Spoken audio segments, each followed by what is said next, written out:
instead of the new taxes, because they knew if it's a tax, it has to get voted on.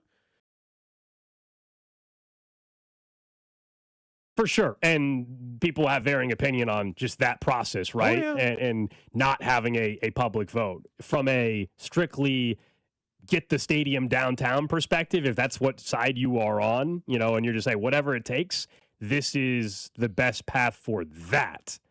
Now, we can have a much longer conversation about, and the same thing applied over on Kansas side with the Star Bond District, right? There's no public vote that was required for that. I mean, this is kind of the city of Casey Mo's own version, Cody, of, a Star Bond, if you will, because they're diverting some money around. It's going to be via sales tax that will be, basically from people buying stuff in the area near the stadium and in KC-Mo. We'll find out what the state of Missouri number is. We know they can finance or provide financing for up to 50% of the stadium cost. That doesn't mean it will be 50%, but it can be up to 50%. So we're still trying to figure out what that dollar amount will be.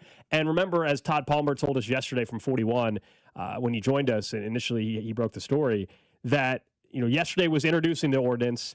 Next Tuesday, the Parks Board and all that stuff takes place. Then potentially at some point next week, maybe Thursday, is when a vote from the city council could move forward. And when that happens, then it's, I think, full steam ahead, really, at that point, and you would probably expect something from the Royals. Now, as you said, Mayor Q was on the afternoon show yesterday and was asked, why does downtown make sense for the Royals? Why does it make sense for KC-Mo to have a ballpark downtown? I think this hits a nail on the head of everything that they said. The message I go way back to, if you're in the mid-2020s, Mr. Sherman, I sent what I thought was a very good letter to the community about why they're evaluating downtown. And all the things that were mentioned then are as true today. You want to be in the center of a region, frankly, and why I think this is, of the deals that we've been talking about over recent months, this is one of the best. You're in the core of the city. You're the heart of any convention. You're the heart of any flyover shot. You're next to residential population that has been booming over the last 30 years. You're next to public transportation and infrastructure.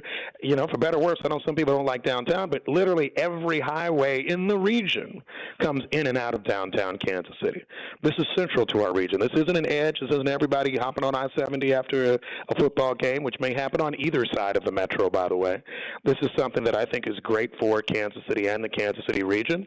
It allows us to compete with other downtowns. And I will say this to you. This isn't just about baseball. This is about a venue that is going to be doing work more than 300 days a year, a venue that's now going to be part of all of our pitches here in Kansas City government. And I think it's going to bring more excitement and energy to downtown, which is good for our region long term. Anybody that has listened to this show over the last 6 years knows whenever we talked about the Chiefs or the Royals, the one thing where you and I at least both agreed on, we differed on the Chiefs front, but when it came to the Royals, you and I both want downtown baseball, and so yes. I was thrilled to see yesterday that this is now looking like it is going to happen.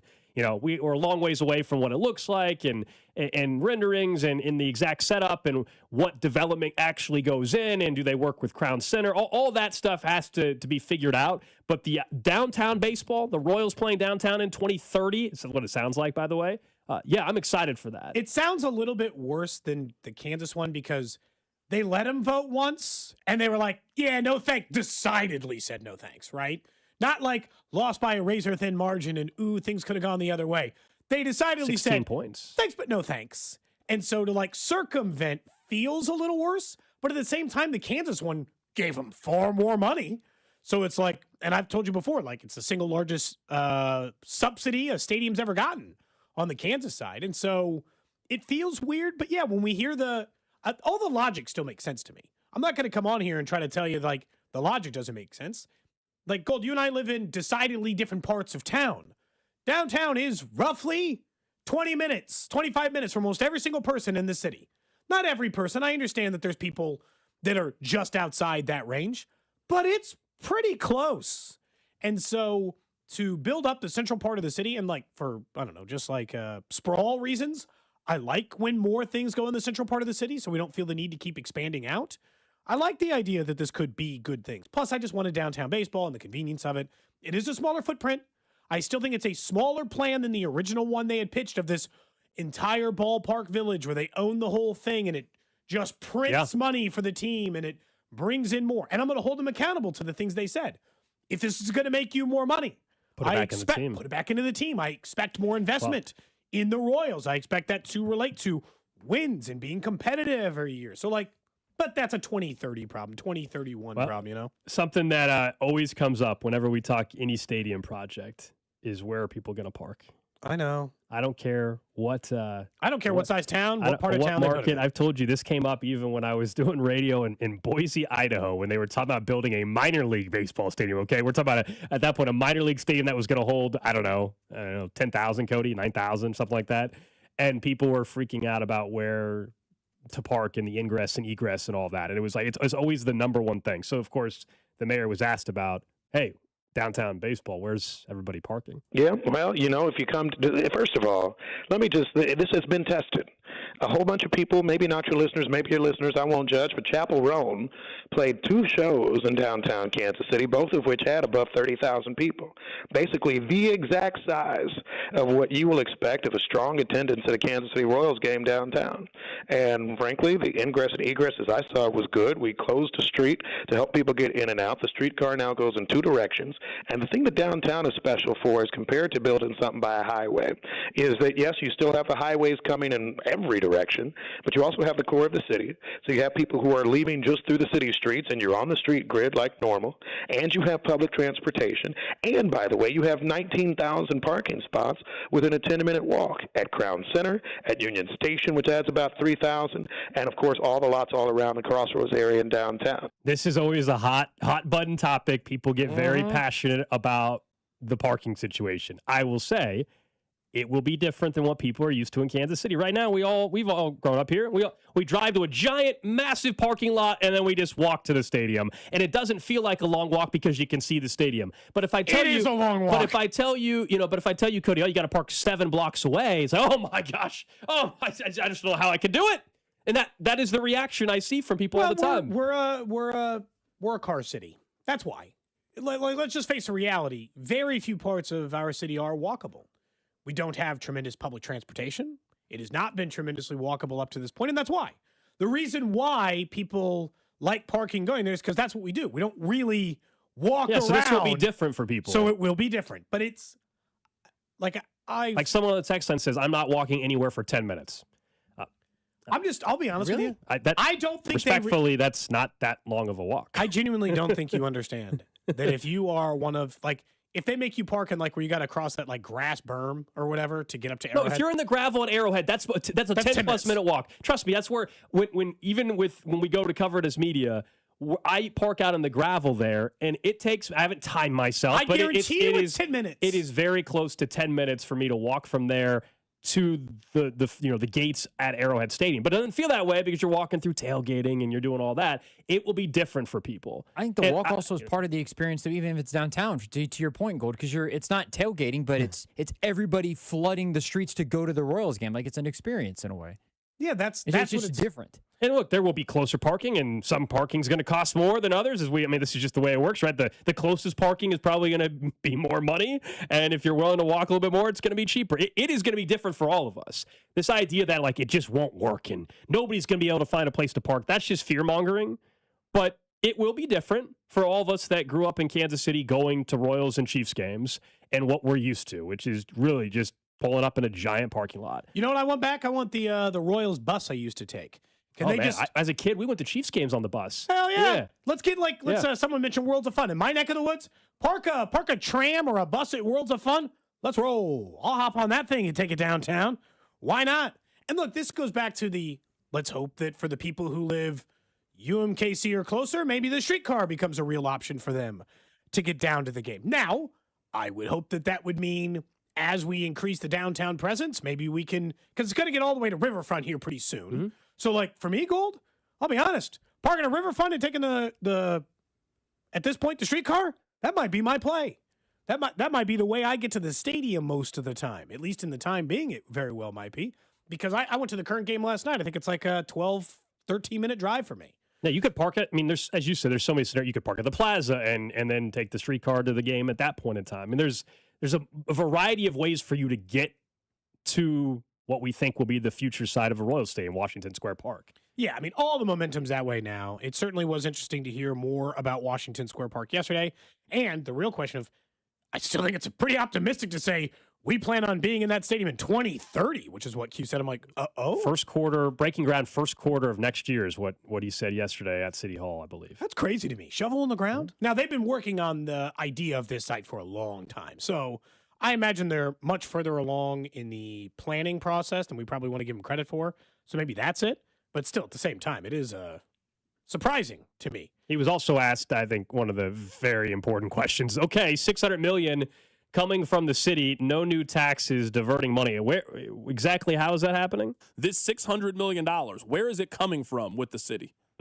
$600 million, and it's a lot, and it's an important investment. It would come from redirections that exist in some ways today, right? Today we have two teams that play out of Truman Sports Complex. They generate a certain amount of tax revenue, sales taxes and beyond, and our calculation is a conservative one, but is based off of what we're generating today from baseball. So that is estimate one. We will throw in infrastructure investment in connection with it. The state of Missouri is going to be an important partner. They passed something called the Show Me Sports Investment Act in a special legislative session last year, and that's where you look to the public financing of the project. What I'm impressed by is that, if you look at the numbers, and I'm not getting ahead of the Royals, and they'll have a chance to talk about all this soon enough, but you're looking at substantial private investment, a team that truly wants to be in Kansas City, that wants to grow with Kansas City, and Frank's going to pay real money to be part of that. The local part, he said it. They're going to redirect money to make this happen. He's not going to give you every line item, but I understand the concern. But I also am not going to pretend like I understand exactly how much $600 million. Like I know, for instance, the 1% earnings tax is like 45% of the city's annual budget, and it's like $400 million. So okay, it's a year and a half's worth of the 1% earnings tax, roughly, and that's so like it's a chunk of their budget. Now it's not $600 million. They just cut a check tomorrow. It is paid over time. We understand how some of this works, and that we'll see how this all plays out. Look, I'm hoping it's not a detriment to the city. And I still think, look, I'm not here to tell you the economic benefit that Clark Hunt or John Sherman or these people are going to, it's always vastly overstated. They're like, it's going to bring in trillions of dollars compared to, it's always overstated. Okay. I'm not an idiot. I understand that but I also don't think that there's zero economic benefit, or I don't think these states would fight over it. I don't think Kansas would fight to get the Chiefs if there's zero economic benefit in having them. And so in the end, I think it'll all work out. I'm happy that the site's not my number one site choice. Oh, but downtown, that was always the dream. Way more. I was fine with the North Kansas City site. Wasn't my top choice, but I was fine with it. Hated the 119 site. Hated it at the Legends. So the fact that I'll get downtown baseball, sign me up. Yeah, we've been to downtown ballparks before. I'm excited for this to move forward. And if I've seen already on social, there's some groups that are of course against it. You're never going to have everybody on board with anything. Certainly something of this size, $1.9 billion project. And you and I have said, like, at this point, we all are well aware that yes, in a perfect world, it would just be completely privately financed. But that is not how stadiums are built 99.9% of the time in the United States. Yeah. There are a few outliers. We've brought it up over and over. The Bay Area, the Golden State Warriors, I think it's Chase Arena. That was completely privately funded. Denver claims it's privately funded, but it's not. It's not. There's some other redirection with their stadium as well for the Denver Broncos. The only one that I know for sure is entirely privately funded in the United States for a major sports team is the Warriors. The current here locally, I understand. I'm talking about one of the larger venues, but the Warriors have that. That's it, where the owners actually own the full building because they paid for the entire building. That's just not how we've unfortunately set it up in the United States with stadiums to keep teams or bring teams to your metro area, and that's where we're at. And so yes, the Royals are going to be eventually contributing a huge chunk. I don't know. What do you think, Cody? 40% or something of the project? We'll see the final numbers at some point. Based on the estimates from Missouri, it might be 50, but it's around that number. It's 42.50 probably is a fair number that the Royals will contribute. Yeah. Around it was the first time, truthfully. It's not way different from the original plan, which was they'd fund about 50% of it through the original tax vote that failed. And I would expect, I don't know, I kind of feel like we're going to hear something from the Royals, like maybe post-road trip. Back from New York, they get back in, settle in, and then they're like, this is our plan too. If they're smart, they should not announce it, the day of the draft So hopefully they That'd do be it a bad before then. After 4+ years of this, you kind of want to make it a big deal and not have it lose its steam by announcing it on draft week or draft night. Let's talk some Royals baseball. Don't forget, this year we've partnered with KCUC, who's donating $50 to Prostate Cancer Foundation for every home run the boys in blue hit this season. 1 in 8 men will face prostate cancer. Early detection saves lives at KCUC, Kansas City's largest, most experienced, and most advanced urology team. You see the best in KC. Schedule at kcuc.com. Look, it is hard to keep coming on this show and find a new way to say this offense stinks. Salvi's 0 for 16 with runners in scoring position. They're 0 for their last 30. I think it's 24 with runners in scoring position. They can't get a hit. They can't buy a hit. Certainly can't buy a hit with a runner on second base or on third base. It's getting to the point of I know I want to say it's early, but it's bleak enough that it's hard to continue saying that. Yeah, it's extremely frustrating. Yesterday we said it. I mean, these slow April starts, and for numerous players, look, I think Vinny Pasquantino, we all believe at some point will get going, but I'll be honest, I'm kind of sick of this crap April that we keep saying as well. Now, it's not that he didn't put the work in. I understand he went out to spring training early and everything. We love Vinny, but he's terrible in April. Cody, there's no other way to put it. This is who he is in April. It's awful. Yeah, this has been a problem. It's been a problem for him, and it's a big reason why the lineup is what it is. When you're batting where he's at in the order, and yesterday, for example, when Michael Garcia and Bobby Wood Jr. are two guys that actually did get hits yesterday at the top of the order, well, then you go and you look what Salvi and Vinny did, and they're over. There's your biggest problem. Yes, we can talk about the bottom of the order and what they're doing, but ultimately we know this ship is going to move because of Vinny, Salvi, Garcia, and Witt. And Garcia and Witt yesterday, I think, did their part at the plate, but your guys in the middle of the order did not. No, Salvi and Vinny didn't come through. 47% of their runs, as we said, have been from 2 games. 47%. They have no offense right now. And yes, this does carry over to last year, although the second half of last season, they were a better offense than they were in the first half. But these slow March Aprils, offensively, this is not just a 2026 thing. I understand, respectively to Vern, we had him on, and I said, hey, does this remind you at all of last year? And he said, no. He said some of the ancillary numbers support that it's not that. And I understand that, and Vern's obviously locked in more than any of us for those. But respectfully, it is a lot like last year. This offense sucked in April, did it not? It did. And here we are. It's the same thing. It is weird. I looked up the splits on Vinny. I was like, is he really that much worse in April as a hitter? He's played 99 games in April as a starter. He's at 215, 305 on base, and a 681 OPS. It is by month his lowest batting average by 40 points, his lowest on base percentage by 20 points, his lowest slugging percentage by 60 points, and his lowest OPS by more than 100 points. So, April's not kind to Vinny. And so, but look, it's April 10th. There is still time to have a good April.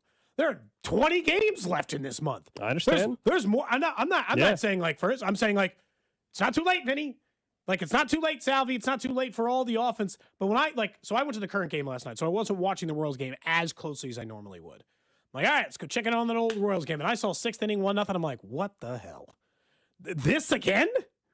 I was like, I just don't. And it's the White Sox. I understand they're supposed to be better, but they're not playing the Dodgers. They're not playing the Yankees. This isn't even the Braves from this is a White Sox team that even if they're better this year, they're expected to finish 3rd in the American League Central? Yeah, it's tough. Look, it's not fun to do it. It's not fun to watch. I do have a solution. Would you like to hear it? You have a solution. How about, is it just that Lane Thomas maybe shouldn't be in the lineup and Carter Jensen should be because he's actually hitting? Yeah, I would start there. I would consider very serious lineup changes. I think I'd probably do what Vern said yesterday. I would hit Carter Jensen 2nd. I would probably just move everybody else up who's hitting a little bit better. But you can't move Vinny out of the 3 spot. You can't have an offense unless Vinny hits. So, I don't want to do that. I just want to move Carter Jensen up. And then, I would probably do a lineup change as a wake-up call to the rest of the guys. But even better, I have a solution outside of the normal conventional solutions. Oh, gosh.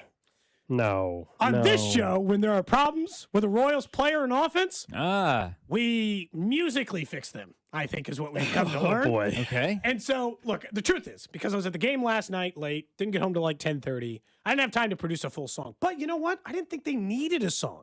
I thought what they need as a middle part of the order, Bobby Wood Jr., Salvador Perez, and Vinny Pasquantino, was a jingle. Something to, rev them up and make it feel like they're getting ready to solve the problems for you. So you have a jingle to rev them up, quote, rev them up. Yeah, that's correct. If you don't mind, would you, at the top of our folder, I see it. play I see something it. that says It runs says now? Runs now final. Oh boy, here we go. I have not heard this. The Royals need to score some runs. They need runs now. Oh, gosh. Call Bob Salvini. 877 runs now. The run output is pitiful and they need runs now. Call Bob Salvini. 877 runs now. 877 runs now. They've hit thousands. They can still hit two. One lump bunch of runs. They will help us too. If you need more runs and you need them now, call Bob Salvini. 877 runs now. 877 runs now. Problem solved. They're hitting tonight, Okay, Cole. hold on. They're hitting now. Hold on. Is that what I think it is? That is the JG Wentworth. That is the classic. Now, call Bob Salvini. Yeah, that's the J.G. Whitworth classic That'd be correct. jingle. That'd be And- correct. It is the JG Wentworth. Call Bob Salvini. Okay. Hopefully middle you of the didn't, order's spend, coming hopefully you through didn't tonight. spend too much time on that today. No. Call Bob Salvini. But why would I be calling Bob Salvini? They're the ones that need help. They're not hitting. They are going to help starting now. But they're Call Bob Salvini. don't they need to call somebody for help? no, they have to They're do the help? helping. Yes. I think they need the help though. Starting tonight, they're the help. The text line Starting likes this, tonight. Cody. Cody, the text line likes It's this. because it's an all-time jingle. Everybody knows the jingle. It'll be stuck in your head for the rest of the day. Yeah. I can Unfortunately, see thank you for Drew that. like lip syncing it for all morning. It's been stuck. He saw me do one part of it. I will say, to peel back the curtain, it's been in my head for the last hour. The Royals need to score some runs. They need runs now. Someone said, someone said, this is a bop. The offense is fixed. Oh my goodness. Problem solved, Call everybody. Bob Salvini. 877 runs now. By the way, one of those multiple chorus voices you hear is Mac Morey, who helped me fill yeah, in. you involved Who, Mac in who this. helped me fill in the chorus. I didn't want it to just about five Yes, of there's those not voices much. are mine. There's not much bass in this jingle. That is true. Call Bob Salvini. Yeah, I don't. Shout out I to don't Mac. have that deep of a voice. I can't. I didn't hit the. Fresh off of the morning show. This is well Calm done. down. Somebody's getting sued. Cease and desist letters in the mail, boy. 877 runs now. Oh, someone says, "Who's Bob Salvini?" That's the three Royals who they need to hit. Again, the problem is solved. Don't even worry. Tonight the Royals going to score maybe I mean, 7 or 8 if it runs, works, probably in the middle of the order. If it works, Gotta I mean, feel good. someone should make a sign that says that 877 runs now, and just hold it up at the K tonight, please, and get that on the TV broadcast. If you're going to the K tonight, although isn't it supposed to rain? I don't know, but if you're going this weekend, even have a sign that says that. Call Bob Salvini. 877 runs now. 877 runs now.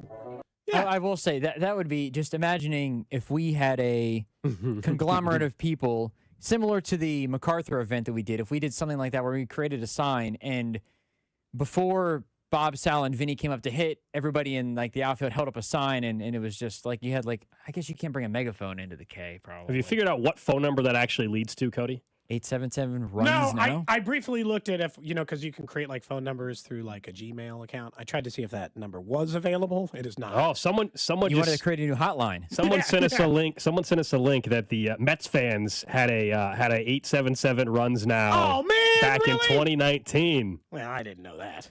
You're not locked into the Mets Twitter. Yeah, how would we know? Yeah, how would I get That locked is into a Mets crazy Twitter? coincidence, actually. How would we know what the Mets fans were doing in Called 2019? J.D. Davis. Yeah, is what it was. remember J.D. Davis? Yeah, briefly.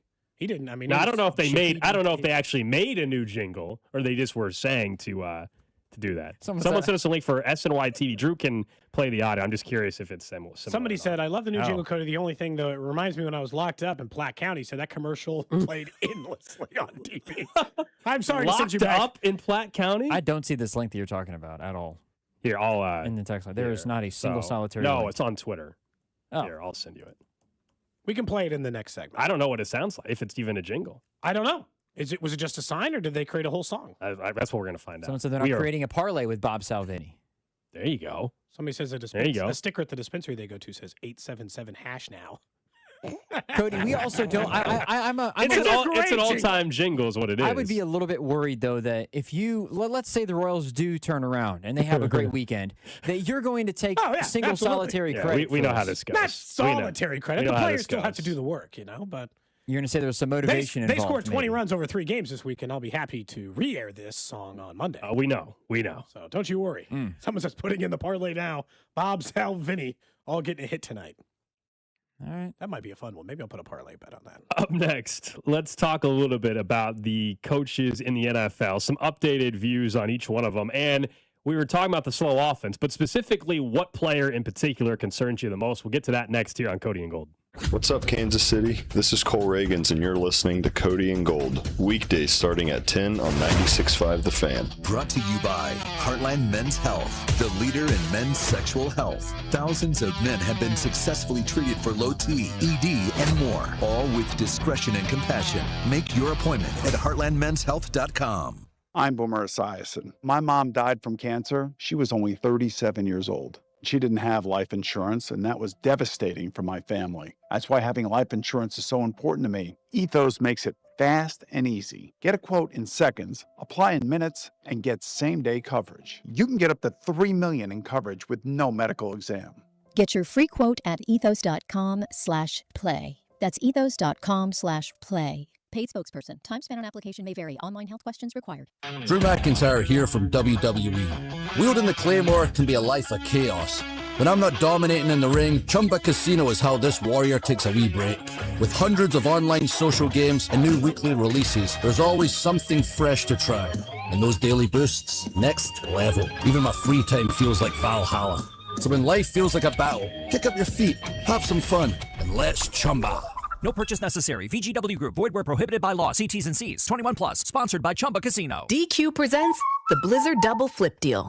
For a limited time, when you buy one Blizzard treat, you get a second for just 99 cents. That's 2 Blizzards, 2 spoons, 2 flavors, and 2 flips. So don't miss out on the Blizzard Double Flip Deal, available only for a limited time and happening now at DQ. Because the only thing better than a Blizzard treat is a second Blizzard treat for just 99 cents. It's a deal to flip for. The Blizzard Double Flip Deal. Get it in the app. Participation may vary. If you're looking for new work, Gann Asphalt and Concrete is seeking motivated candidates to add value to their business and, of course, their clients. They give top pay in the industry. They have health, vision, dental insurance, paid time off, and, of course, advancement opportunities. Work with a great local company who wants to see you grow with them. Go to GannAsphalt.com and find out how this new career opportunity can work out for you. Gann Asphalt, one contractor, all things parking lot. There's a difference between liking a house and actually getting it. Redfin is built to make up that difference and close the gap between finding and owning the home for you. Redfin agents close twice as many deals as other agents, so when you find a home you love, you're not a step behind when it's time to make an offer. That means less watching great homes disappear and more focus on the ones you'll actually move into and call home. Redfin helps turn saved listings into real addresses. Get started at redfin.com. Own the dream. My name is Whitney Allen, and I'm a widow. My husband, Ryan, died. We never thought we'd ever have to use life insurance, but the unexpected happened. With Ethos, signing up was fast and 100% online. You can get a quote in seconds, apply in minutes, and get same-day coverage. No medical exams, and you can get up to $3 million worth of coverage. I'm grateful we were prepared. Get your free quote at ethos.com/radio. That's ethos.com/radio. Paid spokesperson. Time spent on application may vary. Online health questions required. Do you owe the IRS $10,000 or more in back taxes? Penalties and interest are piling up every single day. Wage garnishments and bank levies could hit any moment. If you've been avoiding it out of fear, you're not alone. But waiting only shrinks your options and ramps up the stress. The truth is, the IRS settles with taxpayers every day through legitimate programs, and many qualify to reduce what they owe, in some cases by up to 99%. That's why thousands turn to helpwithirsdebt.com. They've guided over 120,000 Americans, resolved more than $2.3 billion in tax debt, and back every case with their ironclad resolution guarantee. If there's no real path forward, you get a full refund, no fine print. They even randomly select one qualifying client each year and pay off their entire IRS balance. Terms apply. Don't let another day pass. Go to helpwithirsdebt.com right now. It's fast, easy, and confidential. Find out what's possible today. helpwithirsdebt.com. Once again, that's helpwithirsdebt.com. Royals coverage on The Fan, sponsored by Salvation Army Kick Hunger Civic Lunch on May 7th. Get ready to kick off a summer of soccer in Kansas City while fighting hunger. Join the Salvation Army for the Kick Hunger Civic Lunch 2026 May 7th. Score big for local families in need. Grab your tickets or table today at kickhungerkc.com. That's kickhungerkc.com. You're listening to 96.5 The Fan from the DM Injury Law Studios. Mike's got this. Car, truck, or motorcycle wreck? Remember, Mike's got this. 816-888-7500. Mike's got this. Hey, it's Scott Parks, and we've launched Beyond the Pitch KC, a podcast on how Kansas City landed the world's largest sporting event, presented by Commerce Bank. Visit commercebank.com/soccer26. Subscribe on the Odyssey app or wherever you get your podcasts. All right, so we pulled it up during the break. So if you missed it, we'll play Cody's version of 877 runs now. Again, as the Royals need all the help they can get offensively. And then somebody sent us the Twitter link of the Mets, I guess, did this as a team for J.D. Davis in 2019. We played their jingle during the break. It's terrible. Yours, I will say, significantly better. This is a real one from like Mets fans in 2019, and it is not. It's not good. If you really need a clutch it, you so should bad. Call me now. Call J. This is depressing. 877 runs now. They have no rhythm. It's your team. Use them when you need them. Call JD Davis. 877 runs now. So that one is a million times worse. Call Bob Salvini. 877 runs now. It respects the original. Yeah, it's not even close it's between like a the two. chorus opera. It's not even close. So anyway, They have no rhythm it was terrible. in New York. It sounds like they're being held at gunpoint. Like, that's what theirs sounds like. They're being held hostage, being forced to do it. We'll talk some more Royals baseball here in about 8 minutes or so. In particular, some individual players that may be concerning you more than others. Also, Jake Eisenberg will join us in 25 minutes.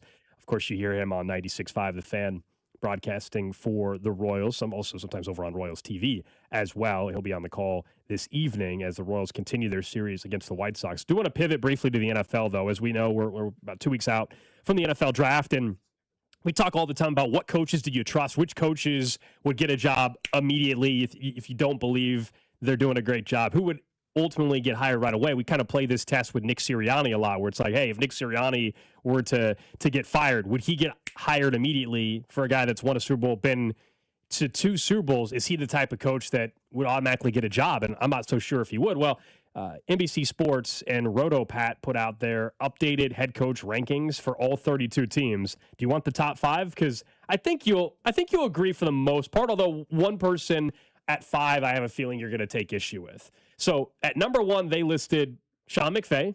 I actually wouldn't argue. I have no problem with that. He continues to reinvent himself. That offense was phenomenal. They ran into a Seattle Seahawks team, of course, in JSN.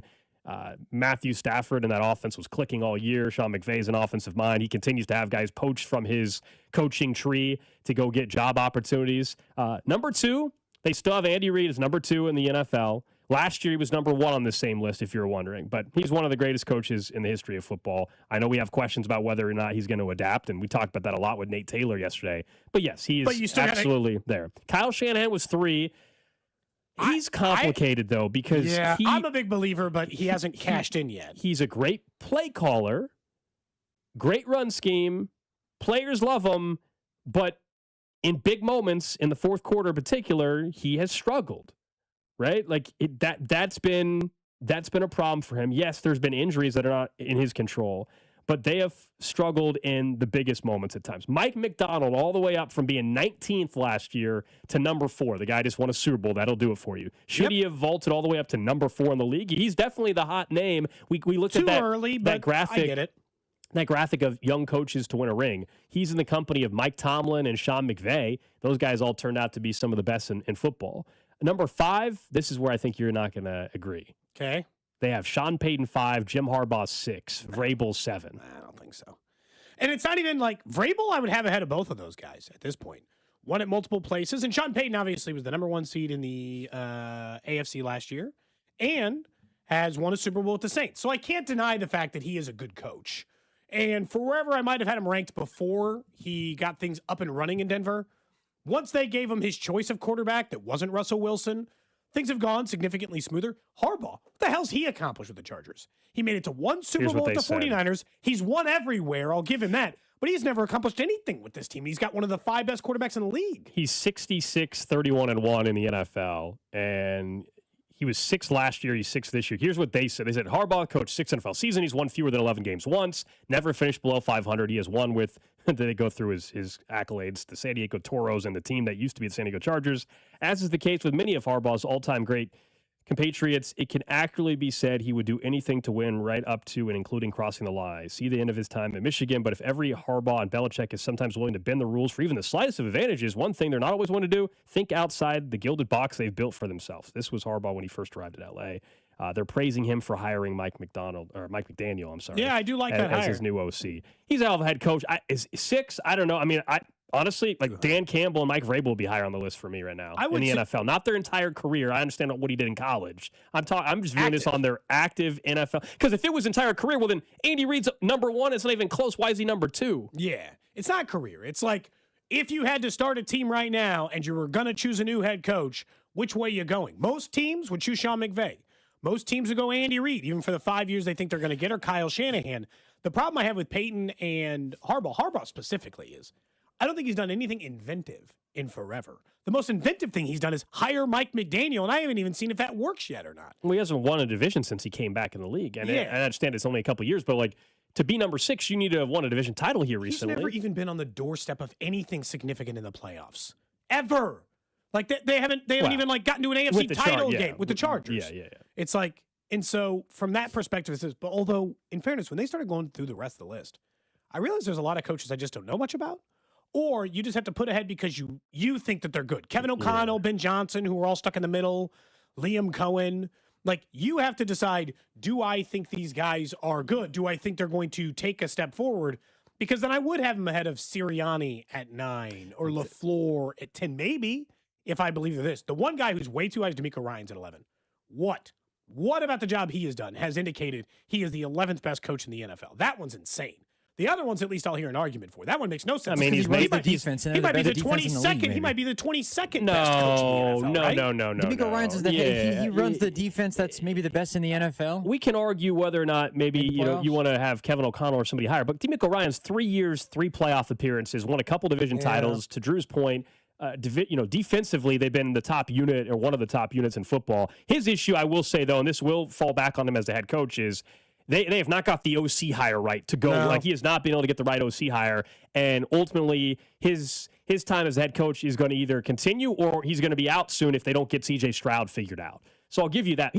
11 is fine. I mean, he certainly isn't 20th. I mean, here's the guys that they have in the bottom. Now, they don't list the new head coaches. Those guys aren't ranked. So they only rank this out to 22 because there's new coaching hires. But Aaron Glenn was 22. Yeah, I mean, no, absolutely. I don't know how Aaron Glenn still has a job. To me, it's a big mistake that they kept him. Brian Schottenheimer of the Cowboys is 21. How's he 22? Dan Quinn, 20. Dave Canales, 19. And remember, that's the lowest it can go because the new guys, they do not rank. So maybe you say, oh, Joe Brady will be way better. Well, he hasn't coached yet, so they don't. John Harbaugh, who we know is better than these guys, they don't rank him because he's new with the Giants, even though John Harbaugh would be way up top 10. Yeah, so and Stefanski would probably be higher than some of the other guys too. Maybe not at the top of your list, but he would certainly be higher. There's not a single coach, even including Todd Monken, who I would put below Aaron Glenn. If they made me rank them all out and I had to guess, project, take a shot in the dark at all the new coaches too, 70% of which we know will be fired 5 years from now, I'd still put them ahead of Aaron Glenn. Aaron Glenn, after this season, will never be an NFL head coach ever again. This is it. This is his final year as an NFL head coach. He should be and deserves to be ranked dead last based off this list. But I will say there's a lot of guys that I've been hesitant on that I would be tough to rank individually. Steichen, Cohen, those would be tough ones for me to rank. Zach Taylor at 17, that's quite an insult to him. He's been running a top-tier offense. Drew, you mentioned D'Amico Ryans. Well, he's the longest tenured coach in the AFC North now. But he's also got a sub-500 record with Joe Burrow as his quarterback the entire time. He hasn't been healthy the whole time. I'm surprised they put him below Todd Bowles. I will say that. I'm with you there. I think Todd Bowles. I'm not a big Zach Taylor fan. I'd put him above Todd Bowles. So I'll give you that, Drew. But it's like, other than that, like Dave Canales or Dan Quinn, like they all just Todd kinda feel Bowles the same. is Jeff Fisher almost at this point, where it's like, I'm going to win eight or 9 games. I'm going to be in the mix in a crappy division, and that's where I'm at. But you could certainly do better. Yeah, that to me is Todd Bowles. He's never going to do it's never going to be a laughing stock team, or at least not to this point. But at the same time, it's like, yeah, I just don't see it. At least it's still like, it's good to see someone's list that hasn't completely lost it on Andy, knowing that he had one bad season. Because I think that would be, and that's the way we got to, like we talked with Nate yesterday, that's the way we got to view it with him for now, which is, for now, he is still one of the best coaches in the NFL, if not the best coach in the NFL. And the only guy who I think even gives him a run for his money is McVay. And that's because I've seen McVay do it a bunch of different ways. He's made it to a Super Bowl 2 different quarterbacks. Yeah. He's, and Andy made it to a Super Bowl 2 different quarterbacks, 15 years apart, but he did it. And so, like, I don't know. I just got a lot of faith in what he could do. Our draft coverage, by the way, on 96.5 The Fan, brought to you by Gann Asphalt and Concrete, the Leavenworth PD, and the Salvation Army Civic Lunch. Thinking of draft later on today, 1 o'clock hour, Fan Club Friday. We will have the Character Concerns crew in studio. Looking forward to having Chris Unocero and our guy Jay Binkley, both them hanging out with us talking draft. As 2 weeks from right now, we'll already be done with the first round. We'll be reacting to what happened with the first 2 picks, if in fact the Chiefs make 2 picks in the first round. And then we'll be looking ahead to what they need to do in round 2 and the rest of the weekend. So we're getting close to that. And so looking forward to having both Chris and Bink in studio. Back to the Royals for a little bit. And then again, 15 minutes from now, Jake Eisenberg will join us as well. We started the show talking about the stadium and also where this offense is at and what changes could take place. Obviously, Cody's got a new jingle. We'll play that for Jake Eisenberg, I'm sure, here in about 15 minutes or so. You think Jake can sing? I think he can carry a tune. I think so. I would say so. Yeah, I bet you he was in choir or something at one point in time. The hell, I'm just saying, yeah. Yeah, I just think Jake can carry a tune. That's all. Yeah. I kind of agree. We'll find out. We'll ask Jake Eisenberg at 11. Also some Royal stuff. Of the individual players, though, of this group at least, because let's narrow it down a little bit. Whose slow start actually concerns you? We could all be frustrated. Like I told you, I'm sick of the Vinny April struggles, but he will still be fine when the season gets going. Yeah. I think that's different. But when I talk about, an acquisition in Isaac Collins or Lane Thomas or Salvi or Vinny, who do you actually have the most concern season long for? Because I know season long you're not worried about Bobby Witt Jr. Still. No, not worried about Bobby. And because Vinny has a history of starting slow in April, I'm not worried about Vinny. Salvi's a tough one. I told myself this year. Oh, here we go. I told myself this year I would not fall for the trap of age is finally caught up with Salvi and, oh no, he's in trouble, because he has stretches like this in his career all the time when he just gets loose with his at-bats, free swings, strikeouts, gives bad plate appearances, and then all of a sudden it's fine. So, I'm going to put him lower on my list, but he's on the watch list. I think Lane Thomas might just stink.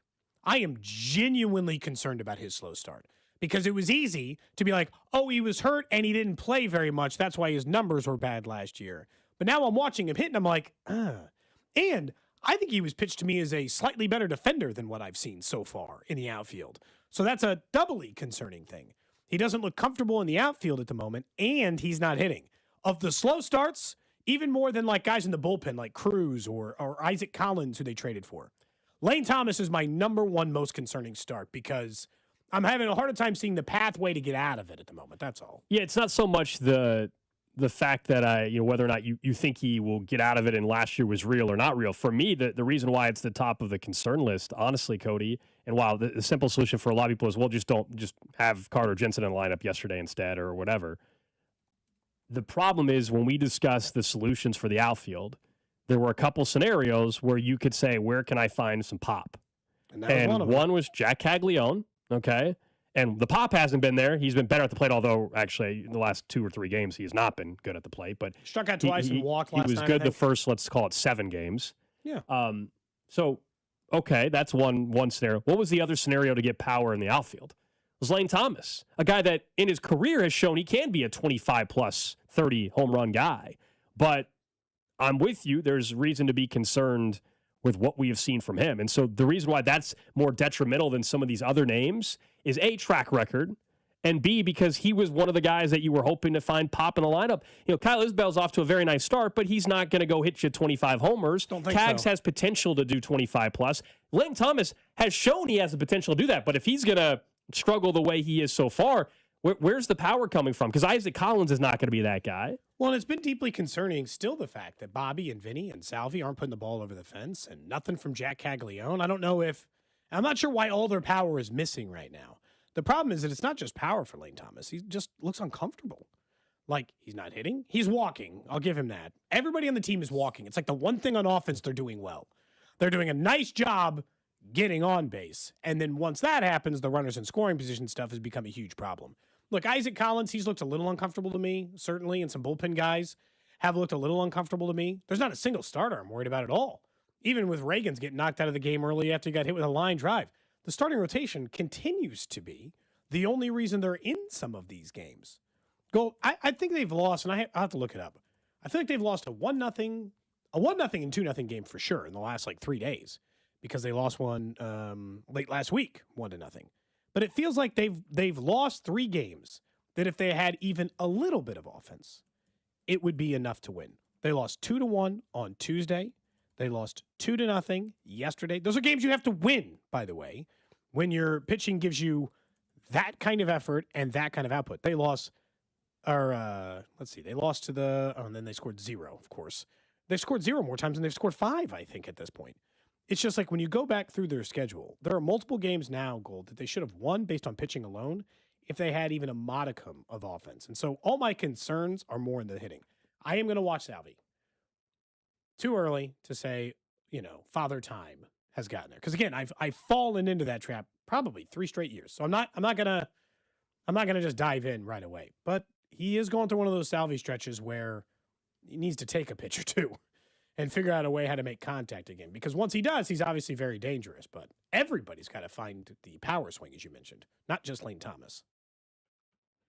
Someone says at one point yesterday they hadn't scored a run in 21 innings. Well, it's more. What was the stat we had yesterday? There were 4. I don't know what the update is now, but we could go and update it. But 451 or something was heading into yesterday, I think. Yeah, it's not better. They only had 5 hits yesterday, I think. Mm-hmm. So we could easily update the number if we want. So it'd be 9 and I don't know. Let's add 30 at bats to it, right? It's like it's bleak.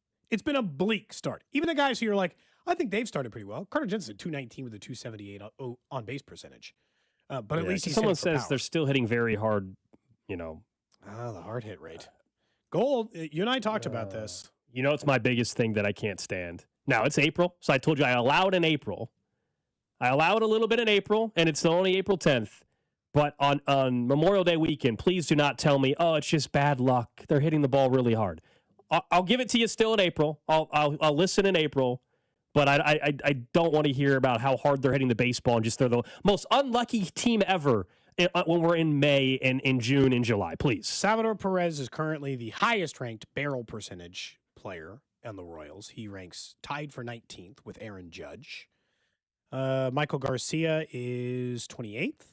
And scrolling. Bobby's 45th. And Carter Jensen's 58th. So it's like, again, they're not barreling it up often enough, but not 0 either. That was what Vern was talking about yesterday. Doesn't matter. Jingle fixed it. Problem solved. So, it'll be fine, Gold. It'll be fine. I know coming up in 10 minutes, we'll talk to our guy Jake Eisenberg more about the Royals and talk about some of these issues that they're having. Can we just briefly talk about something we mentioned to Nate Taylor yesterday? The level of, breakup thirst that Tyreek Hill is showing towards the Chiefs. Have you ever seen a player more openly essentially beg to go back to the previous team than what we're seeing out of Tyreek Hill? That man wants to be a Chief so bad, Gold. And I don't think he's hiding it particularly well. At this point, I wouldn't be surprised if he told Pat that, told Patrick that, told Chris Jones, told Brett Veach, told Andy Reid, bring me home. Bring me home. I miss being in Kansas City. Bring me back. And if you and I said, if it's a July, August signing, and they're planning on getting him up and running by by Halloween, I'll hear it out. But if it's anything outside of that, pass. Because you're just never going to know if he's going to be the same physically. He should be viewed as a luxury mid-season addition, not we're counting on him week 1. That's kind of where I'm at. And the timeline, if you believe the reporting about, right now, could he pass a physical today? There was speculation a month or so ago he couldn't. So is he even a spot then? For the Chiefs' sake, the longer, frankly, he can't be ready is better. Like, I think it increases their odds that the closer we get to training camp, if he hasn't signed by then, the more likely the Chiefs would just sign him. Let's see what they do in the draft as well. I mean, because if I tell you they draft with the 9th pick your receiver. I don't care if it's Tate, Tyson, whoever. If they pick one at 9, Rice is not suspended. So you have Rice, your 9th overall pick wide receiver rookie, Xavier Worthy, Tyquan Thornton, Tyreek Hill. Like, that all works, but also, do you want Tyreek Hill week 1 of the season taking snaps from the rookie they just drafted, from Xavier Worthy? Some of you might say, sure, I don't care.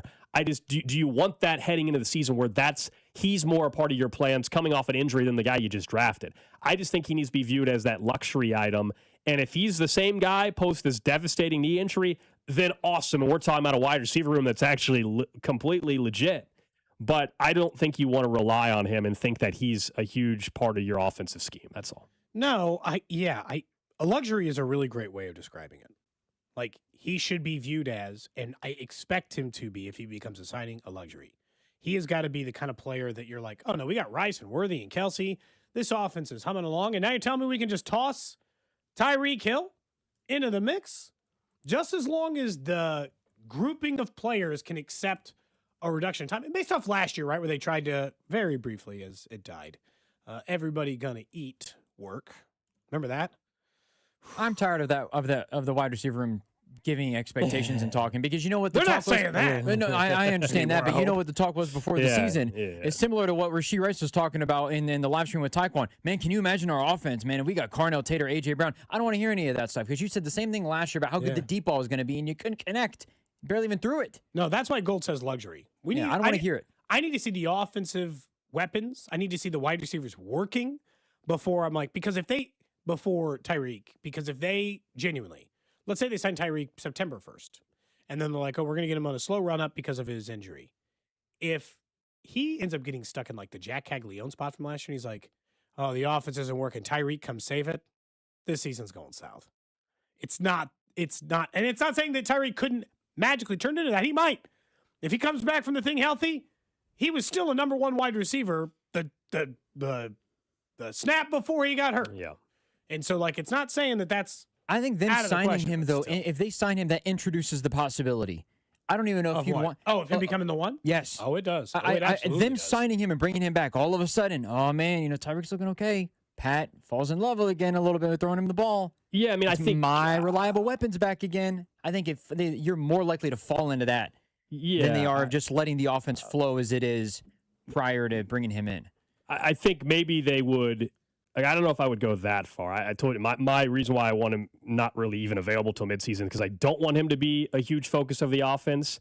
I still, even if you told me he was signed in full go in training camp and higher on the depth chart, I don't think there is a scenario where Rashee Rice, if he's healthy and not suspended, isn't the one. That Rashee Rice is not the one, and it sure as hell won't be Tyreek Hill. If it hurts Worthy more than it hurts Rice, in my opinion. I'm just saying, if he looks good, then all of a sudden, I think the offense will be including him much more. Sure, yeah, it'll be included more. He's not going to be the one, though. I honestly, I have no idea. If he's healthy, I would not be surprised. I mean, obviously, I have no way to prove you wrong. Because I think Andy would fall in love with designing plays up for Tyreek too. Yeah, I don't think there's a scenario where Tyreek Hill has more targets than Rashee Rice in 2026, unless you tell me Rice is missing games due to injury.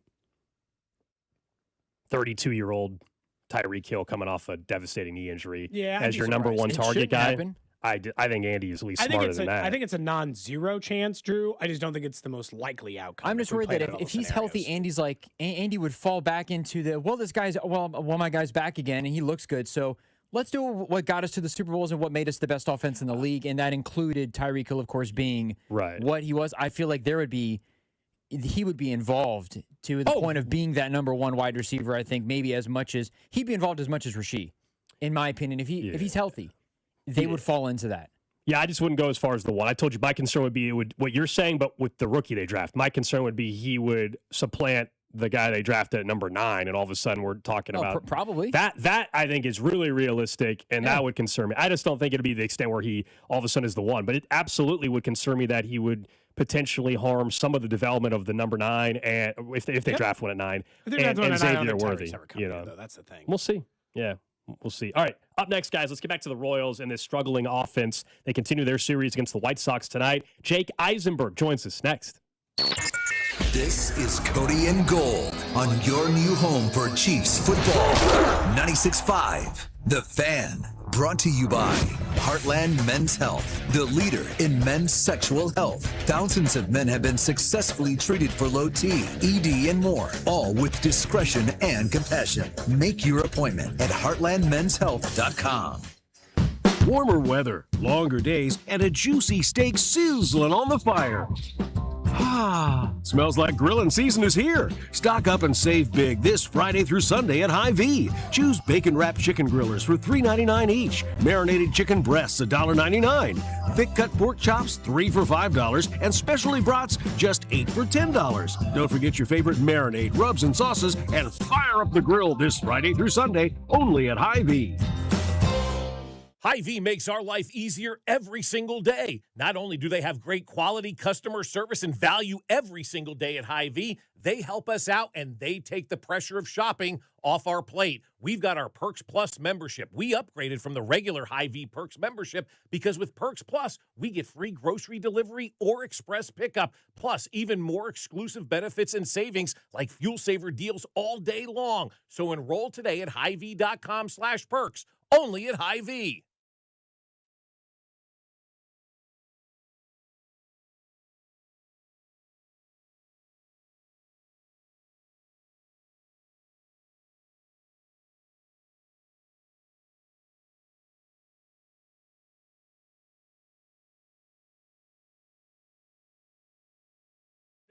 As we are celebrating the first major tournament of the golf season. Do you like somebody for a top 5 finish? Well, you can lock it in with confidence because if it doesn't hit, you got that mulligan in your back pocket locked and ready to go. All you need to do is go to FanDuel.com/local to claim your special mulligan bet back token.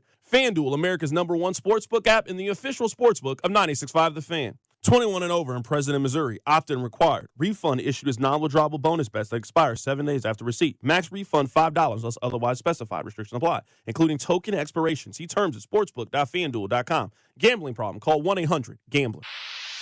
Pump up the volume. Business moves fast. Orders roll in, deadlines close in. When you ship with USPS Ground Advantage, you can keep up with confidence. Every package stays in our secure network from dock to door. And with nationwide reach, dependable tracking, and upfront affordable pricing, you get built-in peace of mind. You run the business. We run the routes. Visit USPS.com/Ground Advantage to learn more. There's nothing like the sound of Royals baseball. When the boys in blue take the field, loyal fans tune in, turn it up, and stay connected. And where do Kansas City's most passionate sports fans gather? Right here on 96.5 The Fan. Sports fans are loyal fans. They support the teams they love and the businesses that support their team. If you're ready to grow your business and connect with a dedicated, engaged audience, call 816-522-0444 or email greg.bergen@odyssey.com. That's greg.bergen@odyssey.com. This is the story of the one. As a procurement manager for a hospital system, she keeps every facility in her network stocked and ready. That's why she counts on Grainger to be her single source for thousands of products, from disinfectants to lighting, air filters, and more. And with fast, dependable delivery, Grainger helps her keep every facility stocked, safe, and running smoothly. Call 1-800-GRAINGER, click Grainger.com, or just stop by. Grainger, for the ones who get it done. There's a difference between liking a house and actually getting it. Redfin is built to make up that difference and close the gap between finding and owning the home for you. Redfin agents close twice as many deals as other agents, so when you find a home you love, you're not a step behind when it's time to make an offer. That means less watching great homes disappear and more focus on the ones you'll actually move into and call home. Redfin helps turn saved listings into real addresses. Get started at redfin.com. Own the dream. DQ presents the Blizzard Double Flip Deal. For a limited time, when you buy one Blizzard treat, you get a second for just 99 cents. That's 2 Blizzards, 2 spoons, 2 flavors, and 2 flips. So don't miss out on the Blizzard Double Flip Deal, available only for a limited time and happening now at DQ. Because the only thing better than a Blizzard treat is a second Blizzard treat for just 99 cents. It's a deal to flip for. The Blizzard Double Flip Deal. Get it in the app. Participation may vary. I'm Boomer Esiason. My mom died from cancer. She was only 37 years old. She didn't have life insurance, and that was devastating for my family. That's why having life insurance is so important to me. Ethos makes it fast and easy. Get a quote in seconds, apply in minutes, and get same-day coverage. You can get up to $3 million in coverage with no medical exam. Get your free quote at ethos.com/play. That's ethos.com/play. Paid spokesperson. Time spent on application may vary. Online health questions required. Draft coverage on 96.5 The Fan is brought to you by Blue Cross and Blue Shield of Kansas City. From here or wherever you are, that's the benefit of blue. Join us at the Fans Draft Party at the Brooksider Sports Bar and Grill on April 23rd for your chance to win $965 in our draft contest. 96.5 The Fan, KFNC FM and AM, HD1 and HD2, Kansas City, an Odyssey sports station.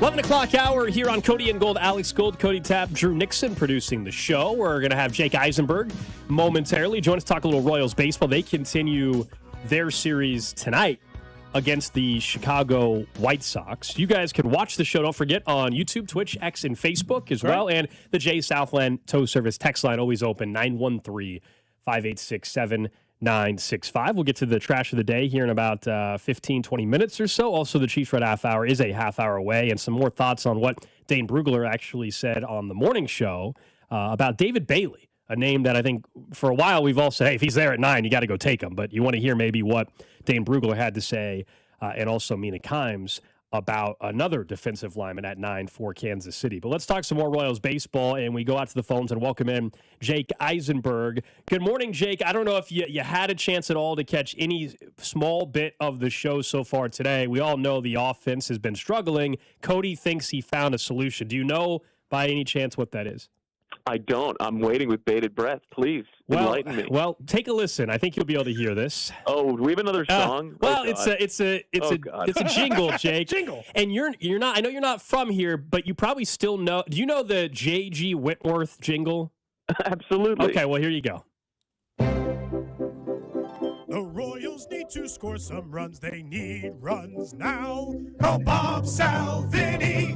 877 runs now. The run output is pitiful and they need runs now. Call Bob Salvini. 877 runs now. 877 runs now. They've hit thousands. They can still hit two. One lump bunch of runs. They will help us too. If you need more runs and you need them now, call Bob Salvini. 877 runs now. 877 runs now. Your thoughts? Speechless. No, I'm. First of all, I really enjoy Cody. What is that? Would you consider yourself a tenor, a soprano? I really like the operatic flair there. I can imagine that commercial with the guy standing on the stage in the Viking helmet or whatever it is. Yeah. I think it's pretty catchy. I really like it. You know, good lyrics, good jingle, well performed. Hopefully this one works. The songs have worked in the past. There's no denying that. So hopefully this one does too. I will say, like, I think it's if I'm going to be real for a second, you know, the fact that it's Bobby, Salvador Perez, Vinny Pasquantino, that's where the run production has come from for the Royals the last couple of years, and that is the part of the lineup right now that has struggled the most with runners in scoring position, and that's not something that's going to continue. That's something that's not something that is sustainable in a bad way, right? So I think that's you hit the nail on the head. Good song. What do you think it is about right now with, the not only the slow start in April that some of these guys have had before, even if they have turned it on later, but you said it, runners in scoring position. I mean, when they've not had anybody on base, they've actually been all right at the plate. But when guys are on base, for whatever reason so far, they're not getting hits. Yeah, I wish I had the answer, right? Somebody asked Q post-game, and he was like, I wish I had the answer, too. And, I was listening to Vern last night a little bit on my drive home, and, he was saying that he was loath to lump Bobby into that group because Bobby's been, hitting the cover off the ball, right? He just hasn't had the extra base hits or results to show for it. But yeah, the truth is there isn't really a rhyme or reason or a good answer. But yeah, 0 for your last 24 with runners in scoring position seems like something that's almost impossible in terms of the probability of that happening. And so it's one of those things that it's going to turn. It's going to turn. It's going to turn. But until it does, it's frustrating. At this point, is it hard to ignore the fact that like it just might be pressing a little? Like that happens in sports, whether we like it or not. And when you get to a point where you're dead last with runners in scoring position, I feel like that has to be in your head a little. Yeah, and I think whether we like it or not, there's going to be that narrative of, oh, here we go again from the first half of last year. And the thing that I brought up on the air last night is that, yes, the first half of last year was tough offensively, and hitting with runners in scoring position was a big part of why the first half last year was tough. But I think it's also important, and I'm not just looking at it just through the rose-colored glasses, but the second half of last year, we're talking about an offense that was averaging just under 5 runs a game and hit 294 with runners in scoring position. That was the entire second half of last year, and it's largely the same group offensively, right? So how do you harness what was there in the second half of last season and make sure that it shows up in the first half of this season? That's the big question. I think it'd be a different question if last year's runners in scoring position struggles were for the entire season, right? But it was a big first half, second half difference last year. And the question is, how do you flip that switch to what the switch was flipped in the second half last season? How do you do that now? Salvador Perez, kind of the same story as last year. I think we had you on, in April, and people were concerned, and then all of a sudden it's June, it's July, and Salvador Perez is looking like the Hall of Famer again. Same feeling with him, or do you say anything different? Yeah, same feeling. I mean, I've learned enough over the last 3+ years. This is my 6th year in the organization. It's my 4th year here with the Royals. If there's one thing I've learned, it's that Salvador Perez is not someone that anyone needs to be worrying about. He's a streaky hitter, but like it never, I don't know. At this point, I told Gold earlier, I've made the mistake of being like, I don't know. Maybe it's the year old Father Time got him. I'm not going to fall into that trap. And you know what? Maybe that's the key. Maybe we just need a bunch of people to say, oh, maybe Father Time has actually gotten him this time. And maybe that's the thing that actually flips the script. Because guess what? Father Time is undefeated, but Salvi is sure as heck giving him a run for his money. I know that it's hard because after a day where they're not scoring much, people don't want to talk about it. Can we talk about easily the best thing on the team going right now, which is the starting rotation?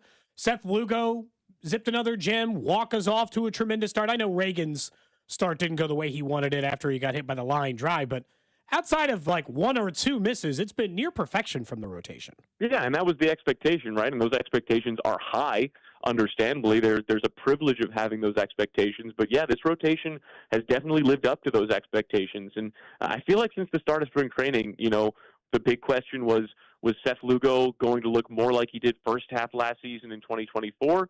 Did he, figure out some of the things that he was struggling with in the second half of last season? Early indications are yes.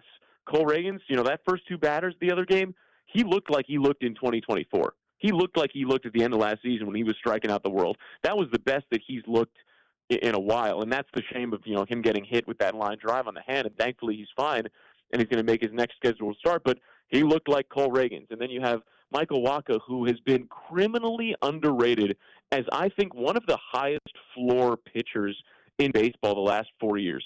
I looked this up. There's a group of 7 pitchers who over the last 4 seasons have thrown at least 125 innings and have had an ERA under 4.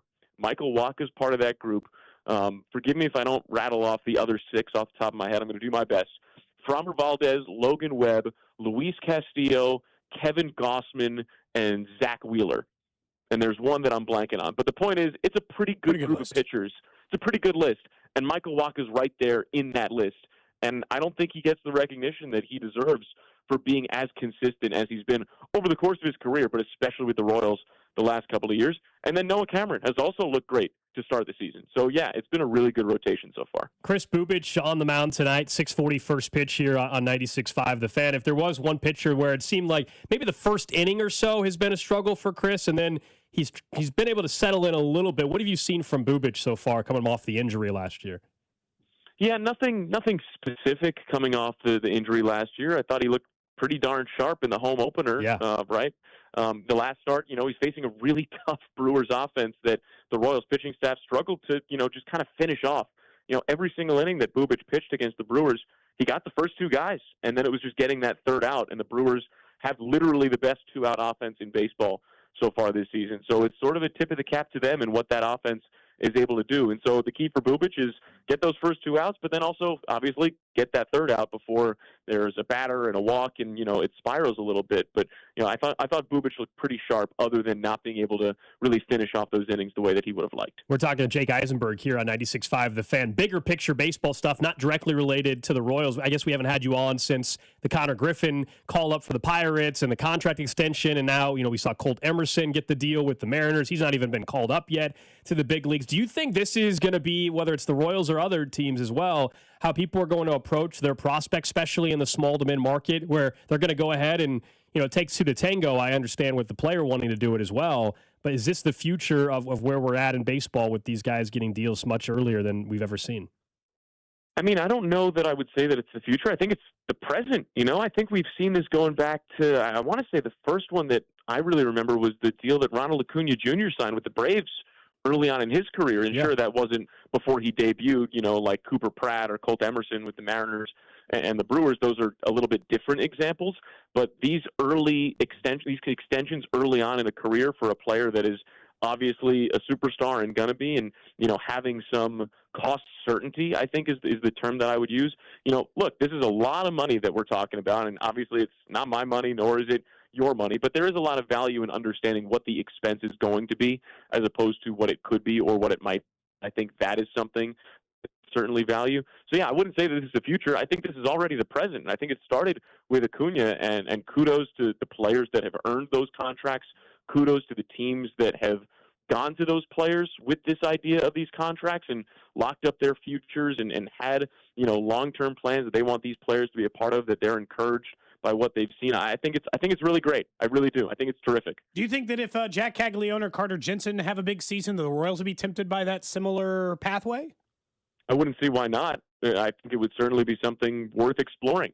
It depends on obviously so many other things, but I think when you have young players, especially young position players, that you are incredibly high on, that have had success, that have shown reasons that they would have future success, when you can lock that in, in a way that makes sense for your team and the players around them, of course it's something that's worth exploring. Back to the Royals a little bit. Do you see, I guess, out of some of the players I've seen less of, but you might see because you watch every single game or you watch more of, you get to see players more consistently over years.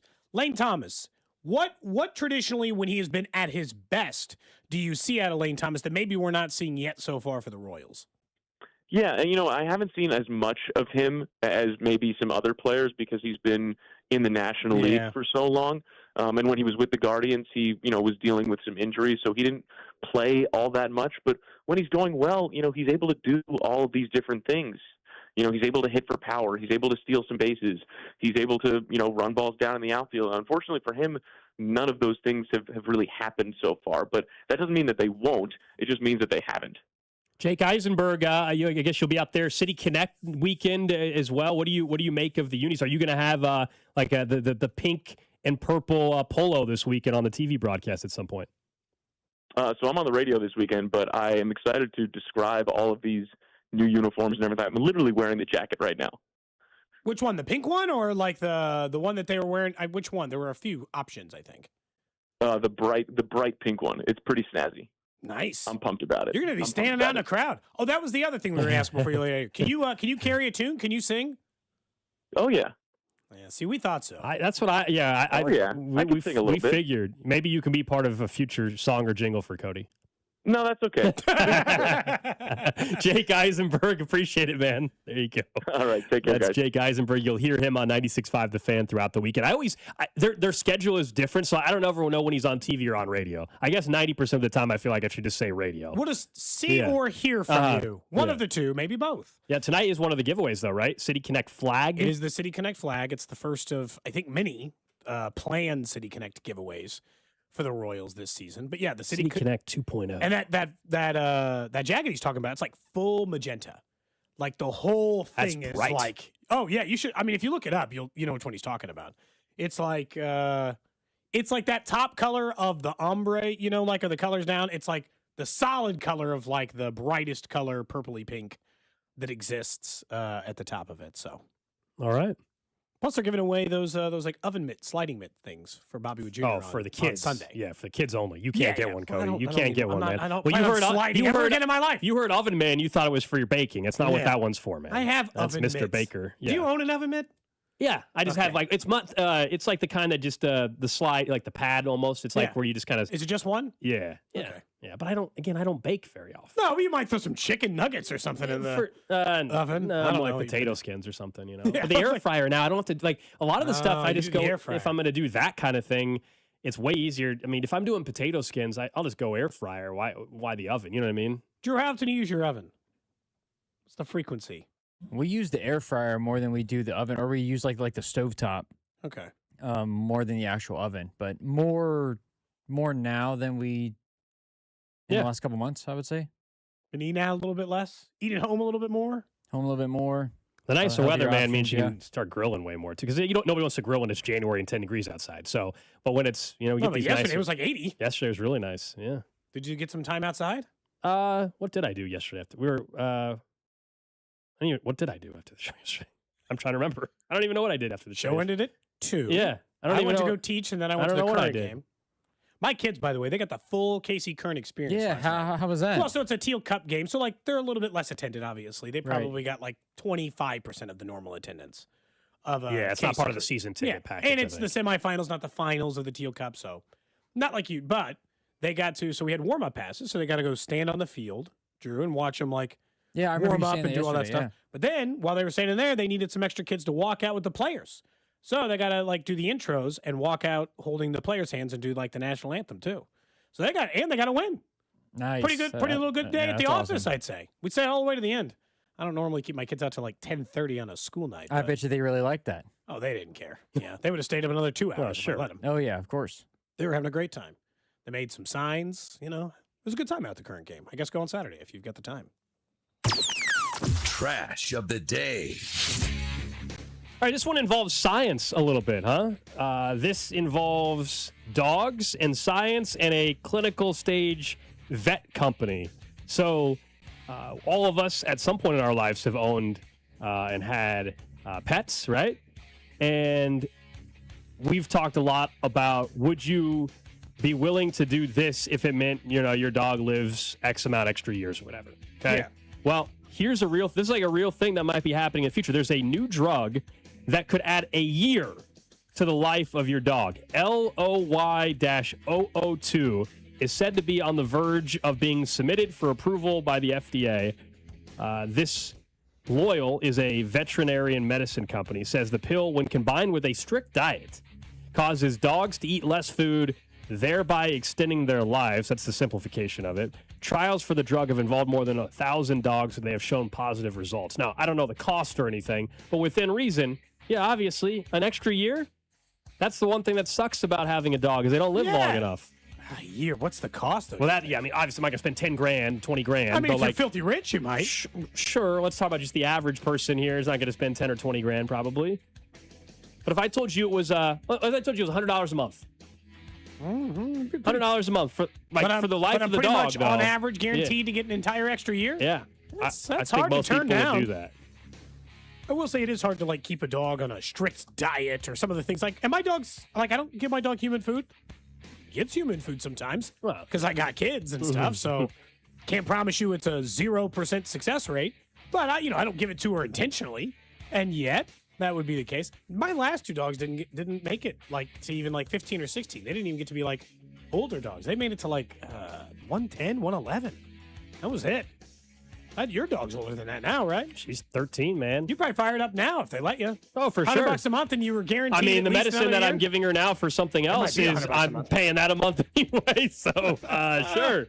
Yeah. That's what the dog medicine cost, $100 a month?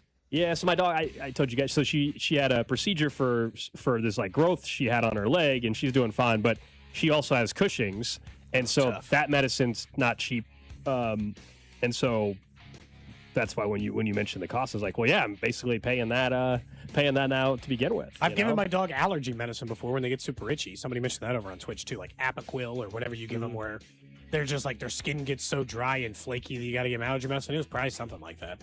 So you're right. It's like but the problem is I'm going to have to give them both. It's like they're going to stop having allergies. I got to pay for that and the live longer medicine. But I think you got to do it. Someone says so. It's just Ozempic for dogs. Well, Ozempic doesn't mean you live a year longer. This article is claiming it's not just about weight loss. It's claiming the dog's life will be a year longer. Now, I'm not saying are there studies, I'm sure, that say if you weigh less or whatever, but yeah. This is just about pets. That's what we're Someone talking says, about. oh no, the morning show talked about this dog drug on their show. They're going to accuse you of stealing. They can if they want. We don't listen to their show 24/7 like they listen to ours, so I had no idea they talked about it. Bob said this morning that he doesn't listen to our show. Well, somebody does. Somebody on that show clearly does, so I don't know. Appreciate it. I already told you who it is. Mac? I told you that yesterday. No. Oh, Dusty? Yeah. Thanks, Dusty. Dusty texted me earlier this morning, as a matter of fact, about something that you guys were talking about to open or something. Wait, already? Again, Dusty Likens listens to this show. As we said, Cody and Gold, we can provide content for all the shows on the station if they need it. Whenever they need it, if they got nothing to talk about, there's nothing going on, by all means, we can help. Did he want like a hard copy of my jingle? So you just have it with him in the car? Is that what it was? No, he heard that Mac was involved and just started shaking his head. He was a little bit. He was like an unhappy uncle or something like that. Mac immediately admitted his involvement brother. because he's one of. He didn't know Mac was part of the song. No, Mac actually told him during a break, and Dusty just shook his head. Shook his head. You've had Dusty part of he was one of yours, have you or no? Have you not had? Has he been part? Carrington's been part of one. Well, I put Carrington in one without his knowledge. Right. That was the whole And then later, I convinced him to help with one with his knowledge. So he's been in two. Former producer Ryan Witkowski was in one. Neither of you guys have ever been in one. No, I I like that streak. I'm keeping that going for a while. I rapped against Rob once, but that wasn't in a song. Yeah. That was it. Huh. You're happy to keep that streak going? Yeah. Sounds like Jake Eisenberg won't be a future part of any songs either. You said, hey, maybe you could be a part of the song. He shut you down quick. And he said, nah, I'm okay. He shut you down. He didn't even leave it open to maybe. He just said, no. That is one of those things that will not be happening. As you remember, I was trying to convince Vinny to do part of a song with me. Well, that's a smart decision. He doesn't need to get involved in that. I think he was considering it. I think he was strongly considering it. Maybe one day. And then he thought better of it. That might happen still at some point, but I don't think so. Doesn't matter. Him, Bobby, and I think it should be a parlay tonight. All to get at least one hit. Make the most of it. Either way, pay whatever you need to keep your dog alive. That's the trash of the day. Here on actually a nice story today. It was, yeah. I mean, there wasn't even a trash today. I'll just read you the headline of the story we almost went to. Maybe you guys are upset I didn't give it. Here's the story that we almost picked. Pastor charged with manslaughter after man drowns during baptism. That was another option today. What? I felt like that was going to be too negative. Yeah. Was it on purpose? Charged with manslaughter. I don't know. Well, manslaughter would imply that it's not on purpose. So that was one option. That is bleak. That happened in London. I thought you were supposed to just dip them in the water. Well, yeah. Gross negligence is obviously what happened there. And then the other option was a swindler blew family's cash on birthday party and horse semen. I mean, the headline, I don't even need to know any part of the story. That's a classic trash of the day, traditional. Yeah. When you read that one out, you're like... Yeah, it says Lancashire, England man jailed for 40 months, stole inheritance from a grieving family. Okay, so for starters, that's terrible. Then he spent the money, $4,000 on a birthday party and $2,500 for semen for an Olympic from an Olympic racehorse. Yeah. Okay. Mm-hmm. I mean, the horse racing. I mean, there's a lot of money in that. Yeah, that stuff's serious. Yeah, I was about to say, you can get a lot of money. Mm-hmm. You got a prize-winning horse. Oh, yeah, they stud out the horses we got the Derby's less than a month away, isn't it? Whoever wins that, all of a sudden that owner's gonna make a ton of money. They're gonna stud the horse out. It's usually what happens. Yeah, I mean immediately. They'll try to run him in the other two races first, I guess. Well, but then fine, after that, go for the Triple Crown or whatever. Yeah. That's fair. All right, up next, guys, let's get to the Chiefs Red Half Hour. We'll talk more about the draft and David Bailey concerns from one draft expert, plus a new mock draft probably just came out because it's inside 2 weeks. Everybody's doing one today. What's up, Kansas City? This is Bobby Witt Jr., and you're listening to Cody and Gold, weekdays starting at 10 on 96.5 The Fan. Brought to you by Heartland Men's Health, the leader in men's sexual health. Thousands of men have been successfully treated for low T, ED, and more, all with discretion and compassion. Make your appointment at heartlandmenshealth.com. Spring is here, and as the weather heats up, the sports action heats up at Circa Sports. From baseball to basketball to hockey, Circa Sports has it all. Circa Sports isn't just sports betting, it's sports betting the way it should be. High betting limits, player-friendly pricing, and exceptional customer service. Whether you're looking for playoff futures or props on your favorite players and more, Circa Sports has you covered. And don't miss out on the special Royals props for every game. Download Circa Sports app or visit circasports.com today. Must be 21 or older. Gambling problem? Call 1-800-GAMBLER.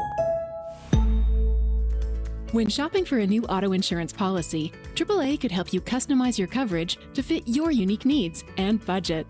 Trust AAA Auto Insurance to help you find the balance that works for you. See how a simple switch could make a big difference. AAA, we're always with you. Visit AAA.com/insurance. Insurance provided to qualified AAA members by Automobile Club Inter-Insurance Exchange and AAA affiliate insurers. Membership requires a separate payment. What if you could have the most reliable Wi-Fi?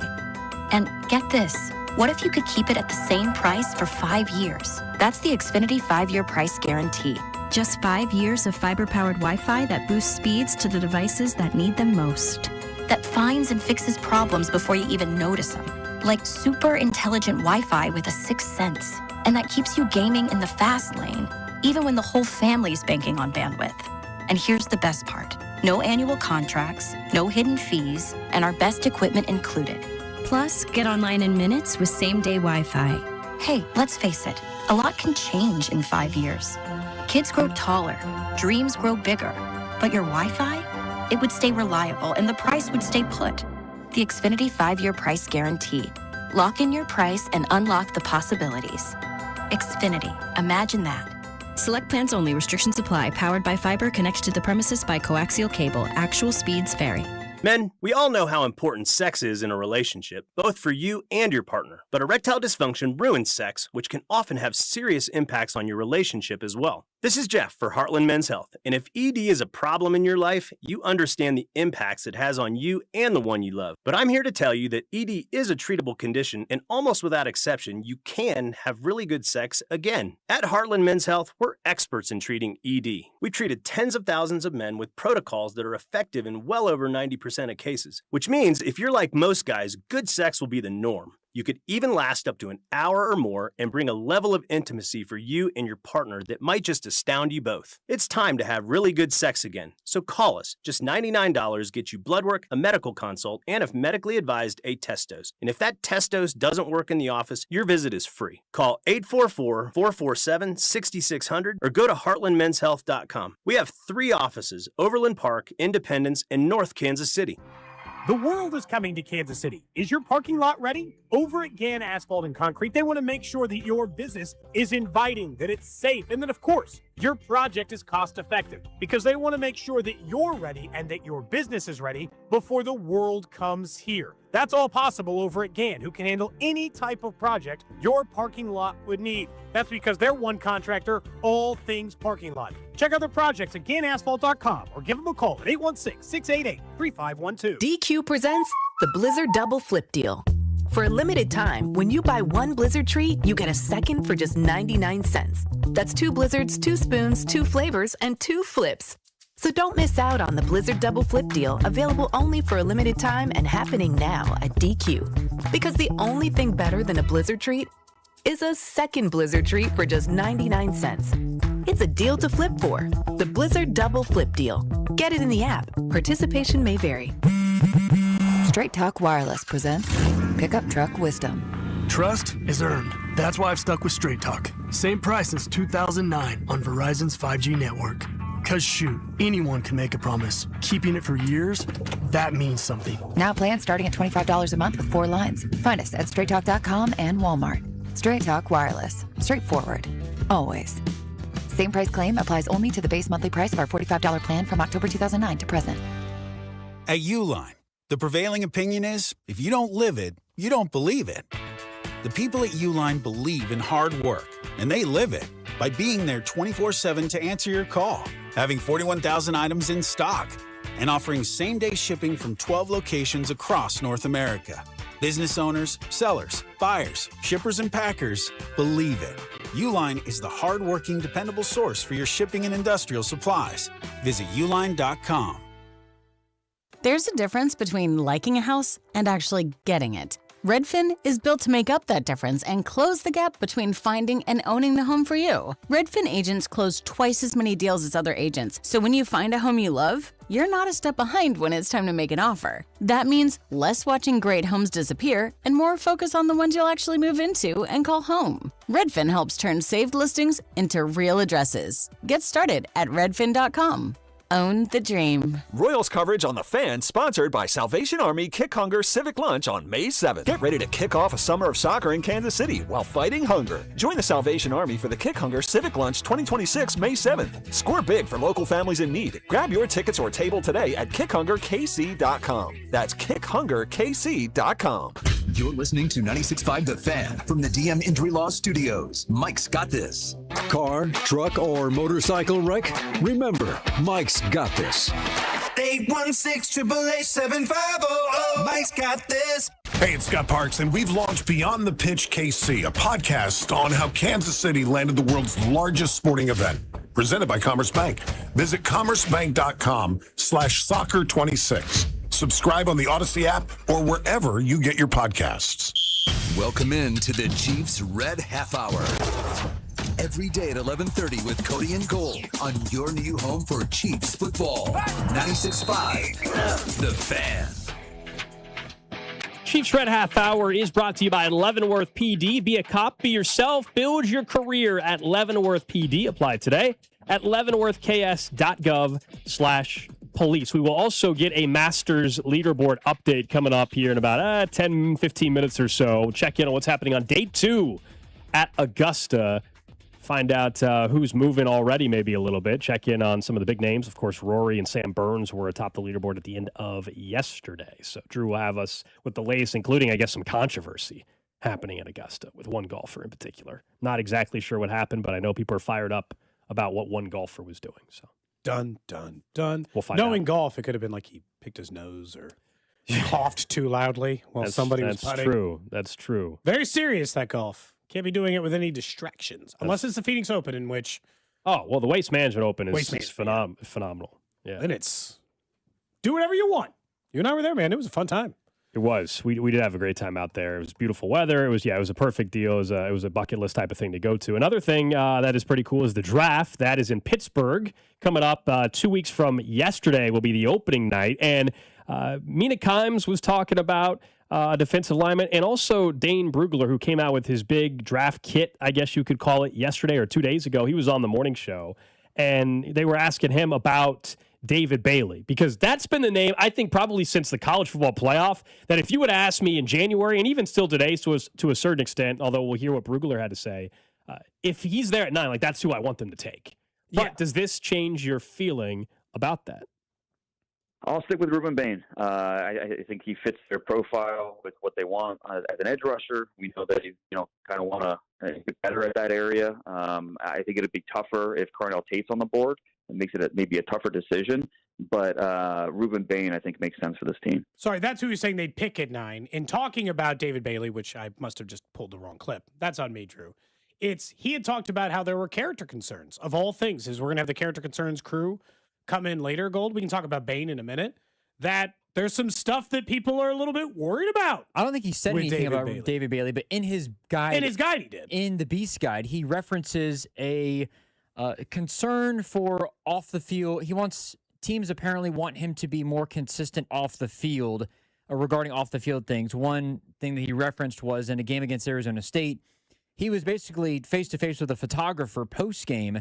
He was getting pulled away by teammates. Like it was a thing that I didn't even know about, apparently. But he was getting mad at the photographer. Or he was in the face of the photographer, something along those lines.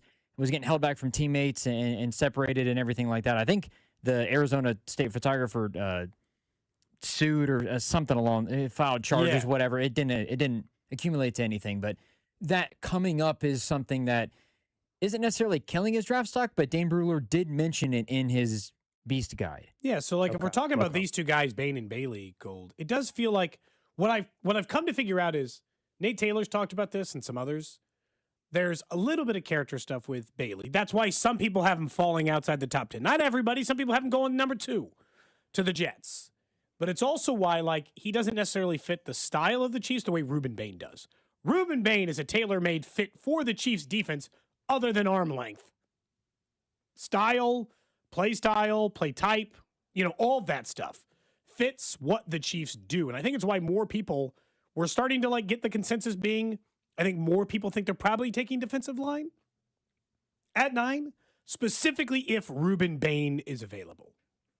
You'd still take Bailey at 9 if he's there? Yep. Doesn't matter that he got a that would be tip for the photographer? Yeah, in the grand scheme of things, that's so small compared to what most teams, including the Chiefs, are willing to risk with some signings in the past and draft picks. So, that doesn't bug me as much. Heck, they're even people link them to the defensive lineman from Mizzou that had the DUI, right? And so if people are gonna say, oh, they should draft him, then no, I don't care if somebody got in a tiff with a photographer. The one name that is interesting in all of this that we really don't talk about that much because he hasn't been mocked to the Chiefs, I don't think, one solitary time, but he is better than Zion Young, but not as highly regarded as David Bailey. Reuben Bain is Keldrick Falk out of Auburn. He was the one that people tried to rumor to the Chiefs there for a little bit. I was trying to decide if his agent was doing work to get him in the top 10 or somebody actually believes it. He's been mocked. So before the season started, he was like James, almost exactly like James Pierce Jr., best pass rusher, hands down. He's a guy that could go top 5. Didn't have as good of a year this year, but has the production style historically in college that, like, he had 9.5 sacks a couple years ago. Like, he's been very good, just didn't have as good of a year this year, but he's considered a first-round talent to the Chiefs if they feel like they have to go pass rusher. Do they go for Keldrick Falk at 9? I don't think he's going to be available at 29. He's only 20 years old, or is that right? Or is he 20? No, he'll be 21 by the time the season starts, or 22. So I guess he's the same age because Lance Zierlein, did his draft profile on Keldrick Falk, and he listed this was the comp he gave Carlos Dunlap, who was a former Chief for a little bit, guy that was tops in the league and batted passes, etc. They mention quote smooth arm over move, access to diverse set of rush approaches, able to open up edges. Does a nice job of stalking and hounding scrambling quarterbacks. Long frame allows him to expand his tackle radius. He's a really good run defender. Line. So at 9, that would be pretty shocking. He's mocked inside the top 15, and he's been involved at 10 with the Bengals multiple times. Like some of the reports on the teams are really enough. split on him. Some people think it's like a Felix Anudike-Uzomah situation, right, where it's like raw. He could do anything. Look at this kid. He's an athletic freak of nature. He almost had 10 sacks in the SEC a couple years. I think he didn't have as good of a season, so he went from top 10 or top 5 consensus, top 10 consensus to in the teens to early 20s. It feels too risky for 9, though, right? Like at 9, if Reuben Bain is there and Falk are there, how do you not take Bain? If they're both, well, that's what I'm saying. If both of them are gone, do the Chiefs, do they take Keldrick Falk there, or do they settle for Gabe Jackas, or if Zion Young is there, they take Zion Young there? It does seem like there's a lot of available defensive line options. Yeah, a lot of people aren't talking about Keldrick Falk as much. In fairness, you're completely discounting Felix Anudike-Uzomah's college stats. He had 14. Oh no, I'm sorry, that's sack. He had 11 sacks in one season. His sophomore year and 8.5 his senior year. Felix got to the quarterback in college. Then the concept of him being raw, I don't understand that. Well, they just thought he was getting by on I'm more like in college, Drew. Generally more like this happens in high school too. But in college, you can win simply by just being a superior athlete. I am just more athletic than most of the people I'm playing against. Sure, you can get by with Myles that. Garrett didn't have more than 4.5 in a season at A&M. I'm just telling you, he had 11 and 8.5. He had 20.5 college sacks. I know. I just that makes the college thing really interesting because you look at Myles Garrett, arguably the best pass rusher of all time, and he's only had 4.5 sacks. Like they think he had the most. That's why drafting's hard. Yeah, but I think the concept of this guy had no success in college, he's going to be really good. Like there's a little bit of banking on it, but also like you're taking a high production guy. Like taking a high production guy doesn't mean that they're raw necessarily. Like no, but they were definitely calling him raw despite all of those sacks. That doesn't make any sense. They were saying this is a project player. Watch out. He doesn't. Like it was Gold. Do you remember? It was a real question around him. What's funny is like he had the same amount of like his best sack season was the T.J. Watt's best sack season at Wisconsin. Now he also got drafted late in the first round because people weren't as sure about him. They're wrong.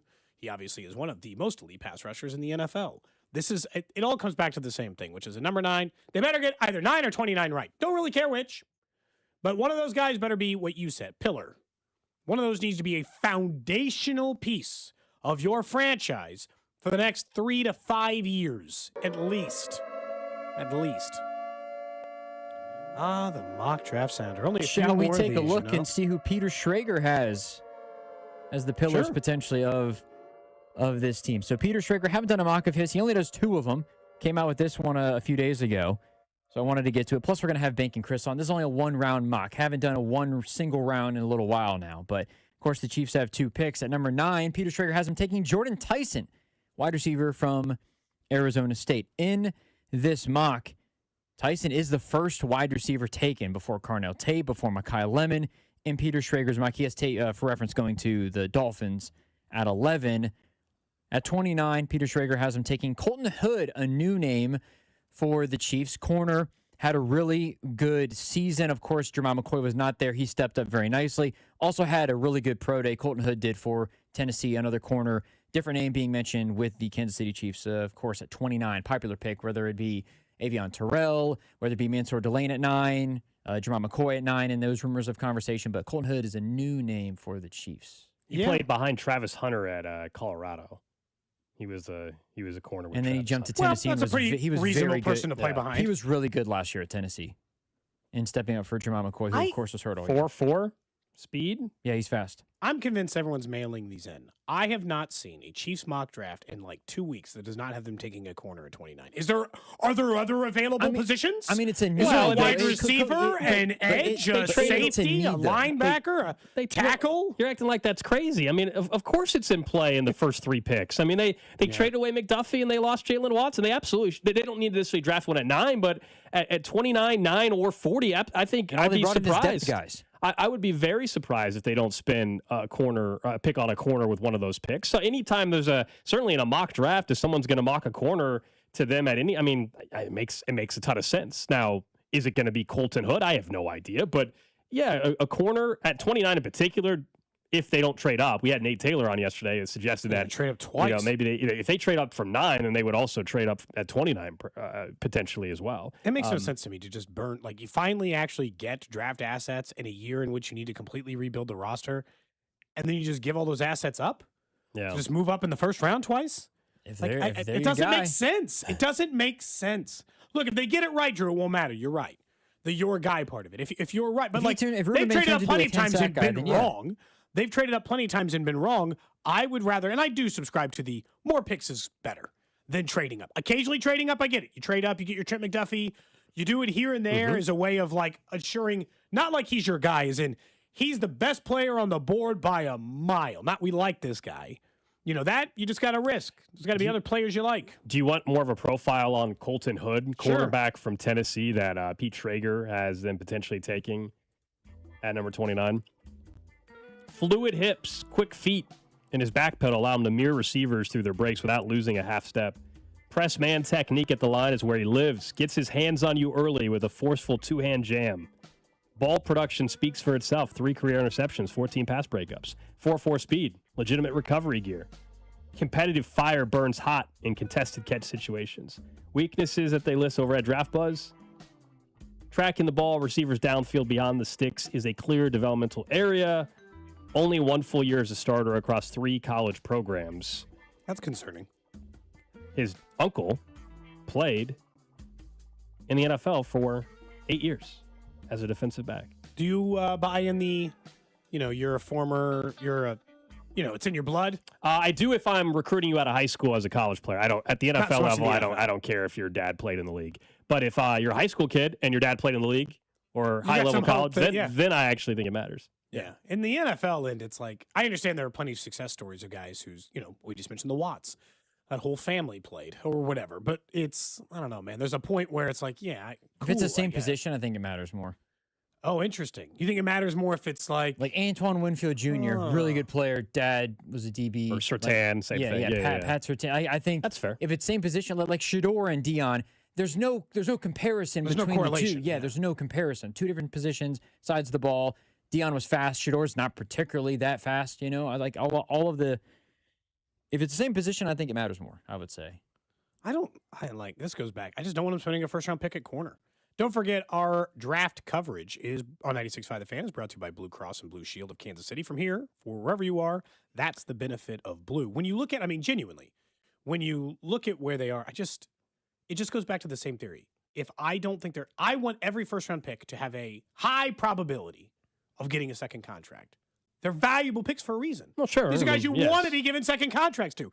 And at corner, they don't want to do it, whether they're good or not. And so, they've never proven they're willing to do it. But it's because they're not willing to do it, not because the player's not worthy of it, right? There's a difference. But that's also why, I would just, draft it different. I agree with what you're saying, but that would be as if, the player's not good enough to get the second contract. That's not been the issue for Jalen Watson. It's not been the issue Peters, for Trent like McDuffie, obviously. The guy just is the highest paid corner in football. The Chiefs just were not willing to make him the highest paid corner in football. So I'm with you on if you're not going to retain him, but that usually would be worrisome if it's just because the talent didn't work out. The Chiefs just as an organization have chosen not to, but they got top tier corner value out of Trent McDuffie and got their still. pick back years later. Yeah. They won a couple rings with Trent McDuffie as their corner, and they moved on before they paid him the contract that he's now getting with the Rams, It just comes back to, and I understand that, but just in the long term, those are just players I want if you're going to spend the 9th overall pick, the 29th overall pick, I want that guy here 8 years. And in the NFL, you don't get very many of those, but it's the only round I would say that about, right?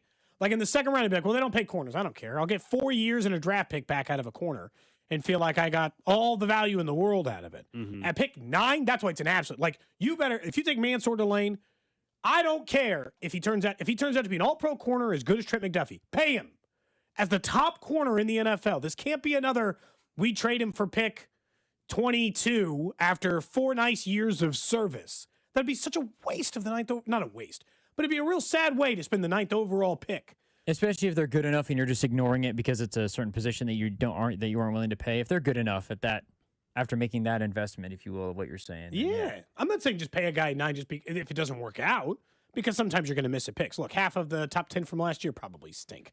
Or if we go to 20, you should go further back, right? If I go to the 2022 NFL draft, how many of the guys in the top 10 do you think, this is always the trouble. Got second contracts? We've not talked about this much on the show. How many of these guys, got a second contract for the team or you consider worthy of a top 10 pick? Here's 2022. That's far enough back that we know who they are as players. Trayvon Walker just got paid, didn't he? Yes. A bunch of money? Yes. He had a very good year. There's some people questioning it first. Aiden Hutchinson, great player. Mm-hmm. 2 for 2. Derek Stingley, one of the highest paid corners in the NFL, 3 for 3. Sauce Gardner, 4 for 4. Maybe it's going to work out in this draft. Kayvon Thibodeau, they don't really love him in New York. He's a perfectly fine NFL player. He's not the 5th overall pick. Okonwo, tackle for Carolina, is he still starting for them?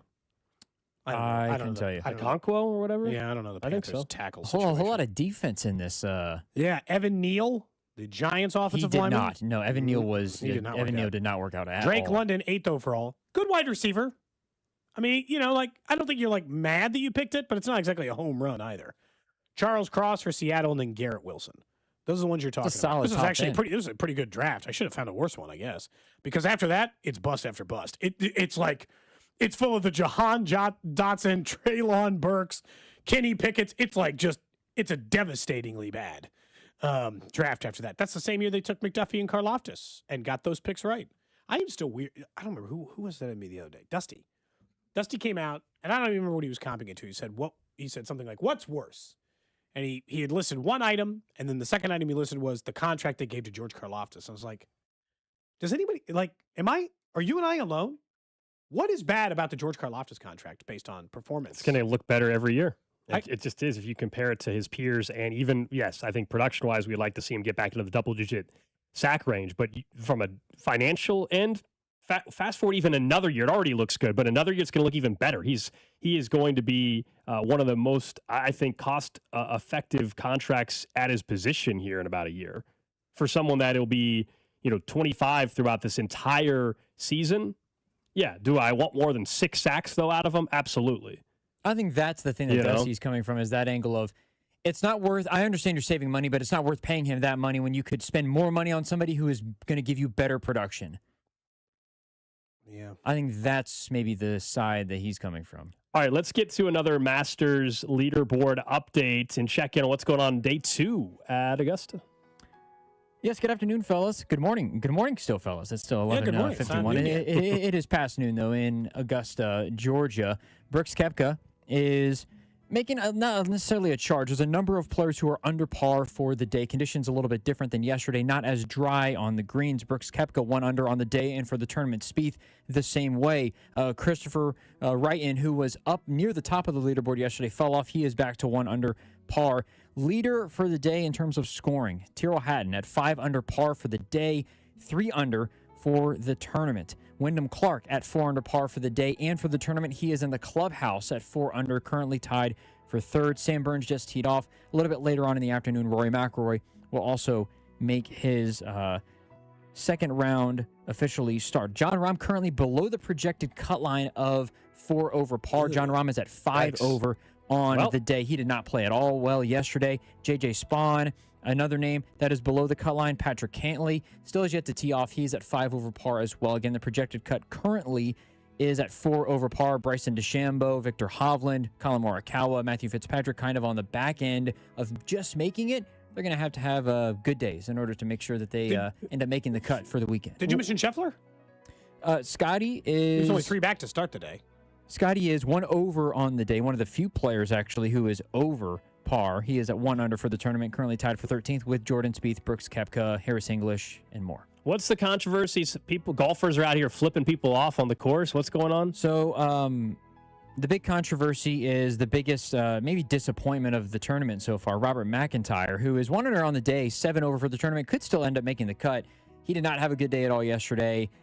Slammed the club down, was using some bad language. You're not allowed to use bad language on the course? Also, I would say I would say it's frowned upon. But also, he flipped off. I believe it was. I think he just flipped off the hole. Is what he did yesterday. One of the holes that he was playing. He had a rough stretch: 12, 13, 14, and 15. He let his anger get to him and kind of lost it a little bit. And there was a report that he could face some sort of discipline from Augusta National Golf Club. What's that mean? What's the discipline? I don't know. Yeah, wait, what? It's old school. It's got to be like some weird ancient torture nonsense. I'm surprised that it's for he doesn't get lunch this day. Like, what are they? I'm surprised that it's for the gesture as much as it is the slamming the club like he did.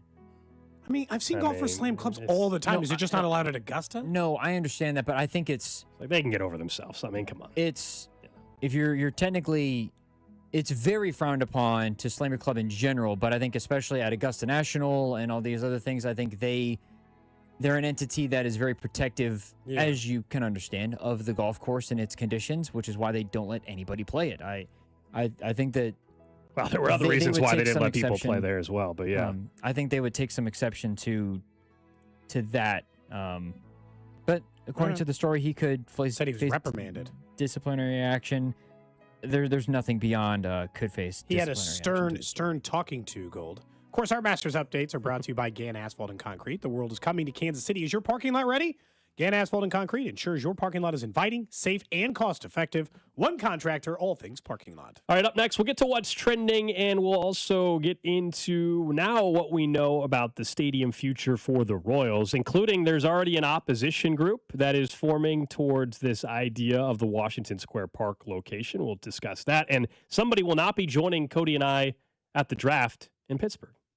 This is Cody and Gold on your new home for Royals baseball. 96.5, The Fan. Brought to you by Heartland Men's Health, the leader in men's sexual health. Thousands of men have been successfully treated for low T, ED, and more, all with discretion and compassion. Make your appointment at heartlandmenshealth.com. FanDuel has your back with a special Mulligan bet back token this week in golf. Once the tournament starts, and of course we're now into round 2, you can turn any losing bet into a bonus bet for another try. Now you've got protection to take that sleeper pick or make a bold prediction. Go to FanDuel.com/local to claim your special Mulligan bet back token. Backing someone to win it all, go for it like someone for a top 5 finish. Lock it in with confidence because if it doesn't hit, you've got that mulligan in your back pocket ready to go. Go to FanDuel.com/local to claim your special mulligan bet back token. FanDuel Sportsbook is the official sportsbook of 96.5 The Fan. 21 and over in President, Missouri. Opt-in required. Refund issued as non-withdrawable bonus bets that expire 7 days after receipt. Max refund $5 unless otherwise specified. Restrictions apply, including token expiration. See terms at sportsbook.fanduel.com. Gambling problem? Call 1-800-GAMBLER.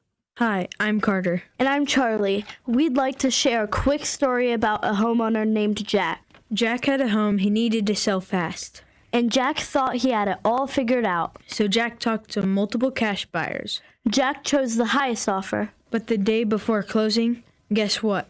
The buyer backed out, leaving Jack with the moving truck all packed in the driveway and not sure what to do. Jack learned the hard way that the highest offer isn't always the right offer. Jack got suckered. Make sure you aren't hung out to dry. Call our dad at Rex Buys KC. Our dad is local, he knows Kansas City, and he actually closes deals. No repairs, no fees, no showings, no surprises. Just a fair cash offer and a smooth process. Now, don't be like Jack. Call 816-330-6000 or visit rexbuyskc.com. Rex Buys KC, helping people make smart choices one home at a time. Did your HVAC struggle through this rough winter? When it comes to your home comfort, trust the local experts at Hamilton Plumbing, Heating, AC, and Rooter. Right now, you can save up to $2,000 on a new HVAC system with our trade-in allowance program. Over 40 years experience and more than 8,000 five-star reviews, plus our exceptional service guarantee, means you get safe, reliable service and peace of mind. Visit callhamilton.com/radio for details, terms, and conditions. Warmer weather, longer days, and a juicy steak sizzling on the fire. Ah, smells like grilling season is here. Stock up and save big this Friday through Sunday at Hy-Vee. Choose bacon-wrapped chicken grillers for $3.99 each. Marinated chicken breasts, $1.99. Thick-cut pork chops, 3 for $5. And specialty brats, just 8 for $10. Don't forget your favorite marinade, rubs, and sauces, and fire up the grill this Friday through Sunday, only at Hy-Vee.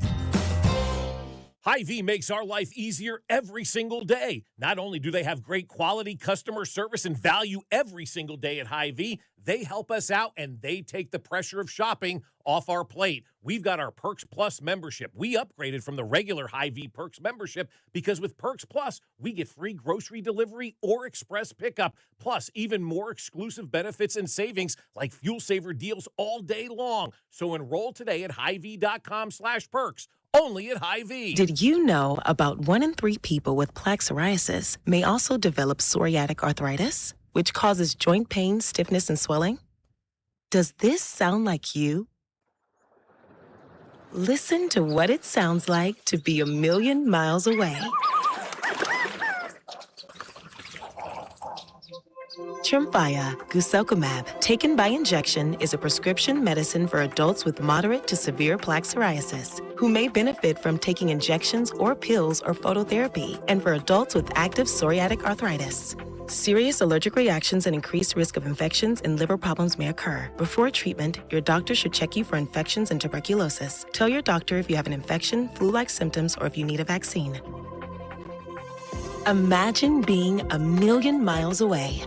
Explore what's possible. Ask your doctor about Tremfya. Visit Tremfya.com or call 1-800-526-7736. Did you hear? Allstate car insurance now costs even less. So when you bundle with home, you can save even more. Check Allstate first to bundle and save with a new lower auto rate. You're in good hands with Allstate. Not available in every state. Only applicable for new auto insurance business. Rates will vary by several factors, including how you purchase the policy. Potential savings may vary. Allstate North American Insurance Company and Affiliates, Northbrook, Illinois. I need a little ranch, step to the ranch, come on, meet me at the Introducing the new Chick-fil-A Jalapeno Ranch Club Sandwich. With that juicy Chick-fil-A chicken on a buttermilk ranch bun, jalapeno ranch sauce, and pickled jalapenos, it's a little ranch with a lot of kick. The new Chick-fil-A Jalapeno Ranch Club with original spicy or grilled filet. Available for a limited time only. Order ahead on the Chick-fil-A app. Draft coverage on 96.5 The Fan is brought to you by Blue Cross and Blue Shield of Kansas City. From here for wherever you are. That's the benefit of blue. What's up, KC? It's Chris Bubich. Tune in all season long to the play-by-play with Denny, Jake, Brian, and Stu right here on your home for Royals baseball. 96.5 The Fan. KFNC FM and AM, HD1 and HD2 Kansas City, an Odyssey sports station. What's trending? Cheddar, mozzarella, Havarti. What's Trending is brought to you by Gann Asphalt and Concrete, trusted in Kansas City since 1994. One contractor, all things parking lot. Number one on What's Trending, the Royals, unfortunately, on a losing streak. They fall to 5-8 after losing the opener against the White Sox. They continue their series tonight. Chris Bubich on the bump, 6:40 first pitch. Vern's on deck show at 5:30 right here on 96.5 The Fan. We will certainly talk more about this offense that continues to struggle. I think the stat that stood out after the game yesterday, just about this start, which is 47% of their runs were from 2 games this year. That's a weird stat. They're just hitting bad with runners in scoring position. Again, it's so weird. This is the exact same thing that happened last year, where if you look at how they hit when nobody's on, it's fine. When everybody's on, it's a problem. So looking to try to get back in the winning ways tonight against the White Sox. Who's on the mound tonight? Chris Bubich, the guy who just did the liner coming back from break. Next up on What's Trending, the Masters is underway in Augusta. Burns still atop the leaderboard as it sits right now at 5 under. He's played just 1 hole today and is even on that. McIlroy will tee off at about 45 minutes, side at 5 under as well. Then there's a big grouping of guys at 2, 3, or 4 under. Scotty Scheffler, somebody you'd obviously pay attention to, currently 1 over through 9 at 1 under on the day. 4 shots back of the lead. Elsewhere on What's Trending, former Kansas Jayhawk, current Philadelphia 76er, Joel Embiid has a long injury history. Unfortunately, add appendicitis to it. He's now going to be out for who knows how long. He had surgery for that, and they're in the middle of a tight playoff race trying to avoid.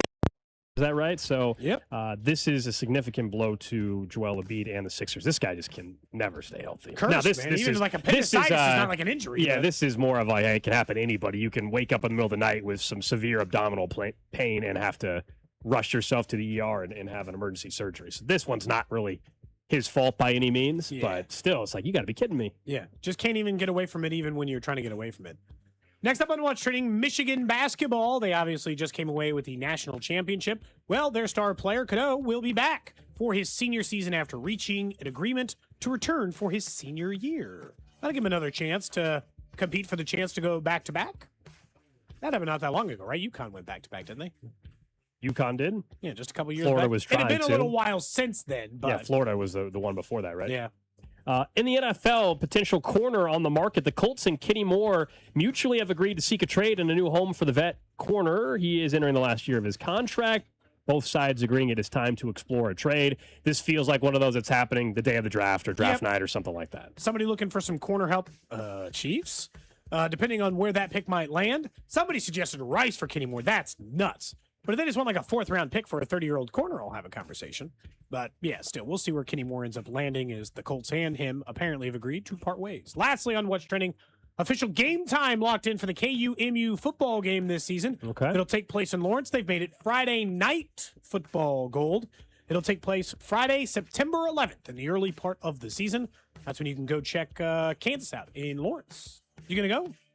To the border showdown? I have no idea border yet. showdown, so like border war. Yeah, border war. It's definitely border war. But will I go to the game? I have no idea. That's so far out. I have no idea what's going on yet. I would like to, but remember the attendance and capacity is going to be very low for that because the stadium, east right? side of the stadium will still be under construction. It was like kind of a mistake. Like put the game at Arrowhead until the stadium's ready, and then you can like do it proper, I guess. I don't know. Yeah, that's the only bummer, I will say. Not to mention just a lot of unknowns with the KU football team anyway this year. Yeah. Quarterback's situation.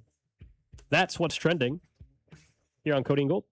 Brought to you by Gann Asphalt and Concrete, trusted in Kansas City since 1994. One contractor, all things parking lot. Let's get back into the stadium front. You know, yesterday during the show, the news started to break that there was going to be the ordinance introduced at the KC-Mo City Council. That, in fact, happened at 2 o'clock in the afternoon, right as we handed things off to the afternoon show. They had the news there about the $1.9 billion development, $600 million coming from the city of KC-Mo by diverting funds, and state money. We don't know the exact dollar amount, but it'll include state money, which through the Show Me Sports Act, can be up to 50% of the stadium project. So Plus, it could be like 300 million or up to, but I don't think it's going to be quite half. And then some of it will be private investment, which would come from the Royals ownership group. The mayor was on with The Drive yesterday, and I thought, some of the questions that everybody has were answered. There's still a ton more that we don't have answers to because it still has to go through this process next week with the Parks Board and everything. Hopefully this time next week, the city aspect of it could be complete. But listen to the mayor when he was asked why downtown baseball makes sense for both parties or all parties involved. I think this hits a nail on the head of everything that they said. The message I go way back to, if you're in the mid-2020s, Mr. Sherman, I sent what I thought was a very good letter to the community about why they're evaluating downtown. And all the things that were mentioned then are as true today. You want to be in the center of a region, frankly, and why I think this is, of the deals that we've been talking about over recent months, this is one of the best. You're in the core of the city. You're the heart of any convention. You're the heart of any flyover shot. You're next to residential population that has been booming over the last 30 years. You're next to public transportation and infrastructure. For better or worse, I know some people don't like downtown, but literally every highway in the region comes in and out of downtown Kansas City. This is central to our region. This isn't an edge. This isn't everybody hopping on I-70 after a football game, which may happen on either side of the metro, by the way. This is something that I think is great for Kansas City and the Kansas City region. It allows us to compete with other downtowns. And I will say this to you. This isn't just about baseball. This is about a venue that is going to be doing work more than 300 days a year, a venue that's now going to be part of all of our pitches here in Kansas City government. And I think it's going to bring more excitement and energy to downtown, which is good for our region long term. So there are hurdles, there are questions, there are concerns I want to get to in a second. I will just say on the surface, something that we've talked about for 4+ years at this point in time. The idea in general of downtown baseball, all about it. Yes. Love it. Excited that this was hopefully a huge step towards making that happen. There are still a bunch of steps to go. I know everybody yesterday is suggesting it's just a done deal. Not necessarily. I think it's going to happen. It feels like rubber stamp. And I want it to happen, but I don't know if you've already seen, there's always going to be opponents to any idea, but there's been some noise already from, I think even one of the Jackson County legislature members, Manny Abarca, and some opponents to this idea of Anyone a downtown. From He's been pretty quiet. I don't think we've heard from him, but we acknowledged this yesterday because Jonathan Katz of Fox 4 was on our show a month or two ago and said, hey, look, he said he had to double check it, but even though this bypasses a public vote, there is still a path that could push a public vote. And so that's what I mean by saying, I don't want to just act like it's 100%. It's 100% done. I think it's going to happen, but yesterday, there were a couple other outlets that reported as well. Technically, if opponents think they have enough backing behind them, they could go with the ballot a petition to force a vote. All they need is 2,000 signatures to force a vote. So we'll see. It requires petitioning and everything. I don't know if that'll happen, but 2,000 signatures doesn't seem like a crazy amount. So keep that in mind when we act like, it's just a done deal. And maybe something changes here, but I'm excited. I want downtown baseball, but let's just slight tap on the brake is if we think about it being just 100% done. No, it felt like a major step though for the first time since they failed the vote. All the other stuff had been speculative, and so when Q and all these other guys talked yesterday about the possibility of it, I get it. And look, I'm tired, and I think maybe a year ago you had said, I don't want to ever talk about parking on this show ever again. All these other downtown stadiums, they seem to work. But here it won't because of parking.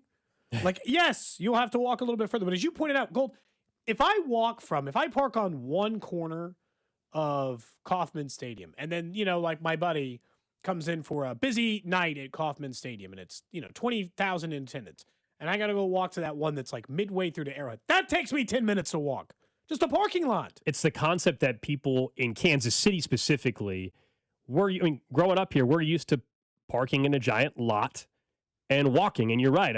For a Chiefs game, sometimes you're out on the gravel and you're really, it's that is a 10+ minute walk, depending on your pace and everything. But if you tell somebody that maybe they're parked 7 blocks away or 6 blocks away, that feels like, oh my gosh. And I get it. It's different. We're not used to it. We also, as you pointed out, I understand the streetcar is a thing, but we don't have great public transportation in this city. No, we don't, we don't. right? It's improving, but it's not great if you compare it to some of these other downtown areas. But at least this site has some of our new public transportation going directly to it. It does. And, some of the questions people ask, we don't have the answers to yet. Like, what's it going to cost? I don't know. Every lot might be a different price. I have no idea. Yeah. But this idea that you won't be able to find a place to park, I'm sorry. Like that, everybody else has figured out the ingress and egress of stadiums that are downtown. Kansas City, we will figure that part out, but there are more spots than everybody realizes. And, the worst part is, and it's just like, hey, let's remember how this plays out. Someone said earlier on the text line, Cody, they said 19,000 spots. What happens if there's 20-something thousand people at the game?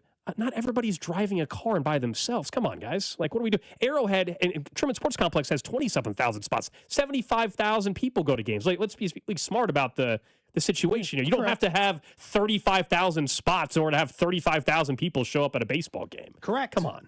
It's just not, it's more spots than you think, but it's also, all these other cities have figured it out. You don't think we can?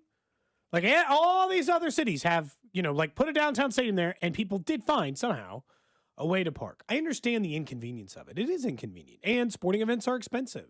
And the problems that, come with some of those things. But the site location, no offense, I don't exactly love my parking situation. For Kaufman, it's fine. For Arrowhead, it's a nightmare. It's not good there either. Yeah. I got to spend 4 hours leaving that stadium sometimes.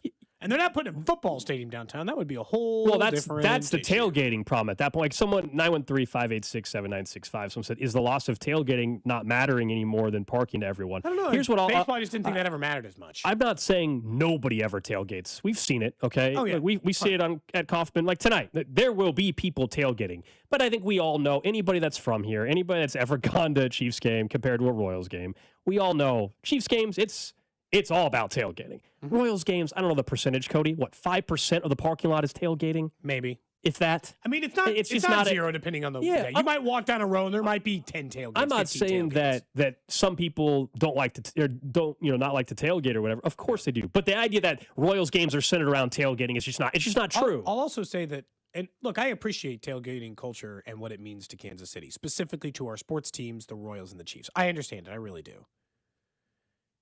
The next generation will just know it different. You know what they'll know it as? I have 92 entertainment options between my parking spot and the stadium. I can go to a restaurant or a bar or a patio or a business. I can go shop. I can do, I understand it costs money. I'm not trying to pretend but I will just have different entertainment options. I think, and we really vastly under-discuss this, a huge reason why tailgating is a huge thing in Kansas City is because there's jack to do by the stadium. That's why it became a thing here. Because when you went to the game, Gold, your option was to go to the game and do nothing or do something.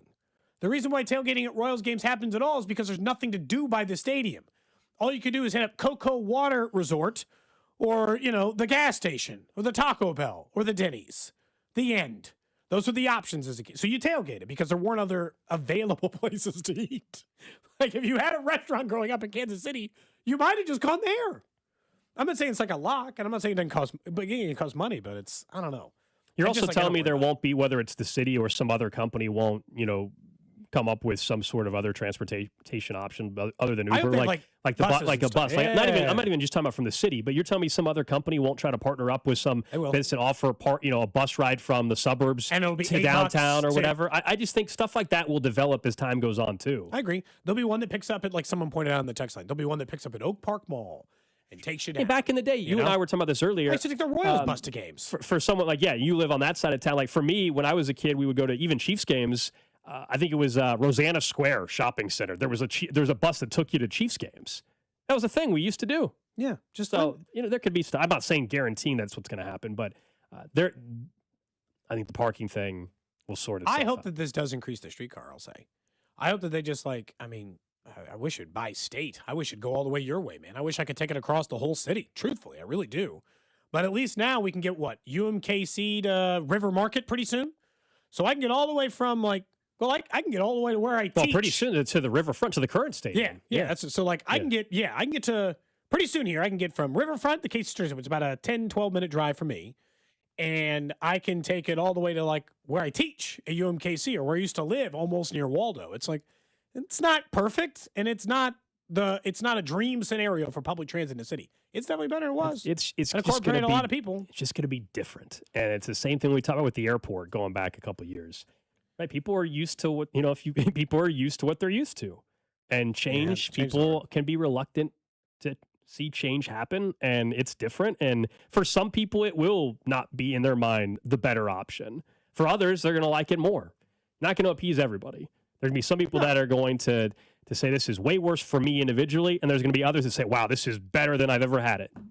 That's kind of life. And that's go ahead. Yeah, no, it's like that's always the tough part. It's do you feel bad for like you, the individual? But like I've also said this before, the price of sporting event. Like, Gold, if I want to take my family for a Chiefs game, I got to budget that out for months. Like, I'll just tell you right now, financially, that is not like a thing I can just do on on a whim. It's $300 a ticket to get to a Chiefs game, depending on the game. Sometimes maybe a little less, Gold, if the game stinks. Yeah.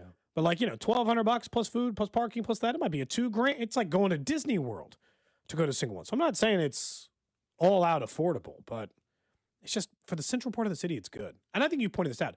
Jackson County and Johnson County are very close in population size.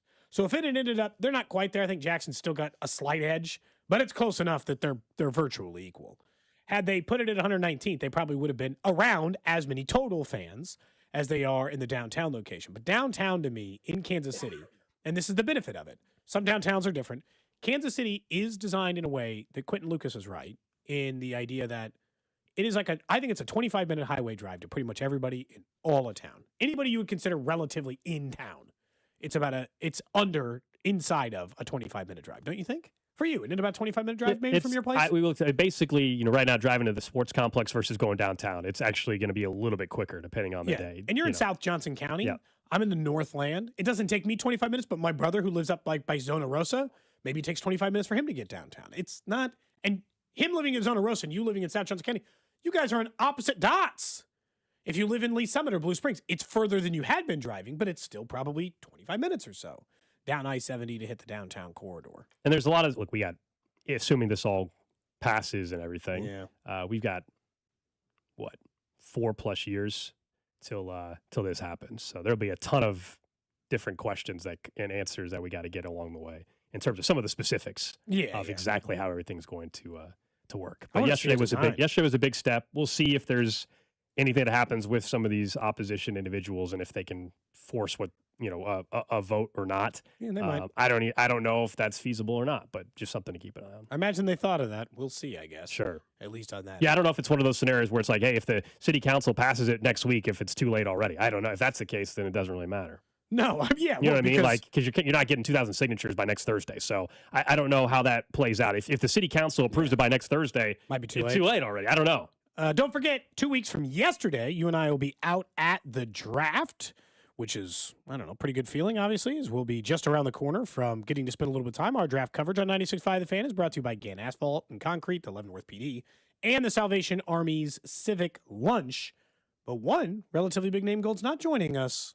What a disappointment, Tisk, tisk, tisk. Not really. We're not going to see Mendoza out there. He's staying home, which is honestly very on brand for him. It's actually kind of perfect. If his whole vibe and everything, stay in Miami with his family. Also, it was well documented. He's talked about his mom and everything, and I would imagine just considering everything there, it might be easier just to have the party at home with everybody together. So good on him for not falling into the pressure of, hey, I'm going to be the number 1 overall pick. I got to be on site for the draft. I'll admit, is it a bummer is this what's going to happen more, and will it take away eventually from the draft? Are we going to start seeing players do this more and more? We saw it last year with a couple players as well. So I don't know. I mean, the number 1 overall pick part is what makes it rare because usually that guy is there. Trevor Lawrence wasn't, I guess. But it's happened before. Yeah, it's happened before. So I don't know. Yeah, you and I will not be there with Mendoza. We'll send Drew down to Miami. That way we have somebody near Mendoza. Is that where he's going to be at? Drew's going to be in Miami, I think, yeah. Drew, you want to go to Miami? You ever been? Yeah. I mean, I've never been to Miami. I've been driven through Miami. I mean, I'll go to Miami. I've never been to Miami. You don't want to come to me with Pittsburgh? If I could choose between Miami or Pittsburgh, I would choose Miami. I mean, if you go an You've hour been to Miami. If you go an hour north of Miami to Jupiter, Florida, like West Palm area, I've been there like 4 or 5 times. Yeah, I was about to say that's where Visit your my brother brother, lives. yeah. Plenty Makes of times sense. in that way. I don't know, if I'm Not the Miami, NFL, I'm kind of bummed. Oh, I think they're probably a little disappointed. Every single draft that I host as the NFL, as big of a spectacle as they make it. It's like if you're going to be the number 1 overall pick, and we all know, man, you got to be here. I know some people want to avoid the they think you're going to go in the first round, and then you're just sitting there and hanging out, and the camera shot, the Aaron Rodgers, right, the horrible moment. But that's not going to happen. Who was the other one? Will Levis, when it was in Kansas City, he left after night 1. But this isn't going to. That's not first. That's not going to happen to Fernando Mendoza. And obviously, he said he wants to have it as a moment with his family. There's still going to be a camera on him. He's still going to talk to ESPN. All the normal stuff is still going to occur. Can't it just be a moment for your family if you're all there? Or at least a portion of you are there live at the draft, and then you have the party on Saturday night at some bougie hotel, for the rest of the draft? I'm surprised you wouldn't want to be there. If I was going to be the number 1 overall pick, I think I'd want to be The reports where his agent had already kind of told the league and maybe the TV partners or whatever months ago. This was not a shock to them. They did not think, oh my. But I mean, as a fan, crazy, you got to tell people that. As a fan, if you're watching it, deep down, do you care though if like Cody said, if it's a video, it's a shot of his living room instead of him sitting in the green room on a couch? You know what I mean? Does it really matter? Now you don't get the moment. You don't get the Roger Goodell. You don't get the go to middle of the stage, hug Roger Goodell, I guess, and hold up your jersey. You don't get that moment. With the number 1 on it, it kind of feels like a big deal. There are 13 players, by the way, Bain and Bailey being 2 of them.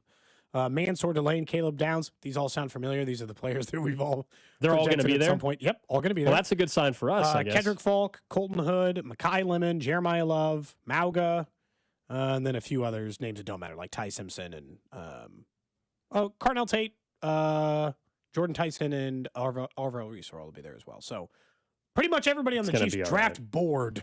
I'm going to guess that the person the Chiefs draft is on that list.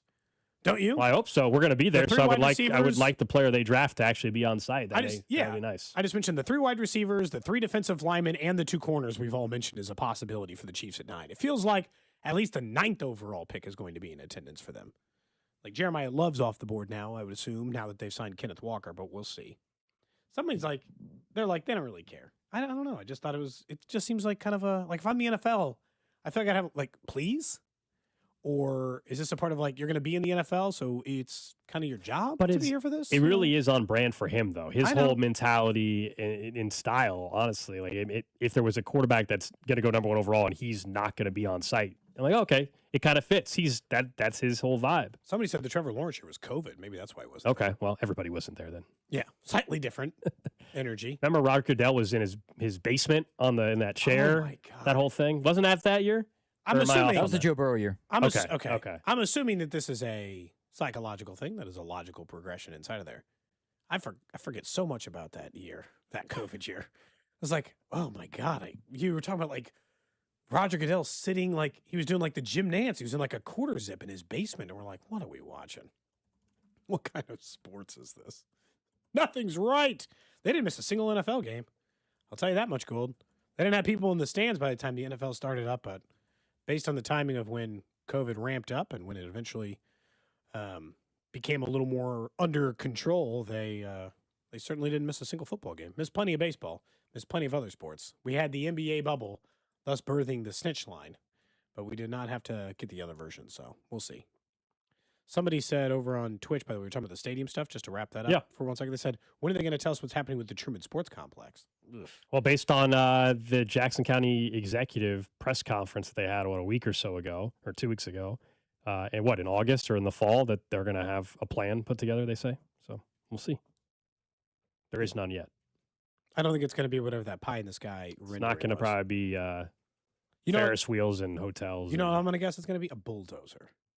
I hate to say it, but if you want to make me guess right now, I don't think they're going to redevelop it, do you? Into what? I mean, it'll be redeveloped into something. I just don't think it's going to turn into Destination Kansas City. Yeah. But, yeah, it'll be redeveloped into You think that something. It's not going to just be 2 stadiums sitting there growing weeds. I mean, that's happened in other cities before. But that's why they're talking. That part, the Astrodome for a while. They're 60 years of the Astrodome today, I think, actually. Oh, really? Yeah, I saw that. That's weird. On the timeline. Of all the stadiums I could have saw that on the timeline, I think, today. No, I mean, I think that's why they're talking about the development and trying to get ahead of it, and to their credit. Now, I do think the AI renderings that they put out there are all bogus, but it'll be developed into something. Now, that something could be warehouses. I have no idea. I don't know. I think it'll be more than that. It'll be after the stadium. They'll bury that for a little while as they get closer. It might be a year before they say what they're planning on doing in the Truman Sports Complex. Mm-hmm. They got to get their think tank together. What do they call it? They call it a think tank? What do they call it? Committee? It's a committee. Oh, committee. Sorry. My apologies. I wanted to get the terminology right. You were on the show when they originally talked about it. All right, up next, let's talk on the field with the Royals a little bit. The biggest thing that continues to be an issue is obviously the offense, but let's dive deeper into that. Plus the random question of the day right here on Cody and Gold. What's up, Kansas City? This is Vinny Pasquantino, and you're listening to Cody and Gold, weekdays starting at 10 on 96.5 The Fan. Brought to you by Heartland Men's Health, the leader in men's sexual health. Thousands of men have been successfully treated for low T, ED, and more, all with discretion and compassion. Make your appointment at heartlandmenshealth.com. If you got hit by those major storms last night, maybe you heard a drip, maybe you heard a leak, maybe the wind did a little bit of damage, or maybe that hail came a month ago. Century Roofing is the company that can take care of it for you. That's because for over 35 years, they've been protecting homes in Kansas City, one roof at a time. That's more than 3 decades and more than 35,000 roofs installed in Kansas City. That's how we got our roof worked on the first time. One of those big, heavy rains, and you're like, I hear a drip, and I'm not sure if it's anything, but I'm going to find out if it's something before it becomes a major problem. Little roof repair later, no problem. Then I said, hey, do I need a new roof? They're like, no, not yet. You still got good life left in this one. Just get a couple of repairs done, and you'll be okay. That was a good feeling, right? You don't want to always have to get a new roof. I like the honesty. I like the trustworthiness. I like that they'll be there to stand behind any work they do. So whether you need a roof repair or a roof replacement, this is the company you're going to want to work with. CenturyRoofingKC.com. So trust the pillars of strength and go with KC Basin female owned. That's CenturyRoofingKC.com. DQ presents the Blizzard Double Flip Deal. For a limited time, when you buy one Blizzard treat, you get a second for just 99 cents. That's 2 Blizzards, 2 spoons, 2 flavors, and 2 flips. So don't miss out on the Blizzard Double Flip Deal, available only for a limited time and happening now at DQ. Because the only thing better than a Blizzard treat is a second Blizzard treat for just 99 cents. It's a deal to flip for. The Blizzard Double Flip Deal. Get it in the app. Participation may vary. Forget what you think being a cop is. In Leavenworth, we're not robotic, no egos, just real people doing real work and loving it. You'll have a front row seat to action you can't script, and you'll do it with the latest high-tech tools in modern policing and technology that helps you do the job smarter and safer. It's real. It's not for everyone, but if you want in, come apply. Leavenworth PD. We're different on purpose. Got questions? Give Sergeant Flynn a call and apply now at leavenworthks.gov/police. That's leavenworthks.gov/police. Had enough of your sportsbook holding back on the rewards? Fanatic Sportsbook opens a lane to a world of exclusive perks. Use FanCash to step up your tunnel walk with authentic NBA jerseys and vintage fits. Be there for the biggest moments with game tickets and rub shoulders with NBA greats through meetups and Fanatics experiences. Make the switch and get access to a highlight reel of rewards with Fanatic Sportsbook. Winning hits different here. Must be 21 plus. Gambling problem? Call 1-800-GAMBLER or 1-800-522-4700. MD visit mdgamblinghelp.org. Offer not available in all states. Terms apply. See Fanatic Sportsbook app. Whether you're commuting to work or heading out for a fast coffee break, getting an auto insurance quote is just a tap away. With AAA, you're always connected, so you can focus on the road ahead. Rest easy knowing AAA's got you covered, no matter where life takes you. AAA, we're always with you. To start your quote, visit AAA.com/insurance. Insurance provided to qualified AAA members by Automobile Club Inter-Insurance Exchange and AAA affiliate insurers. Membership requires a separate payment. Hi, I'm John Ray, your friend and jeweler at Shane Company. Getting engaged? So friends, listen up. Shane Company engagement rings are protected with our all-inclusive free lifetime warranty. We stand behind the same quality we've offered since 1929. Our rings are crafted to last. It's why our warranty is the only one that protects your center stone. We also cover repairs, resizings, cleanings, and so much more. That's money you keep for you and your family. Because a friend always has your back. Shane Company, your friend and jeweler. Look, we all have those moments where we have to say no. No to a round of golf, no to a long walk, or even just no to getting out of the chair because your knees or your back aren't cooperating. But as we head into vacation season, think about the people waiting for you to say yes. Your family, your friends, they want the real you back, the one who isn't sidelined by chronic pain. I want to help you turn that corner. At QC Kinetics, they specialize in regenerative treatments that get you back in the game without surgery or without endless recovery months. Be honest with yourself for a second. Does joint pain keep you up at night? Are you at the end of your rope leaning on daily meds just to get through a shift at work? If you're nodding your head, you're exactly who QC Kinetics helps every single day. The best part, it's done right in their office with no downtime. So call them today for that free consultation. 816-412-6299. That's 816-412-6299. They're located off 435 in State Line or in Gladstone.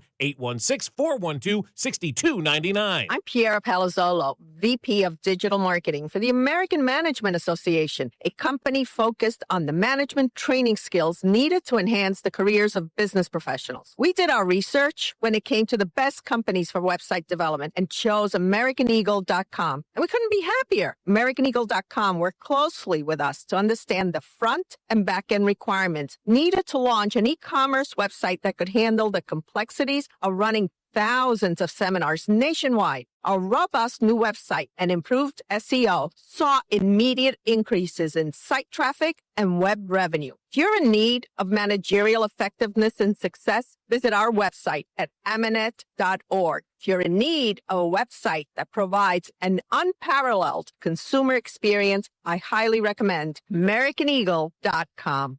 Transform your business today. Dial 877-WebNow1 for a free digital consultation with AmericanEagle.com. This is the story of the one.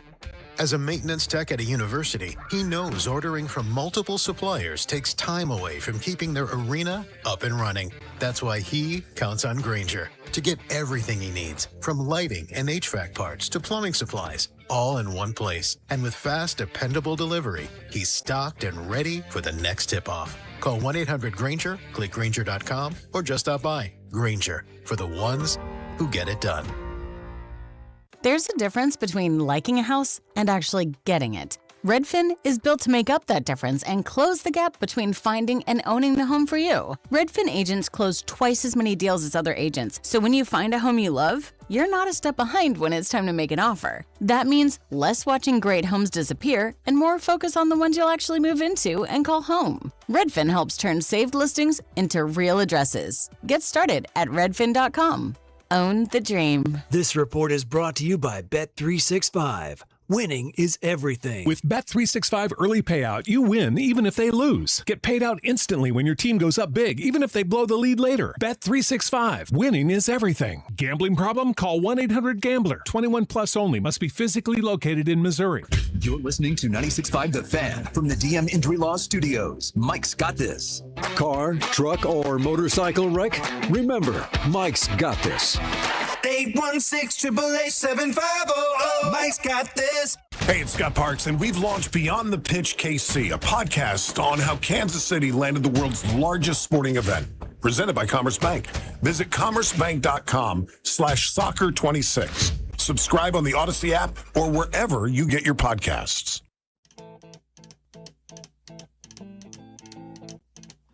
Coming up in 25 minutes, it's a Fan Club Friday brought to you by Jay Rieger & Co. We will have the Character Concerns crew talking all things draft. We'll also talk some stadium.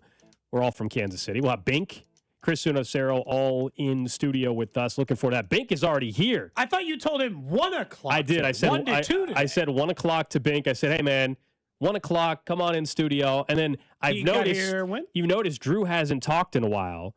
He is locked in. Well, Bink is locked in with a conversation with Drew across the way. Cody was like, who's Drew talking to? I go, Bink, do you not see it? Bink's hanging There's out. like a glare on my side. Bink just told me to say, and I quote, "Tell Gold I am no Carter Jensen." Oh, jeez. Okay. Why's Jensen got to catch a stray today? Wow. You got here like noon. Bink's early. Bink's early. Always early. He's ready to go. I don't He's like prepared. I don't like lateness. So Yeah, I appreciate he's that. about prepared. Bink. He is wide awake. You know. Did he like my jingle for the Royals? We'll ask him when he comes in studio. Okay. Yeah, we'll ask him and Chris Unocero as well. If I had a definitive feeling about a player I wanted them to draft at 9, I'd do a song for that. But I'm pretty open.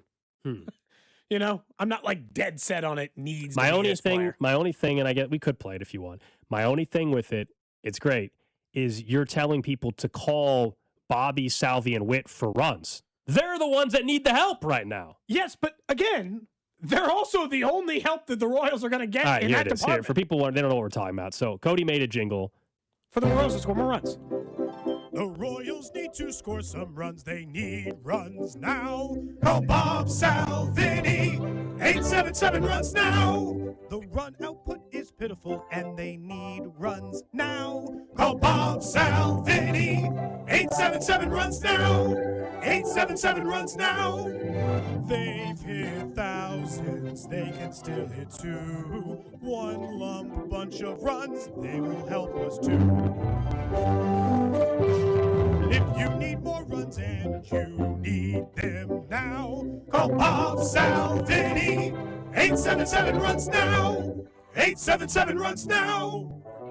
I stand by it. They need Bobby Witt Jr., Salvador Perez, and Vinny Pasquantino to get score. runs. Yeah, to score. And Yes. then, but you're saying call Bob. Call them now. Call them now to help you. They It's need going the to help. start work. They don't need help. They need to be the help. Okay. That's the thing. Okay. They're off to a slow start with specifically with runners in scoring position. Mm-hmm.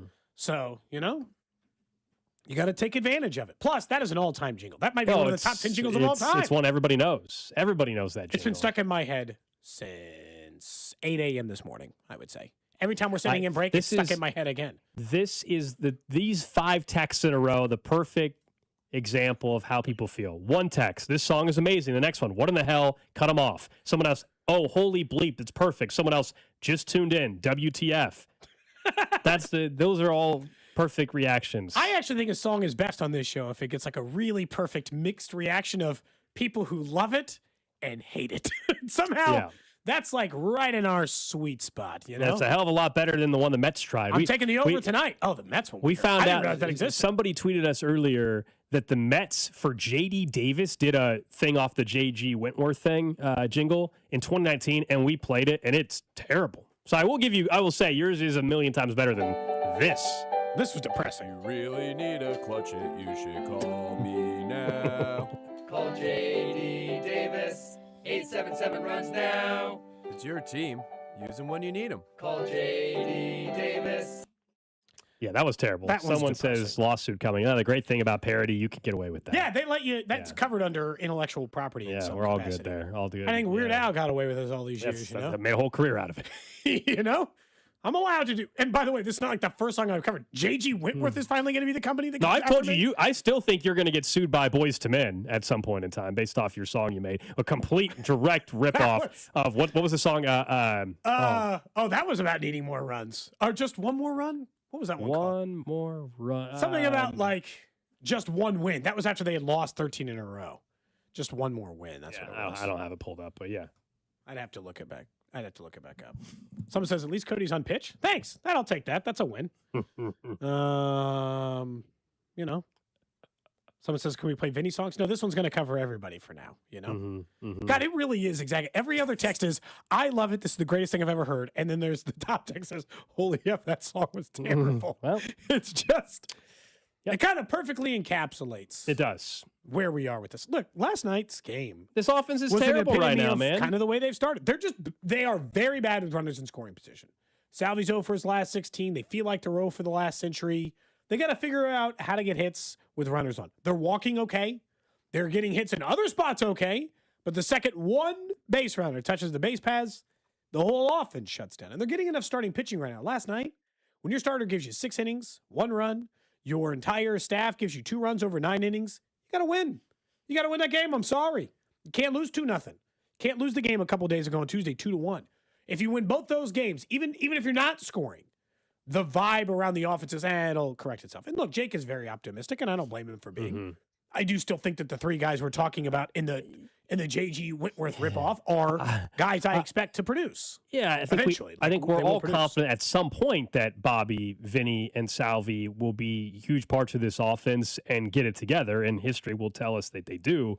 But also, history has told us, Cody, that these April slow starts are happening far too often. Yeah. And even for Vinny, who I'm with you, long term this year, he will end up with great numbers probably. And someone will say, well, then, hey, it's a long grind of a season. I get it. What is frustrating, I'm sure he's frustrated by it as well. In April, man, he is just a different player in April. He is not the same player at the plate. And last night, you get Bobby and Michael Garcia getting on base and Salvador Perez and Vinny, were they both combined 0 for 8 last night? 0 for 8, I think it was. Look, Vinny, I mean, it's been terrible in the month of April. I looked up the good news is for Vinny is that there are 3 weeks left in this month. So he doesn't have to have a bad April, right? He can still stop it. But his splits in April versus any other month in his career, I looked it up earlier. It was crazy. It's like 30 points on batting average versus his career of any other month. It's 100 points off his OPS. It's a significant drop off. April's been a tough month for him, and he hit well. He hit okay. He wasn't like he didn't hit as well as Michael Garcia in the World Baseball Classic, but the team played well, and I kind of thought that momentum was going to carry, and to this point, it hasn't yet. But it's also only April 10th, so I'm stuck in a world where you and I both don't want to. I don't want to look stupid, but I also just genuinely believe that just writing it all off and be like, all right, get rid of the hitting coach and change the whole lineup and do this. Change the lineup. I'd be talked into that. It might be time for a change here or there. There's no reason not to consider maybe changing the lineup up a little bit, or Lane Thomas is struggling. Carter Jensen's been one of your best hitters. Your offense is struggling, so Carter Jensen, to me, at this point in time, should be in the lineup more. I mean, I understand it doesn't fit with the normal mold of how they go about their lineup, and as we've said, they have a manager they hired for a reason that goes by the numbers more than anything else, seemingly. And so that is what everybody has kind of signed up for, if you will, and that wasn't going to change this year. The Alex Zumwalt thing, the reason, someone asked why we weren't talking about him more. You guys know where I stood at the end of last season. I didn't think they should bring him back. I said it on the show. I did not think said it pretty much July on. I did not think he should be back. They chose to bring in 2 new pieces to go with him. That was their decision. I was concerned about it. But the reason why I'm not talking about it today is because if they decided not to fire him at the end of last season, well, then they're not doing anything on April 10th. So to me, that's not a conversation yet. Do I agree that if it continues, we're going to point to him? Absolutely. But on April 10th, I'm not having that conversation because they already showed you what they did in the offseason with that. Now, thinking of the offseason, you and I agree on the player that is most concerning because of what it potentially could mean so far with his struggles at the plate is Lane Thomas. When we discuss the outfield and how you could get some more pop there, number 1, it's Jack Caglione. And the pop hasn't shown yet. Number 2, I thought, was Lane Thomas. And he, to say the least, is not producing at the plate. I thought there was a chance, if you talk about the outfield having some more production over the fence, he was a guy that has shown in his career he can hit 25 homers. Yeah. And right now, he looks a lot like the guy that was hurt last year. And so there's the problem. It's like, for the guys that are already here, I don't have to talk myself into, will Vinny come around and hit? Yeah, I know Vinny hits. I don't have to talk myself into, will Bobby come around and hit? Whatever. Those guys I know. Lane Thomas, the whole adage was, hey, if you just go a couple years back, when he was healthy, he hit. But I was like, yeah, but when he was healthy last year, he didn't hit. And then he was also hurt. And of all the batters that we've talked about this year, he looks the most lost. But the problem is, I know, like Salvador Perez looks a little lost at the plate. I've seen that 100 times. And then he finds it again, and he'll hit literally anything. I guess what's frustrating is, Cody, again, but like with Lane Thomas, he is my most concerning player's slow start because I kind of thought they were going to get more out of left field. And so far, left field has still been a pit. They've gotten more out of right, not a ton. Cags has been okay, but no RBI, no power. But also, Kyle Isbell, I think he was like 0 for 4 last night. But he was the first, I would say, 8 or 9 games. He was one of the biggest bright spot. Right, he was playing great. He had the highest batting average among qualified hitters in baseball for the first week or so. But I think much like if we're going to sit here and tell you, Cody, that Bobby, Vinny, and Salvi will figure it out at some point, I also think history tells us a little with Kyle Isbell. He's obviously going to go back down to earth, and maybe it's already happening. Probably. So you can't count on that. I'm not counting on Kyle Isbell in the 8 or 9 spot being the offense. That's not the solution to this entire thing. We all know that. Someone pointed out the other problem with Lane Thomas is I was sold on he can play center, he can play left, he's a good defender, he can chase it down. Nothing looks comfortable for him yet. And I don't know if that's just because he's traditionally a slow starter. Obviously, he hasn't been a member of this organization all but 2 weeks. As far as like a major league player, obviously he was here for the minors and all that, or for the spring training and all that. But it's like, I don't know, like, it's why he's the most concerning.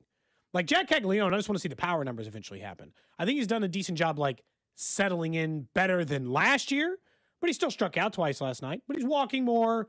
He's putting the ball in play more. So like I'm optimistic that will hopefully start to bear a little bit more fruit. But like the outfield right now, it's Jack Haggley's been okay. Lane, everybody who's played left field has been bad. And center field's been great so far. But like you and I said, we're just kind of not waiting for the shoe to drop, but waiting for some normal stats to regulate themselves in a way, Gold, that at least they are going to need more out of left, more out of right, more importantly, more out of the middle of the lineup. We can talk as much as we want about the outfield. If the middle guys aren't hitting, none of it matters anyway. Random question. For you, Gold. For you, Drew. Text line 913-586-7965. Of course, over on YouTube, Twitter, Twitch, and Facebook, we live stream the show 4 hours every single day. You can interact with the show over on YouTube and Twitch. As you heard earlier, I was reading some of the comments from there. Good chance to live interact with some of the other listeners as well. Like and subscribe. It'll pop to the top of your feed there on YouTube or Twitch. That way you can interact with us every single day. 2 random questions today. First one's short. You get 2. 2. Oh, come on. We got a few minutes before Bink comes in. One is short. One is one you'll need at least a second to think about. It's not crazy, but I think it'll take a second.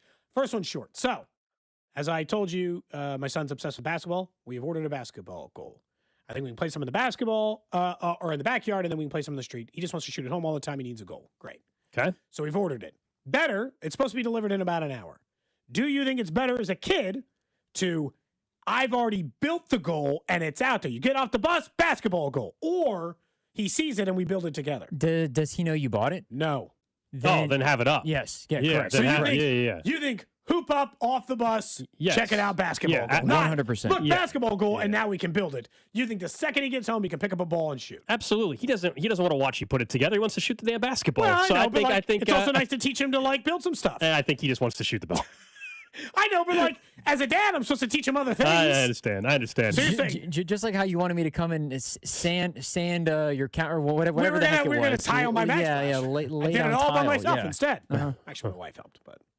I think you just build it. Yeah. Don't tell him you got it. Whenever you can get it built, and hopefully whether it's tomorrow or Monday, whenever you can have time to do it. That's what I was going to say. So, if it let's say it gets delivered tonight after he's home, do you think it's better to keep it hidden? Yes. Wait, and then build it at a time when he's not going to be there, so that it can still be look, here's a basketball goal. Absolutely. Or if he's hide a basketball goal, though. Well, it's just going to come in a flat box. Just put it in the garage somewhere. He's not going to go and look at. He's not going to go into the box. If it has a picture of the goal, you got to cover up the photo. Someone says, "Good luck building that in an hour and a half." It's a portable basketball goal. It's going to take an hour and a half to build. I don't know. No way, right? I mean, I don't know. Is it one of those you have to put water in the sand or water, sandbags? Are you gonna where are you putting it? A couple weeks, 2 months ago, you said. I still think there's a great space for it, but we found a spot that we think will work at least so he can shoot. Because the neighbor said no. It's not a great dribble and shoot, but at least he can shoot. Did you actually ask the neighbors? No, I didn't have it in me. Felt like I was putting too much pressure on it. After that whole thing, yeah. Felt bad. I get it. So everybody seems to agree hidden for surprise. Question number 2, because we were talking about this the other day. So this is just a general layout of your lives, and I will get to know each other a little bit better. What is after you've finished your entire week, dream Friday after work? Alex Gold's living his best Friday after work life. Does it include something social, not social? Does it include a certain eating out or eating at home? What is your dream Friday night? Specifically Friday. I think Saturday's got a different vibe. Yeah. Friday, you've been working all week, so it's got a slightly different energy. Yeah, so if afternoon and night are two different things, but I would say if the weather was nice, let's say it wasn't like it is today, if it was nice and it was 75, give me a patio. I want to sit out in the sun on a patio and have a drink or two. Okay. That's what I want to do. Sit on a patio with a friend or two outside. Eat dinner there or eat dinner at home and then go out to the patio? No, eat dinner there. Yep. Okay, eat dinner there. Yep. Call it a night early or stay out late? Well, I got the show tomorrow morning, so yeah. Okay, so traditionally for you, a Friday night includes...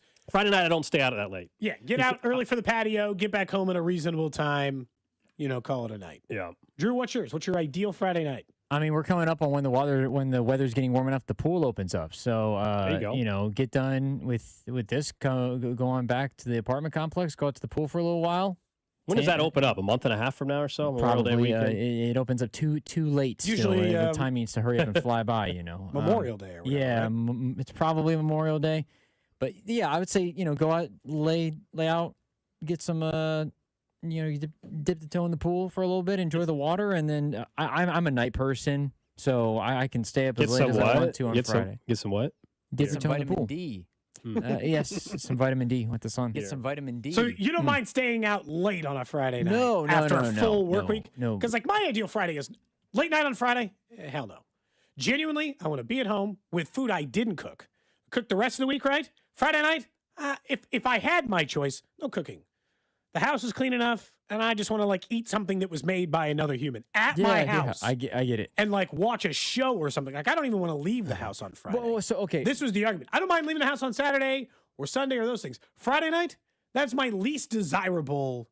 Not least desirable. Like it'd be probably a Tuesday night. I don't But, go out like that though. So like me being out or staying up is like being is poolside more at of the what it apartment. is. Yeah, or just hanging out in the apartment and just staying up late watching, like catching up on a show or watching, I don't know, some hoops action tonight or watching a movie, something along those lines. I don't have a quote unquote bedtime, if you will. I can stay up late as I want to. It's the way you said that. Like, I don't have a bedtime ever. Either, Drew. I can stay up as late as I want to. Technically, I don't ever have a bedtime. Correct. Yeah, wait, who's telling you to go to bed? I have a voluntary bedtime, as in I'm tired. Yeah, that and I might don't be. do it. If you're a FedEx driver driving in the metro area, let me know if you got my kid's hoop. God dang! I'd like to be able to build it. I normally have an hour and a half from when I get home after the show until my kid gets off the bus.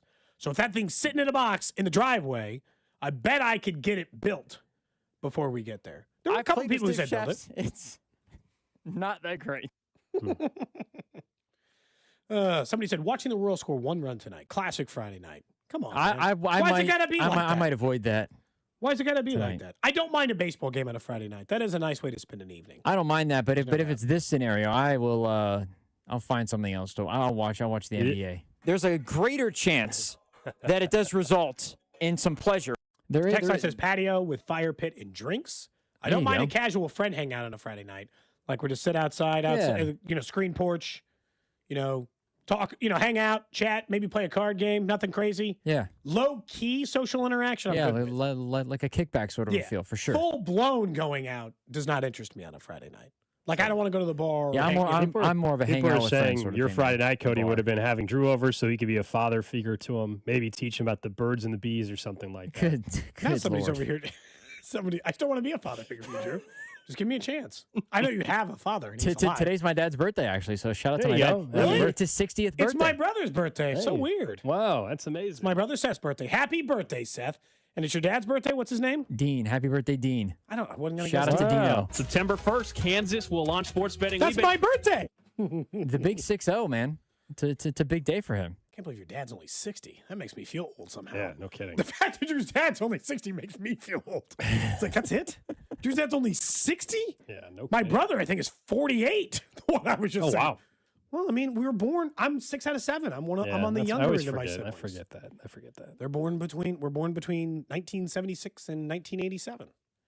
Someone said they turn their work phone off. They avoid the world until Monday morning. Good for you. That is very. Kudos. That sounds very nice. I wish I could do that. That's all. Good for you. Somebody says, do your plans change if your spouse is there or not? Normally, we hang out because I teach 2 nights a week. Friday night usually includes, like, spending time, I would say, with my wife because we don't get as much time during the week. But also, I'm not trying to, like... Yeah. But going out, like, with my kids their age, on a Friday night, I got to have, like, a sitter lined up. I can't, like, just go out tonight. I can't just leave them at home, I don't think, at 7 to 9. From the 785, I have a half marathon tomorrow morning. Think you could make me a pump-up song, Cody. Shout out to you for running a mini. Eat pasta tonight. It's a good pre-run. Have you run a half marathon? Yeah, I've run 2 minis, and running cross country, we always would race on Saturday mornings. Pasta. Have you done a KC one? No. You should. I've not done a KC one. I've run 2 minis, sub 2 hours both times. Probably couldn't do that if you asked me, if you paid me enough. I don't think Drew's committed Right now. enough to Kansas City. I think he needs to be a part of the city more. Like, There's run marathon. Drew. There's a Father's Day run. I hear there's a Father's Day run coming up that you could be part of. I hear it's pretty darn good. You know. He's not saying that from any level of bias either. It's I hate it. I hate it in Kansas City. Whoa, man. Wow, Drew. I just want you to commit, Man. I don't you even say that? I legitimately do not remember what that was about either. I don't remember. I hate it. I hate it in Kansas City. That is a rough. I do just like the people it's a rough drop the people right there. just tuning in, just being like, teach Drew how to build a basketball goal. Drew, Yeah. do you think you can build a basketball goal? Yes. The basketball goal was set up, not by me, by my parents when I was younger, but it's the same basically type of basketball goal that you're talking about. I'm sure it's not that complicated. I think a real downside of building it when he gets there is he'll the patience won't be there. Just be dribbling out there, essentially, like, and if it takes me 2 hours, this is uncomfortable for everybody, right? I don't think it'll take you. Maybe that I can have long. him put up the net or something, you know? Maybe you can do the last part. Yeah. Somebody, like earlier, like our friend Joe sent a text and said his dad never taught him to build anything. He wished like he would have learned to build stuff. Some people maybe that's why I was trying to teach Drew. And here's why I support the local economy, and I just task rabbit. Would you have task rabbited? Yes. The basketball goal. You'd have had somebody else come and build the basketball hoop Task for rabbit. you. With a kid, that's like a one you That's gotta crazy build. to me. Well, but see, if it's Cody, here's the thing: he could, if it was already at home, he could just say, "All right, it's on the front porch," and go ahead and start building it. When you come home, it'd already be built for your son. It'd be Brought good to you go. by your local taskmaster, Perfect. whoever that would be. Yeah. Goodness. Dad, did you build that? No, somebody else did. Kid doesn't care if his dad built it or not. He's got the basketball. You think Desmond's going to be like, did you build it? No, he's going to say, oh my gosh, I have a basketball hoop. Do you want to shoot baskets with me? The AI overview is not great. Cody, you should Assembling take some to it, pride in doing it for your assembling in a portable building it. basketball goal typically takes 2 to 4 Well, hours. have fun with that. Depending on the model and your experience with tools. So at least Text I can line have a team. says, All right. best $75 they ever paid was somebody putting together their basketball goal. I just That's from didn't a assume a text line. basketball goal was going to be that difficult to put together. If it's like if it's We gotta one get to of break. if it's one of the in-ground ones, then No, it's yeah, just a you portable. can't do it by yourself. But if it's a All right, up next, guys, it is a Fan Club Friday. We've got the Character Concerns crew joining us. Jay Binkley, Chris and Sarah. We're going to talk draft. We're going to probably talk about this basketball hoop at some point again. We'll hear Cody's latest jingle. We'll talk about the downtown stadium possibility. All that next, right here on Cody and Gold. You're listening to Cody and Gold. We're going to try to tickle your tonsils. Brought to you by Heartland Men's Health, the leader in men's sexual health. Thousands of men have been successfully treated for low T, ED, and more, all with discretion and compassion. Make your appointment at heartlandmenshealth.com. DQ presents the Blizzard Double Flip Deal. For a limited time, when you buy one Blizzard treat, you get a second for just 99 cents. That's 2 Blizzards, 2 spoons, 2 flavors, and 2 flips. So don't miss out on the Blizzard Double Flip Deal, available only for a limited time and happening now at DQ. Because the only thing better than a Blizzard treat is a second Blizzard treat for just 99 cents. It's a deal to flip for. The Blizzard Double Flip Deal. Get it in the app. Participation may vary. There's a difference between liking a house and actually getting it. Redfin is built to make up that difference and close the gap between finding and owning the home for you. Redfin agents close twice as many deals as other agents, so when you find a home you love, you're not a step behind when it's time to make an offer. That means less watching great homes disappear and more focus on the ones you'll actually move into and call home. Redfin helps turn saved listings into real addresses. Get started at redfin.com. Own the dream. Low testosterone can be a real problem for many men. It causes poor sleep patterns, decreased energy, low sex drive, and it makes it really hard to stay in shape. And as we all know, a healthy body is very important to our overall health and well-being. This is Jeff for Heartland Men's Health, and if some or all of these symptoms sound like you, we can likely help you be done with low T. We can also help you lose weight, support your metabolism, improve your gains in the gym, and more with our new targeted body composition plans featuring GH peptides, NAD+, GLP-1s, PDA, and more. Our low T protocols, applied in conjunction with our body composition plans, will help most men see real improvements, true weight loss, higher energy, improved sleep, stronger workouts, and a renewed sex drive as well. Your initial visit is just $99 and includes blood work and a medical consult. And if you start on treatment the same day, your visit is free. Call 844-447-6600 or go to heartlandmenshealth.com. Featured therapies are compounded and have not been evaluated nor approved by the FDA. Provider prescription required. See website for details. FanDuel has your back with a special Mulligan Bet Back token this week in golf. Once the tournament starts, you can turn any losing bet into a bonus bet for another shot. Now you've got protection to take that sleeper pick or even make a big, bold prediction. So go to FanDuel.com/local to claim your special Mulligan Bet Back token. For this week's big tournament, I have my eye on Patrick Reed. He has performed well in this before, and he's plus 3,000.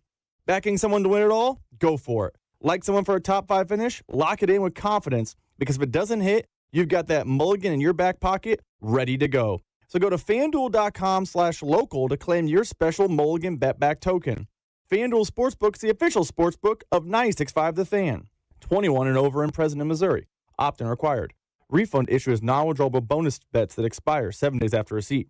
Max refund $5 unless otherwise specified. Restrictions apply, including token expiration. See terms at sportsbook.fanduel.com. Gambling problem? Call 1-800-GAMBLER. Foley Rental is your locally owned equipment rental store for commercial, industrial, farm, and residential projects with a large fleet of aerial lifts, telehandlers, generators, trench shoring, and temperature control equipment, plus cat skid steers, excavators, loaders, and attachments, all inspected and maintained by over 500 certified technicians, so you stay safe and on schedule. Foley Rental, committed to you from the ground up. Call 855-RENT-FOLEY or visit FoleyRental.com. How was your break? It was great until I stopped for gas. Prices have gone up almost $1 with no end in sight. I might have to start watching how much I drive. That's exactly why I use Upside. I never pay full price for gas with the free Upside app. Upside? Yes, Upside. It's the free app that gives you cash back just for buying the gas you're already buying. So, even with the rising gas prices, I'll never have to limit how much I drive. Does that actually add up to anything? Just last year, I made over $200 with the Upside app. Wow, that's serious extra cash. I'm downloading the free Upside app right now.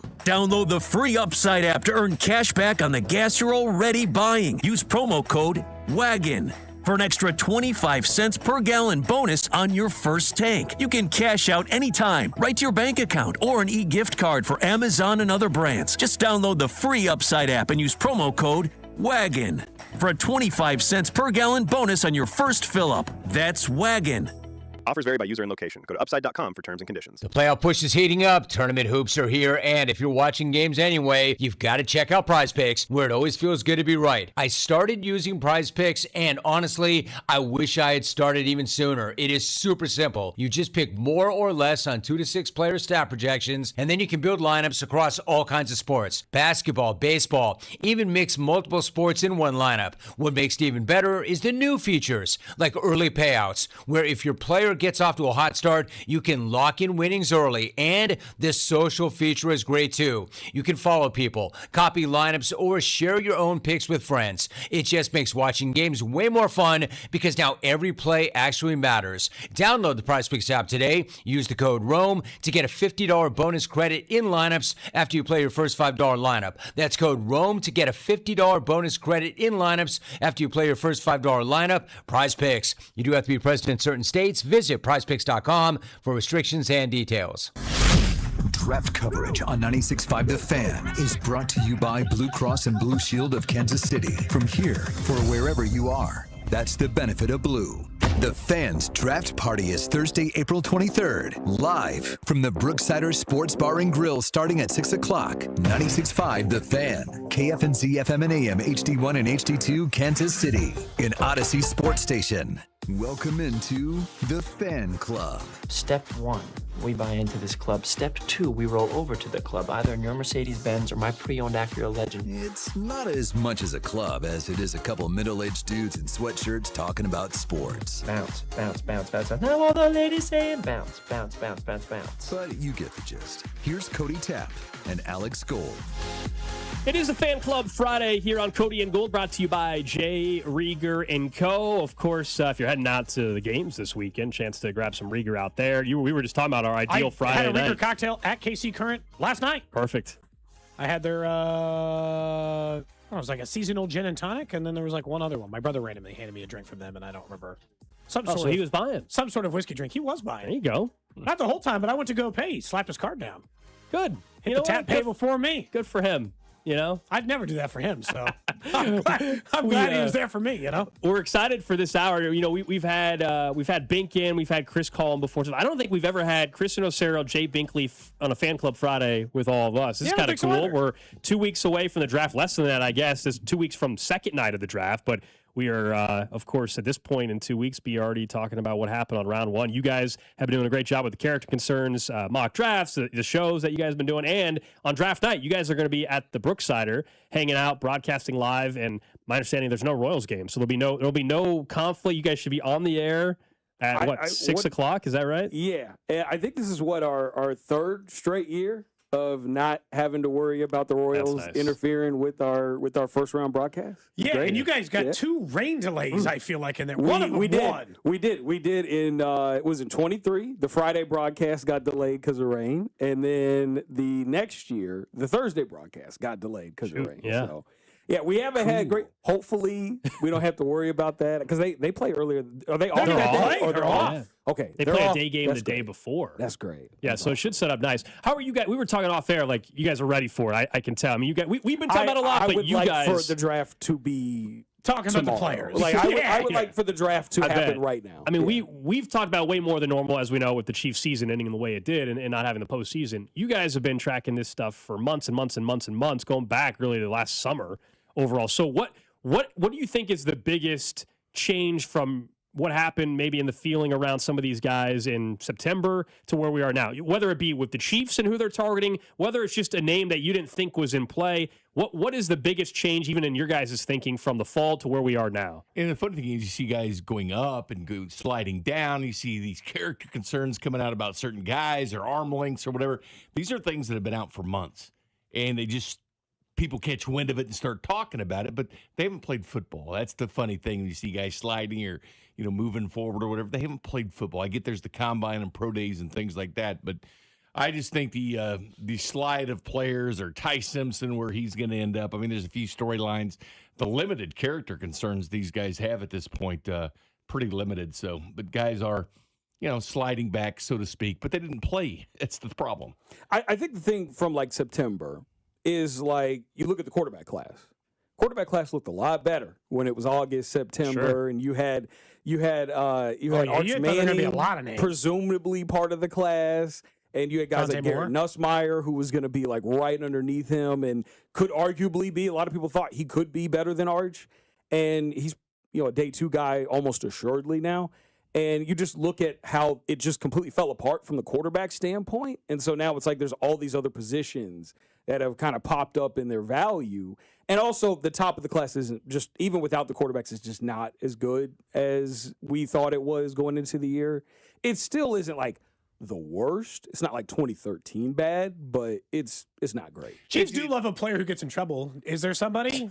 No, it's not really. Is there somebody that I don't know? They love a problem child. So if you got that guy in the I don't know if there's anybody that's like that's a fit for their team that would be a problem child. Brett Veach said the other day had 100 players on their board. It's down to 75 now with all the guys making the decision to go back to college. Name, image, That's likeness. too many. NIL has changed the game for GMs. Nobody really talks about what the GMs, what they're dealing with. The Senior Bowl found the same thing. It's why Jim Nagy bolted that and went to be the Oklahoma GM last year because he had trouble filling out that roster. He probably left because they paid him a lot. And even of money. last year, Brett Veach, talking about those late to mid-round guys. I mean, they're saying the same thing this year. When you get to round 5 through 7, it's not as much depth because you had a team like the Chiefs that, again, they shaved 25 guys off their top 100, just guys that went back to college. But NFL GMs are really dealing with older players in the NFL, which could be good or bad depending on what position they are. Let me ask you: Is this a weaker draft? To your point about the depth, because we were just talking about the amount of picks the Chiefs have, and scenarios like could they actually trade up twice in the first 40 picks or something? And people get concerned. In some years, you would say, no, I want as many darts to throw at the board.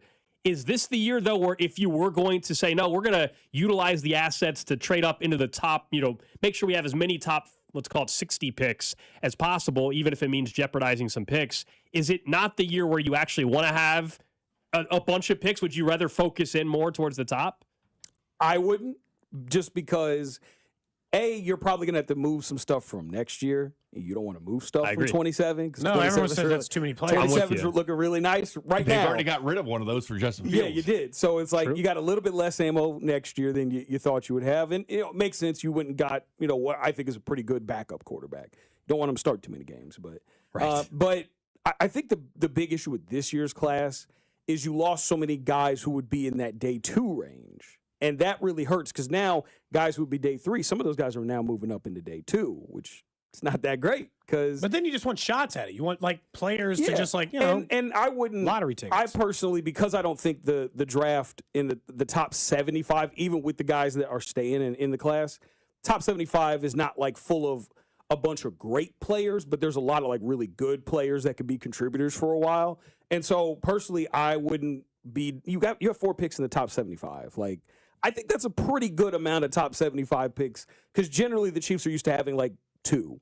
So I think you feel pretty good about where you're at with your 4 picks. And I don't know if there's anybody in this class that I personally would feel that comfortable with them moving up to go and get. I think where they're at is pretty good range for them to go and get players that can fill needs that they have and still get good value. Is there one player that you guys have, for the Chiefs, that you guys maybe switch the most on, whether it's, hey, I actually am totally on board, or maybe the opposite side? Is there a player where your opinion has changed one way or the other that you think the Chiefs at 9, let's say, should or shouldn't draft? I think for me, it was Kenyon Sadiq early because it was the signs there towards the end of the year. First mock, I think we put out, when the Chiefs were still playing, actually. And the Travis Kelce, if he doesn't come back, they need a tight end that we think could, there's not many Travis Kelce types anywhere. Of course, any draft to have a guy that good. He certainly surpassed that third round. Obviously, he's going to the Hall of Fame. But Kenyon Sadiq, probably early on, change it and say, well, now later on, maybe you don't need him at this point. But I was really high on Kenyon Sadiq early. Caleb Downs is probably my answer for you. I'm curious what you say, Chris. Oh, I love it. He's my favorite player in the draft. Okay. So I think he's by far the best player. Now, that doesn't necessarily mean I think the Chiefs take him at 9, but he is, to me, the best player in the draft. I agree with that. I think he's the best player. For me, it was like, I didn't think they needed secondary help until they got rid of everybody in the secondary. Now I'm like, all right, I can be talked into a safety now. There's no one left. Fine. You want a star player in the secondary? Cool. I just don't think you need to take a star safety. A star safety is nice to have, but there's so many other positions that are harder to find good players at that having a great safety doesn't always lead to I don't think they're giving up on Jaden Hicks yet and Alohi Gilman. Yeah. Signing It's like they changed things a little bit. They've done a good job of finding good value at that position without having to overdraft it. It's like to me, it's like if the Chiefs took Sonny Styles, I think he's gonna be a really good player, but what's the difference between having a great off-ball linebacker versus having a great receiver or pass rusher or corner?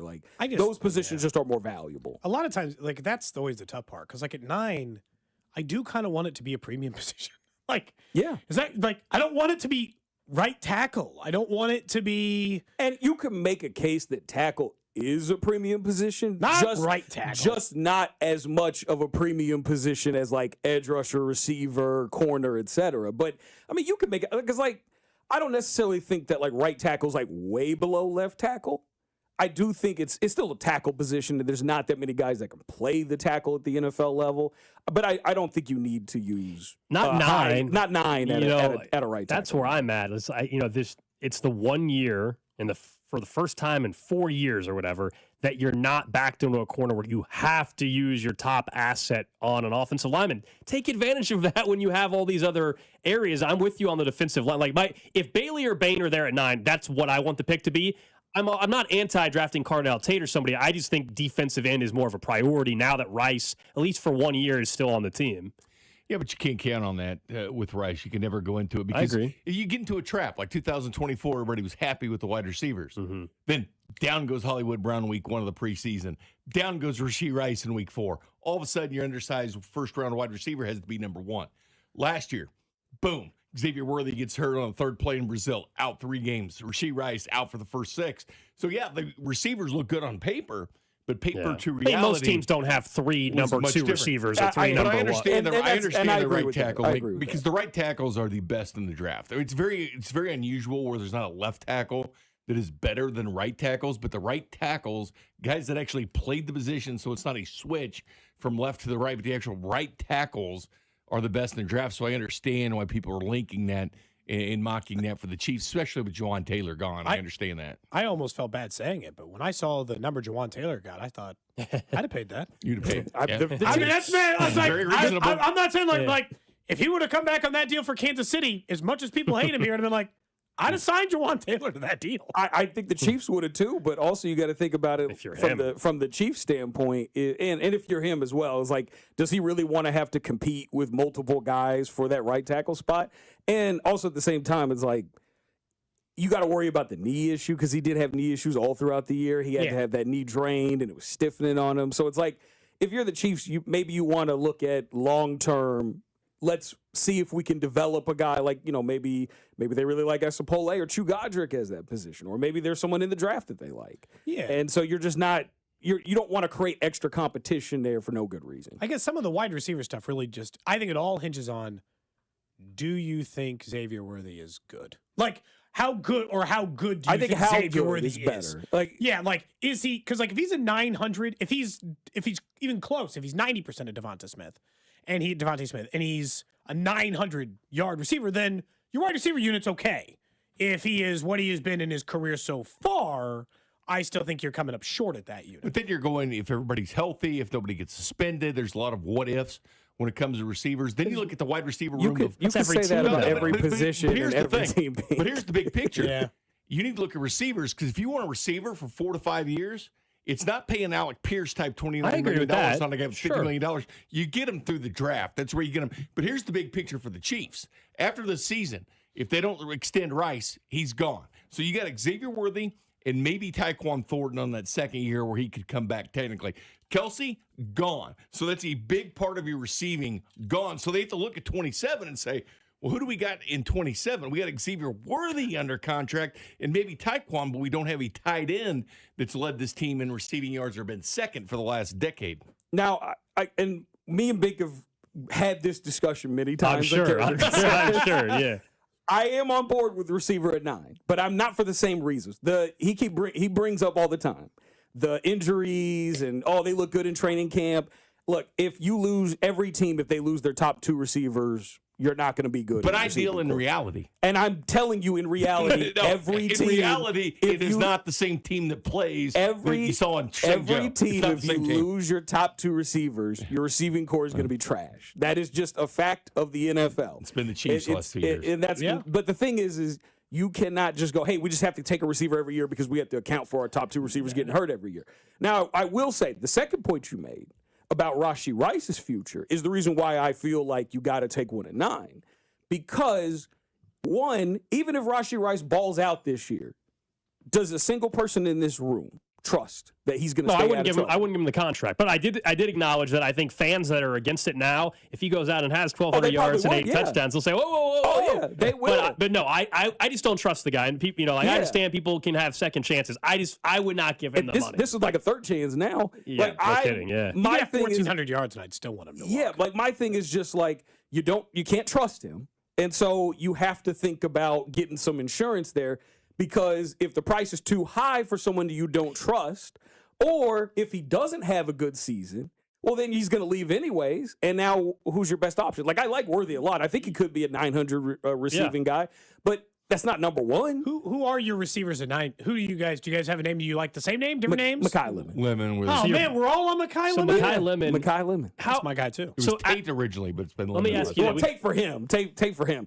I've been a Makai Lemon guy since then. I've been on board with that too. We got Jay Binkley, Chris Unocero hanging out with us, the Character Concerns crew, for a Fan Club Friday. So, okay, that's the wide receiver you guys like, but let me just step back, and we all know about 2027 potentially, but you guys like Lemon out of this group. But how would these guys stack up, though, to the last year or two of NFL draft receivers? Because it's one thing for us to sit here, and I'm with you guys, like, I'm totally not against wide receiver at 9. I would prefer an edge rusher if the right guy is there.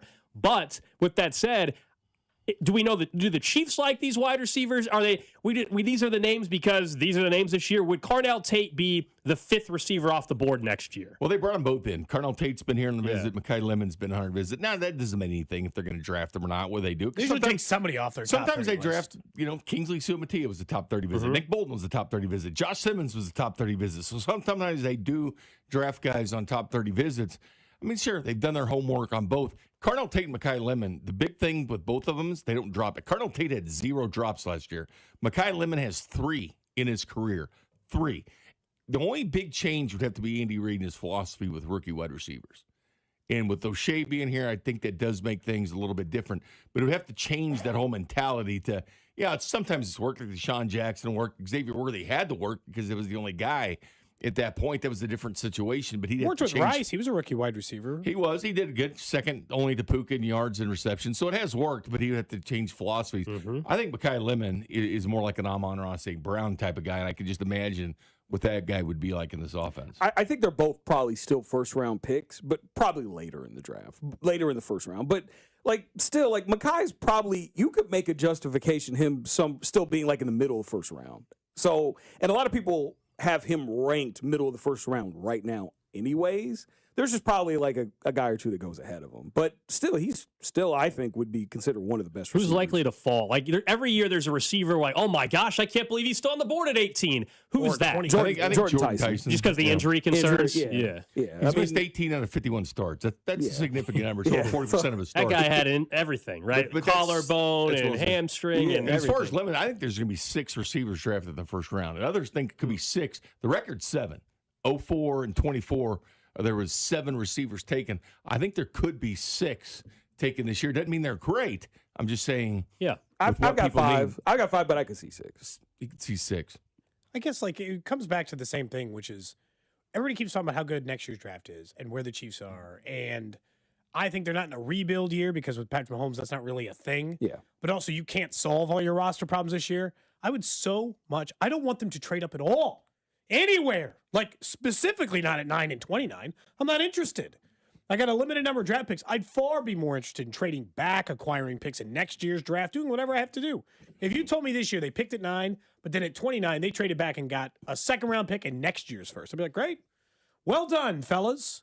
I wouldn't even care that they traded into next year and cost themselves. Like, if this year's draft's going to be about shots, I want picks at it, but I don't want to give up anything into next year. I don't want to shrink my pool this year, any of that. I think the only pick that's really tradable as far as like trading back is like 29. Like, I wouldn't trade back from 9 personally because I probably wouldn't either because there's only like 10 good players. Yeah, because like we don't know how the middle of the draft's going to shake up. So it might be like you value a certain guy and you think, hey, we could drop back to 15 and still get him, and then someone trades ahead of you and gets that guy. So, but 29, because 29 and 40, there's not that much difference in the value there. Like, because teams only have what 12. Maybe this year, 18 first round values to 14 on their board. First round values. So you're at that point you're taking second round guys once you go late first. And so if you trade back a few spots, you trade back to early second round from 29, you're getting a similar caliber player. Yeah. And to be honest, you might get the same player you thought you were going to get at 29 anyway. Because even though 29 is first round, technically in their minds that's second round. Yeah. So it's like you don't necessarily like that's the only time I think it would make sense for you to trade back. At 9, I think I'm good. We're talking pick 29, and I think that's the one. You guys tell me if you've noticed this, and we can go through your mock draft as well. Did you guys have a corner going 29? We did not. You did not. Do you think 29 is the 40? Do you think? Well, maybe the answer is 40 then. Do you think 29? I was going to ask. Is that the most likely spot for a corner? Is that when they would start looking? You think 29 at corner? I think it's the safest bet. Okay. Just because, for all we know, Veach might have fallen in love with the guy that's sitting there that's kind of falling down a little bit. Like, we don't know what Jermod McCoy or Colton Hood, we don't know where they're – we assume they're going to go at some point in the first, but maybe they fall. Like, Jermod's coming off of the ACL tear, and Hood's a guy that's really talented, but there's some holes in his game. He's a little bit undisciplined as a man cover guy. And so, yeah, those two guys could be available at 29. Maybe they like him. Maybe they like Avion Terrell. I mean, there's a lot of options there. I just think that, like, corner would be, like, the safest spot to expect them to take at 29 there. But, you know, they could wait to 40 if they really like Jermod McCoy is the third best odds now because it's Bain, Mansour Delane, and really close behind him is Jermod McCoy. ESPN, with their analysts and everybody, and even talking to NFL people, they put it out. They Jermod McCoy. Even Matt Miller said, if he's still there. I mean, that's kind of new. McCoy is one of those guys that is jumping up the charts, but you see a lot of McCoy now because a lot of people are finding out he went to the same high school as Patrick Mahomes and all this, White House, Texas. So they make that connection. But like Chris said, he didn't play last year. But McCoy is like plus 650 at this point. And Mansour Delane's like plus 600. So he's like the third best odds to be a Chief at 9 is Jermod McCoy. I haven't asked you guys, so when we come back from break, we're going to ask it. My logic on corner at pick 9 or 29 is I don't want the Chiefs ever spending a first-round pick on corner because they're never going to give him a second contract, and first-round picks should be guys you're willing to give second contracts to. Is that a bad way to think about, I guess, the position? No. I think it's actually a pretty fair. I think it's a pretty fair observation. Until they prove that they're willing to pay a guy on a second deal, yeah, I wouldn't That's the reason why I don't want them to draft Akeem Mesidor, the other Miami edge rusher. Oh, yeah. Because he's 25. He's going to be 25. Yeah, the age thing, I'm with you on the age thing. So he would be 30 by the time your contract extension would kick in if you're going to give him. Red Beach doesn't pay him. That's what I'm saying. So, like, it just doesn't make any sense to pay, because that's D4 territory right there. Yeah, it is. You're paying a 30-year-old on a long-term extension on his second contract. Doesn't make a lot of sense. And this is why they're good. Noah Williams was going to be a fourth-round type select. Chiefs traded up to get him in the third. Most redrafts now have Noah Williams as a first-round pick. So essentially, they get a third-rounder that's now a first-rounder because of Brett Veach doing damage in the third and fourth round when it comes to defensive backs. My only pushback, Cody and I were going back and forth on it. My only pushback on it, I agree with you on the age thing totally. My only pushback on don't draft a corner in the first because you're not given the second contract. The Chiefs are choosing not. The player's talent level is not. It's not like if the player has the talent, that's what's different for me. You can say, well, the Chiefs aren't willing to. Trent McDuffie was clearly more than talented to get a second contract. The guy's the highest paid corner in football. So for me, it's not so much that like they refuse to give him the second contract. If the player is a first-round talent and worthy of a massive second-year contract, the Chiefs maximized just about everything they could get out of Trent McDuffie. They got 2 rings while he was one of the top corners in football. Then they said, we're not going to pay him that kind of money. Okay, well, we got a first-round pick back as well. I think they maximized everything out of McDuffie. And they got the guy they jumped, Kyrie Elam, back. Well, it was funny because he was the guy jumped for Trent McDuffie. Like, I would agree with you just on a base sense of like, hey, you want to draft the best available players. I get that. But as a team that does not value corner very well, it doesn't really make a lot of sense to then use your most valuable assets to get a player. But you would have to admit that you don't value. Usually when you have to admit, though, while it wasn't a contract extension, if they turn around and let's say they spend one of their first-round picks on a corner, who knows? Let's say they do. That would be 2 first-round picks on a corner in a 4-year period. That's how many other teams have done that? I don't have the numbers in front of me. I don't know either. Yeah, but at the same time, might be in... maybe. But I'm not, obviously, there's teams that have done. I just don't know the percentage. Yeah, but like again, like just from like a Chiefs standpoint, if you don't value the position that well, it doesn't make a whole lot of sense for you to then spend your most valuable assets on a position you don't really value that much. Yeah, we'll see. You want to get the players that are the best players that you can get that you feel like could be a 10-year solution at whatever position you draft them at. We've got Chris Inocero, Jay Binkley, the Character Concern crew, hanging out with us here on a Fan Club Friday. We'll talk more draft. I want to also ask you guys are all from KC. Let's talk about the stadium, potentially with the Royals downtown. We'll get your guys' thoughts on that next here on Cody and Gold.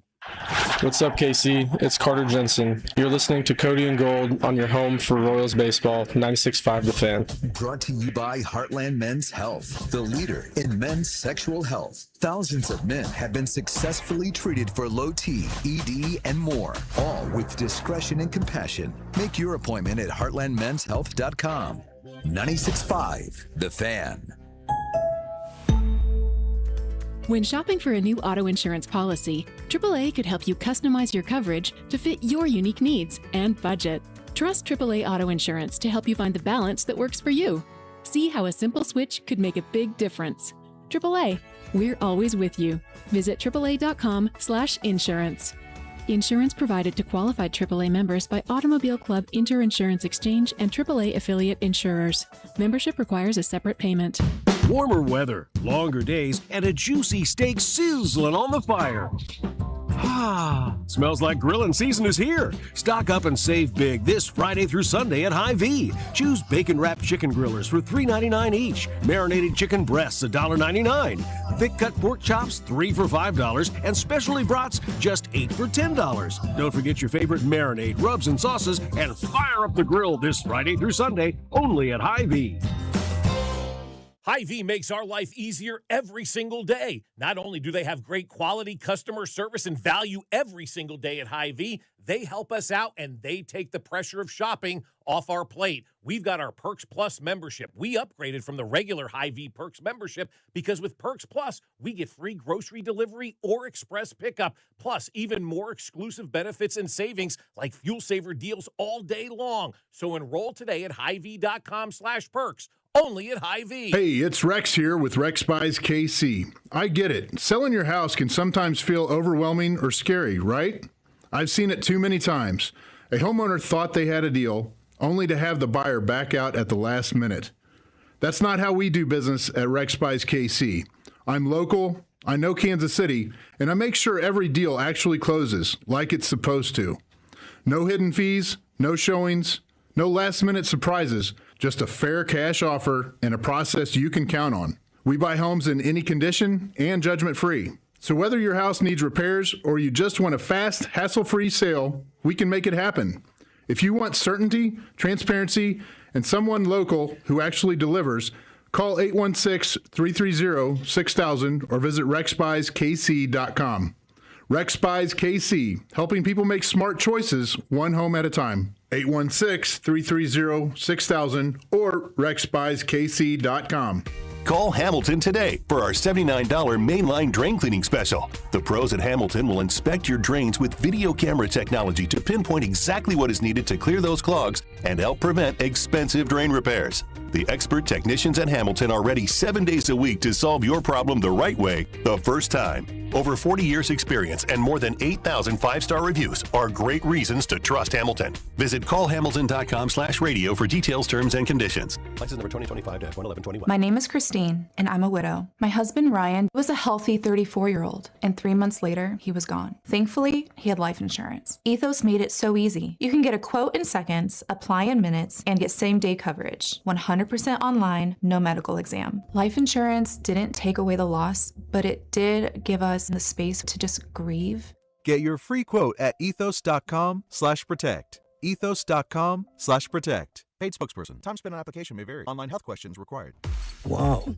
Okay. This one says you get a free phone if you switch. Hey, this one also says you get a free phone if you switch. Yeah, they all do, hon. Wait. The T-Mobile one says families saved over $3,700 versus the other big guys in the past 5 years.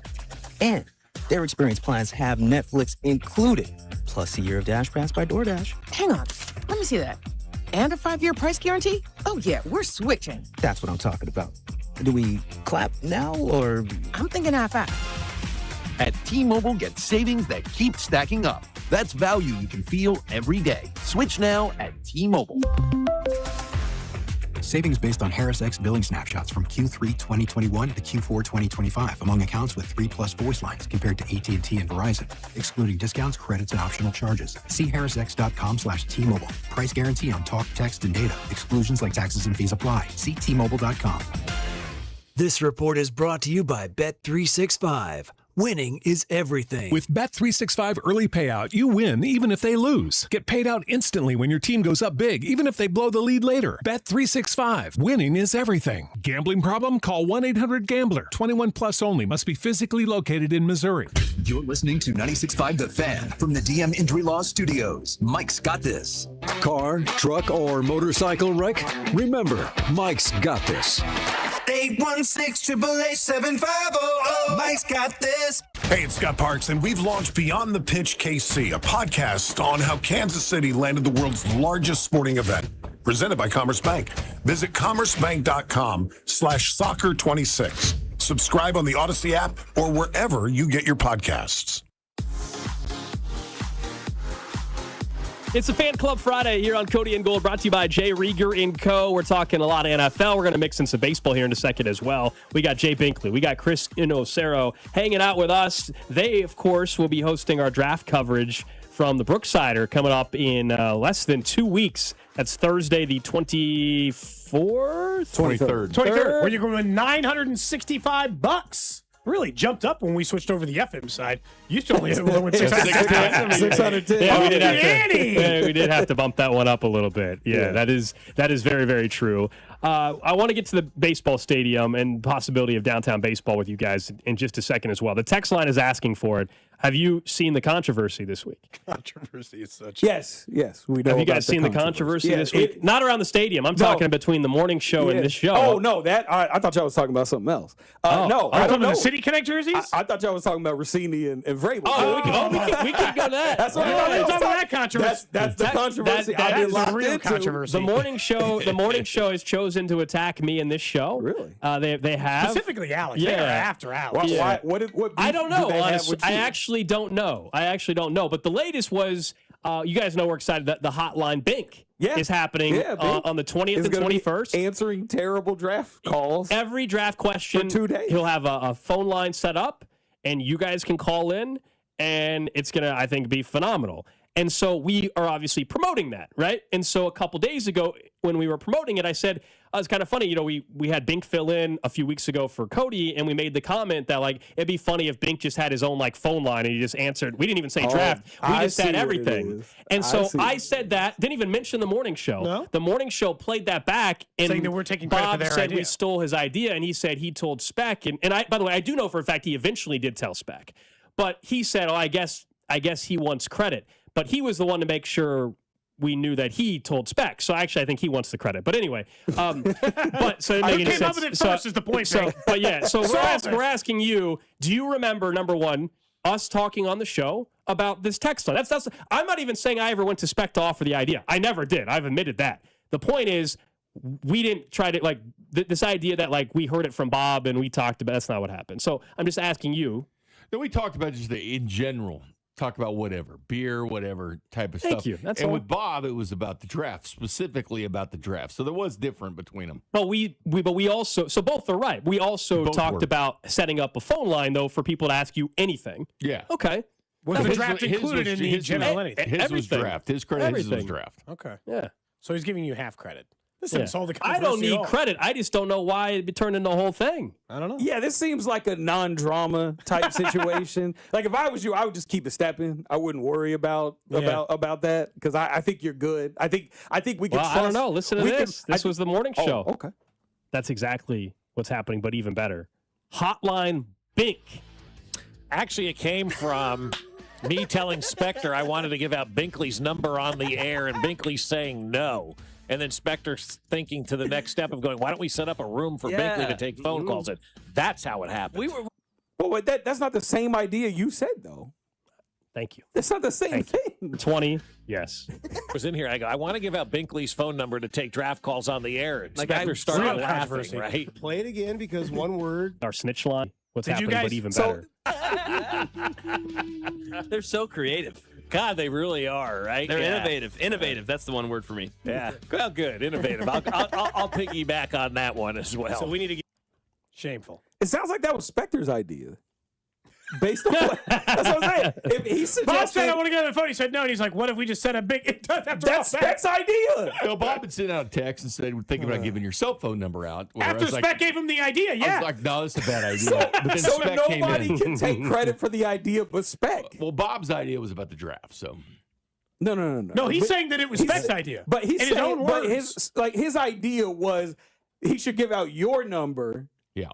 But then Spec's like, no, we'll get a hotline. Yeah. No, that's Spec's idea.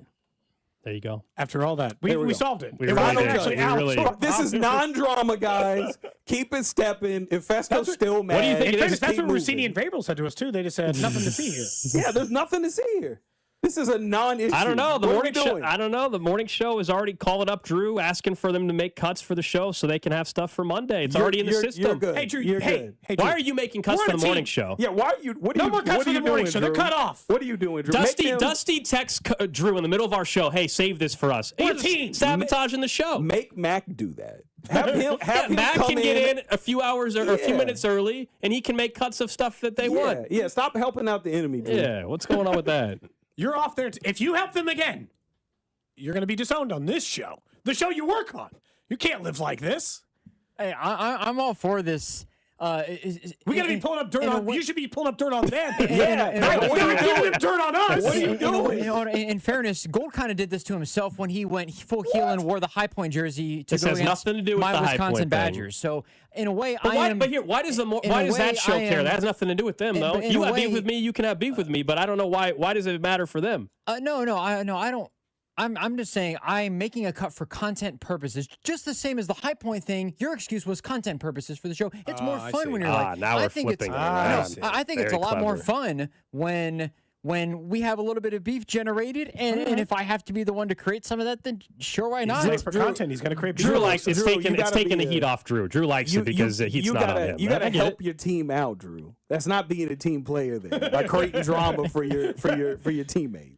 There's always a friend in that Chris group, gets though. it. You know. Yeah. There's always a friend in the group. Can't be a distraction here. Tough living, you know. Let's talk a little bit more. You want to talk stadium? Or you want to talk more let's talk stadium for a second. You guys are well aware, obviously, what happened yesterday with the KC Mo City Council putting together that ordinance that would set up the framework for financing a downtown ballpark. There's some steps that still have to happen, but it feels very positive in terms of the momentum toward Washington Square Park. I don't remember from the beginning. I don't think all of us have talked together about this. Cody and I have been very much pro downtown baseball. And football stadium anywhere, really. It's once a week. Yeah. Every other week is fine. Do you guys like the idea of downtown baseball? If it stays in Missouri, yeah.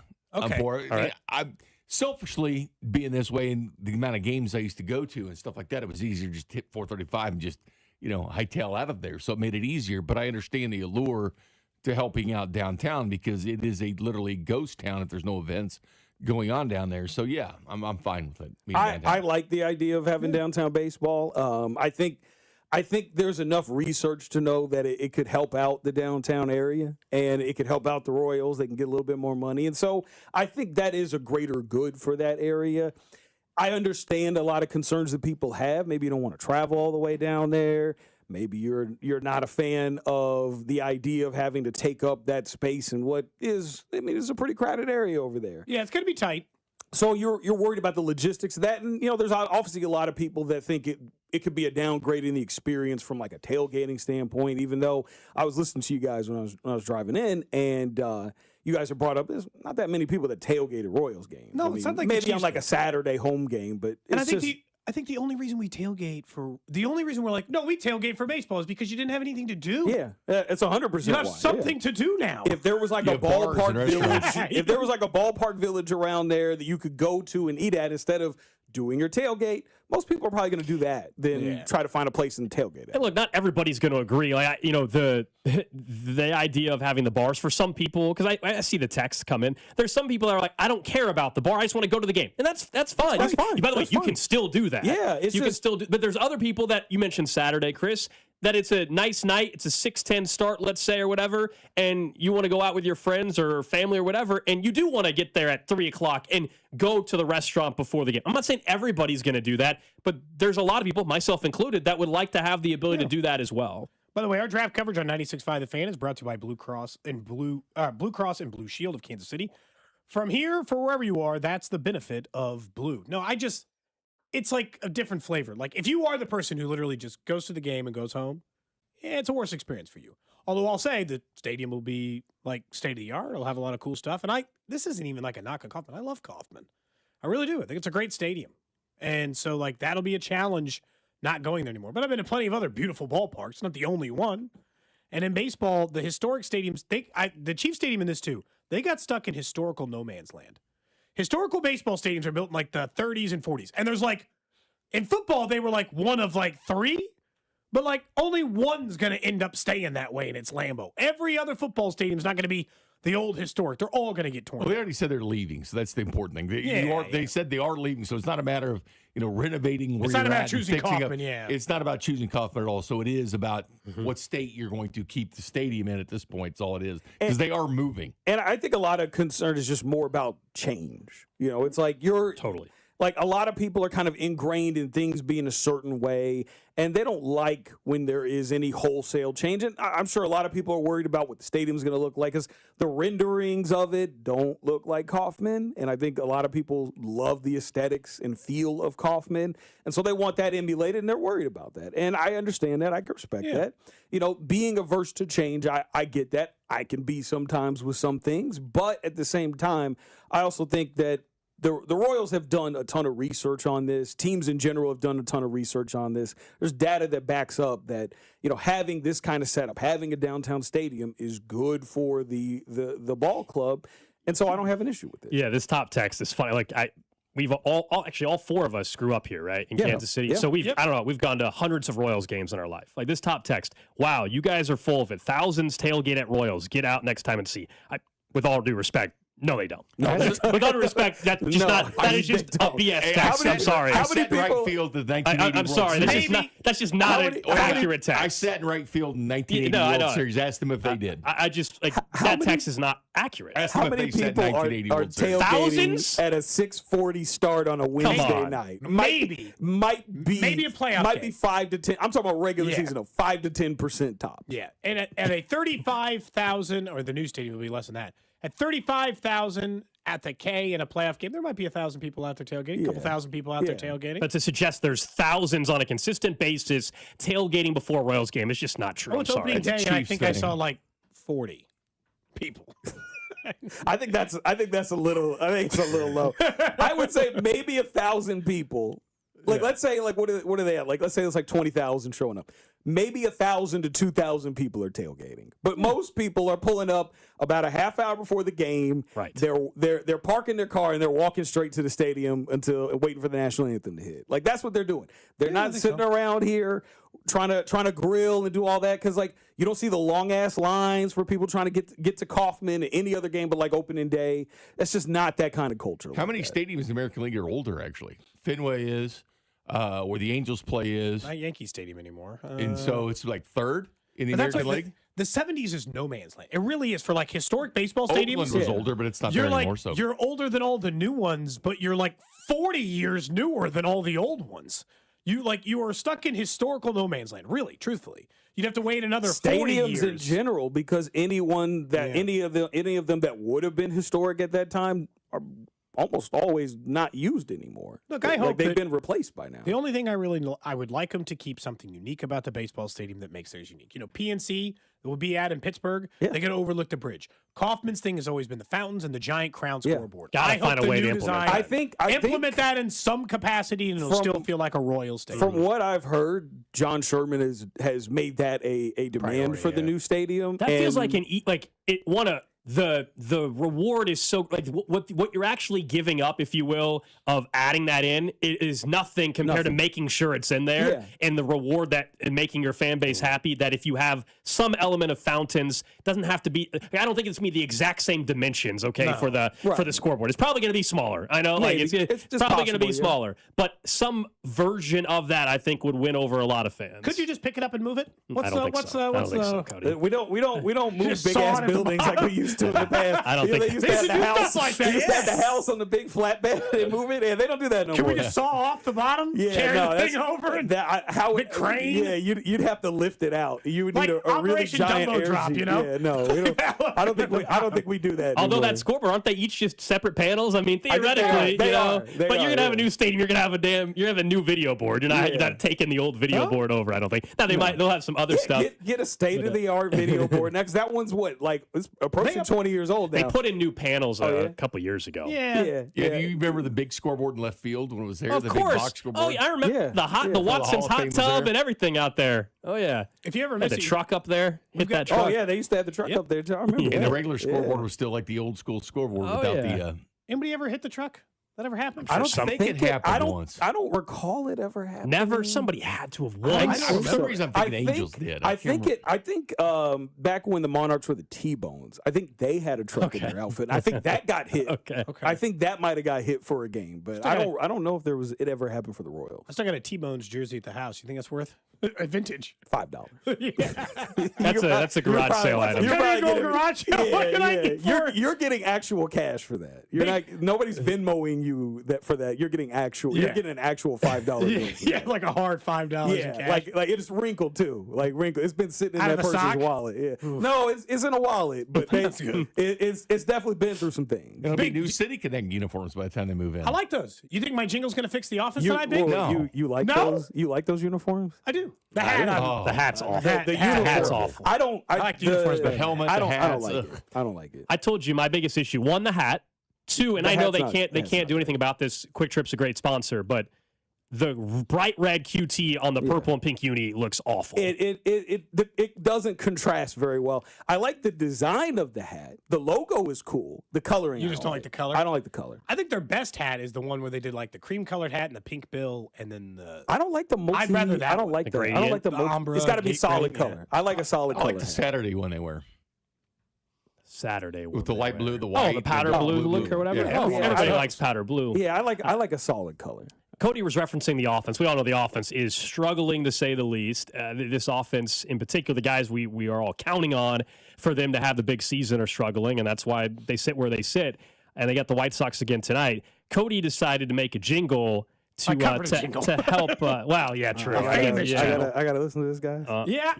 You hear that? He doesn't want to even hear it. Hey, there's always a mixed reaction. I know It where is it's catchy. going. It's I know very catchy. Well, it's Okay. because Is it catchy? Very catchy. it's catchy because the JG. it's Yeah, already that's what I'm catchy. saying. I heard it. Okay. The Royals need to score some runs. They need runs now. Call Bob Salvini. 877 runs now.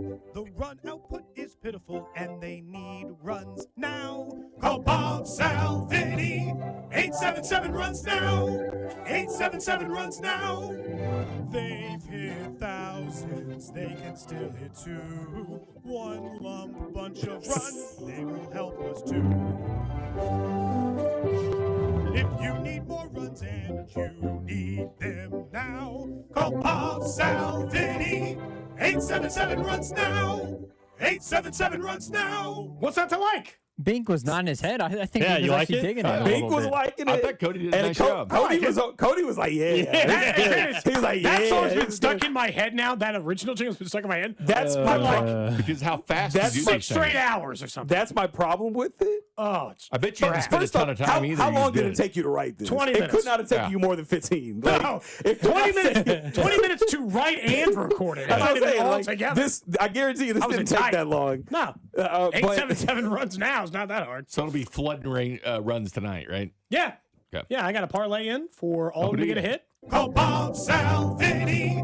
877 runs now. My only complaint You I got all gave three Cody of a them? hard time for is like, why would Bob, Sal, and Vinny need help hitting right now? Why are we calling them for help? They need the help. That's the only help they're gonna get. It's not coming from some other they part. need to help. They do. They're They not need to hitting help. well. They definitely They do. need to help. Hey, can you guys please hit the baseball? Because we're having trouble here, and you're supposed to be our best hitters. That's The exactly people right. who don't like it is a part of a group that just like the nostalgia for it is that they hate it. 877 runs now. There's something about like sitting at home at summer yeah. and like daytime I TV hate that and song. that JG. I Whitworth hate one that song coming on. because it Yeah. played every commercial. I would be home for summer. I'm It watching did. Cartoon Network Everywhere. all day long.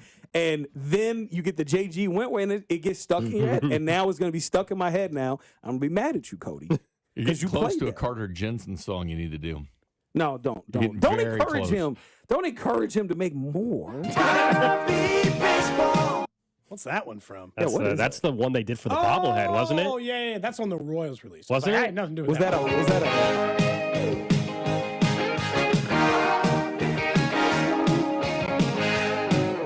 This for Bobby Witt? Yeah. Oh, okay. Yeah. The Vinny song worked. Yeah, it's worth. I was plenty here of that day times. you put that out. I did it live, and then he immediately got hits. Yes. Just you wait. Okay. You should make them a Just draft song for draft night, Cody. Please. You guys want a theme song for the I don't Captain want you to Concerns make podcast? I don't Make want a you to draft put- night song for I them. do not want for you to their- put in the effort. I don't want you to have to take time out of your day. This sounds like maybe you don't want it. I don't want to time. burden you with having to put in the Smart. work That's smart. to make us a Yeah. song for the draft. So Really please thinking about it. save your WRs efforts. now. Save your. Me and Bink are good. We're chilling over here. We're good on content. We'll talk about Ruben Bain's arm length again. Binkley, you still off on Ruben Bain? He's Good grown on me. length. It's not necessarily just the arm length. I've been a stickler, too, of you don't run the 40 at the combine. Okay, a lot of guys don't run the combine. Out of 319 players, only 6 did all the events. He didn't run at this pro day either. Do I need my defensive end run at 40s, though? No, here's the thing. A I don't speed care about rusher, a 40 guy that gets time the for him. quarterback. But here's the thing. There's another guy that's a pretty high-profile name that declined to run at the combine in the pro day. His name is Marvin Harrison Jr. And the first thing to come up, what are you hiding? Marvin Harrison Jr. was hiding something because he's slow. And he didn't run at the pro day. He didn't run at the combine. And Ruben Bain, you take away one game, he played 16 games, right? He played 16 games with 9.5 sacks. He got 3 of those in one game. So 15 games, he only had 6.5 sacks. the problem but is everybody acts like to he's Drew's Lawrence point, Taylor. though, Everybody earlier- acts like he's Lawrence Taylor. To Drew's point earlier, though, Myles Garrett barely had any sacks the final couple games of his college career. Uzama had 25 in 2 years, and that didn't exactly pan out. Okay. College production isn't everything. That's all. My thing with Bain, He's grown on me. it would be my dream if Bain had the size requirements that the Chiefs generally like in an edge rusher.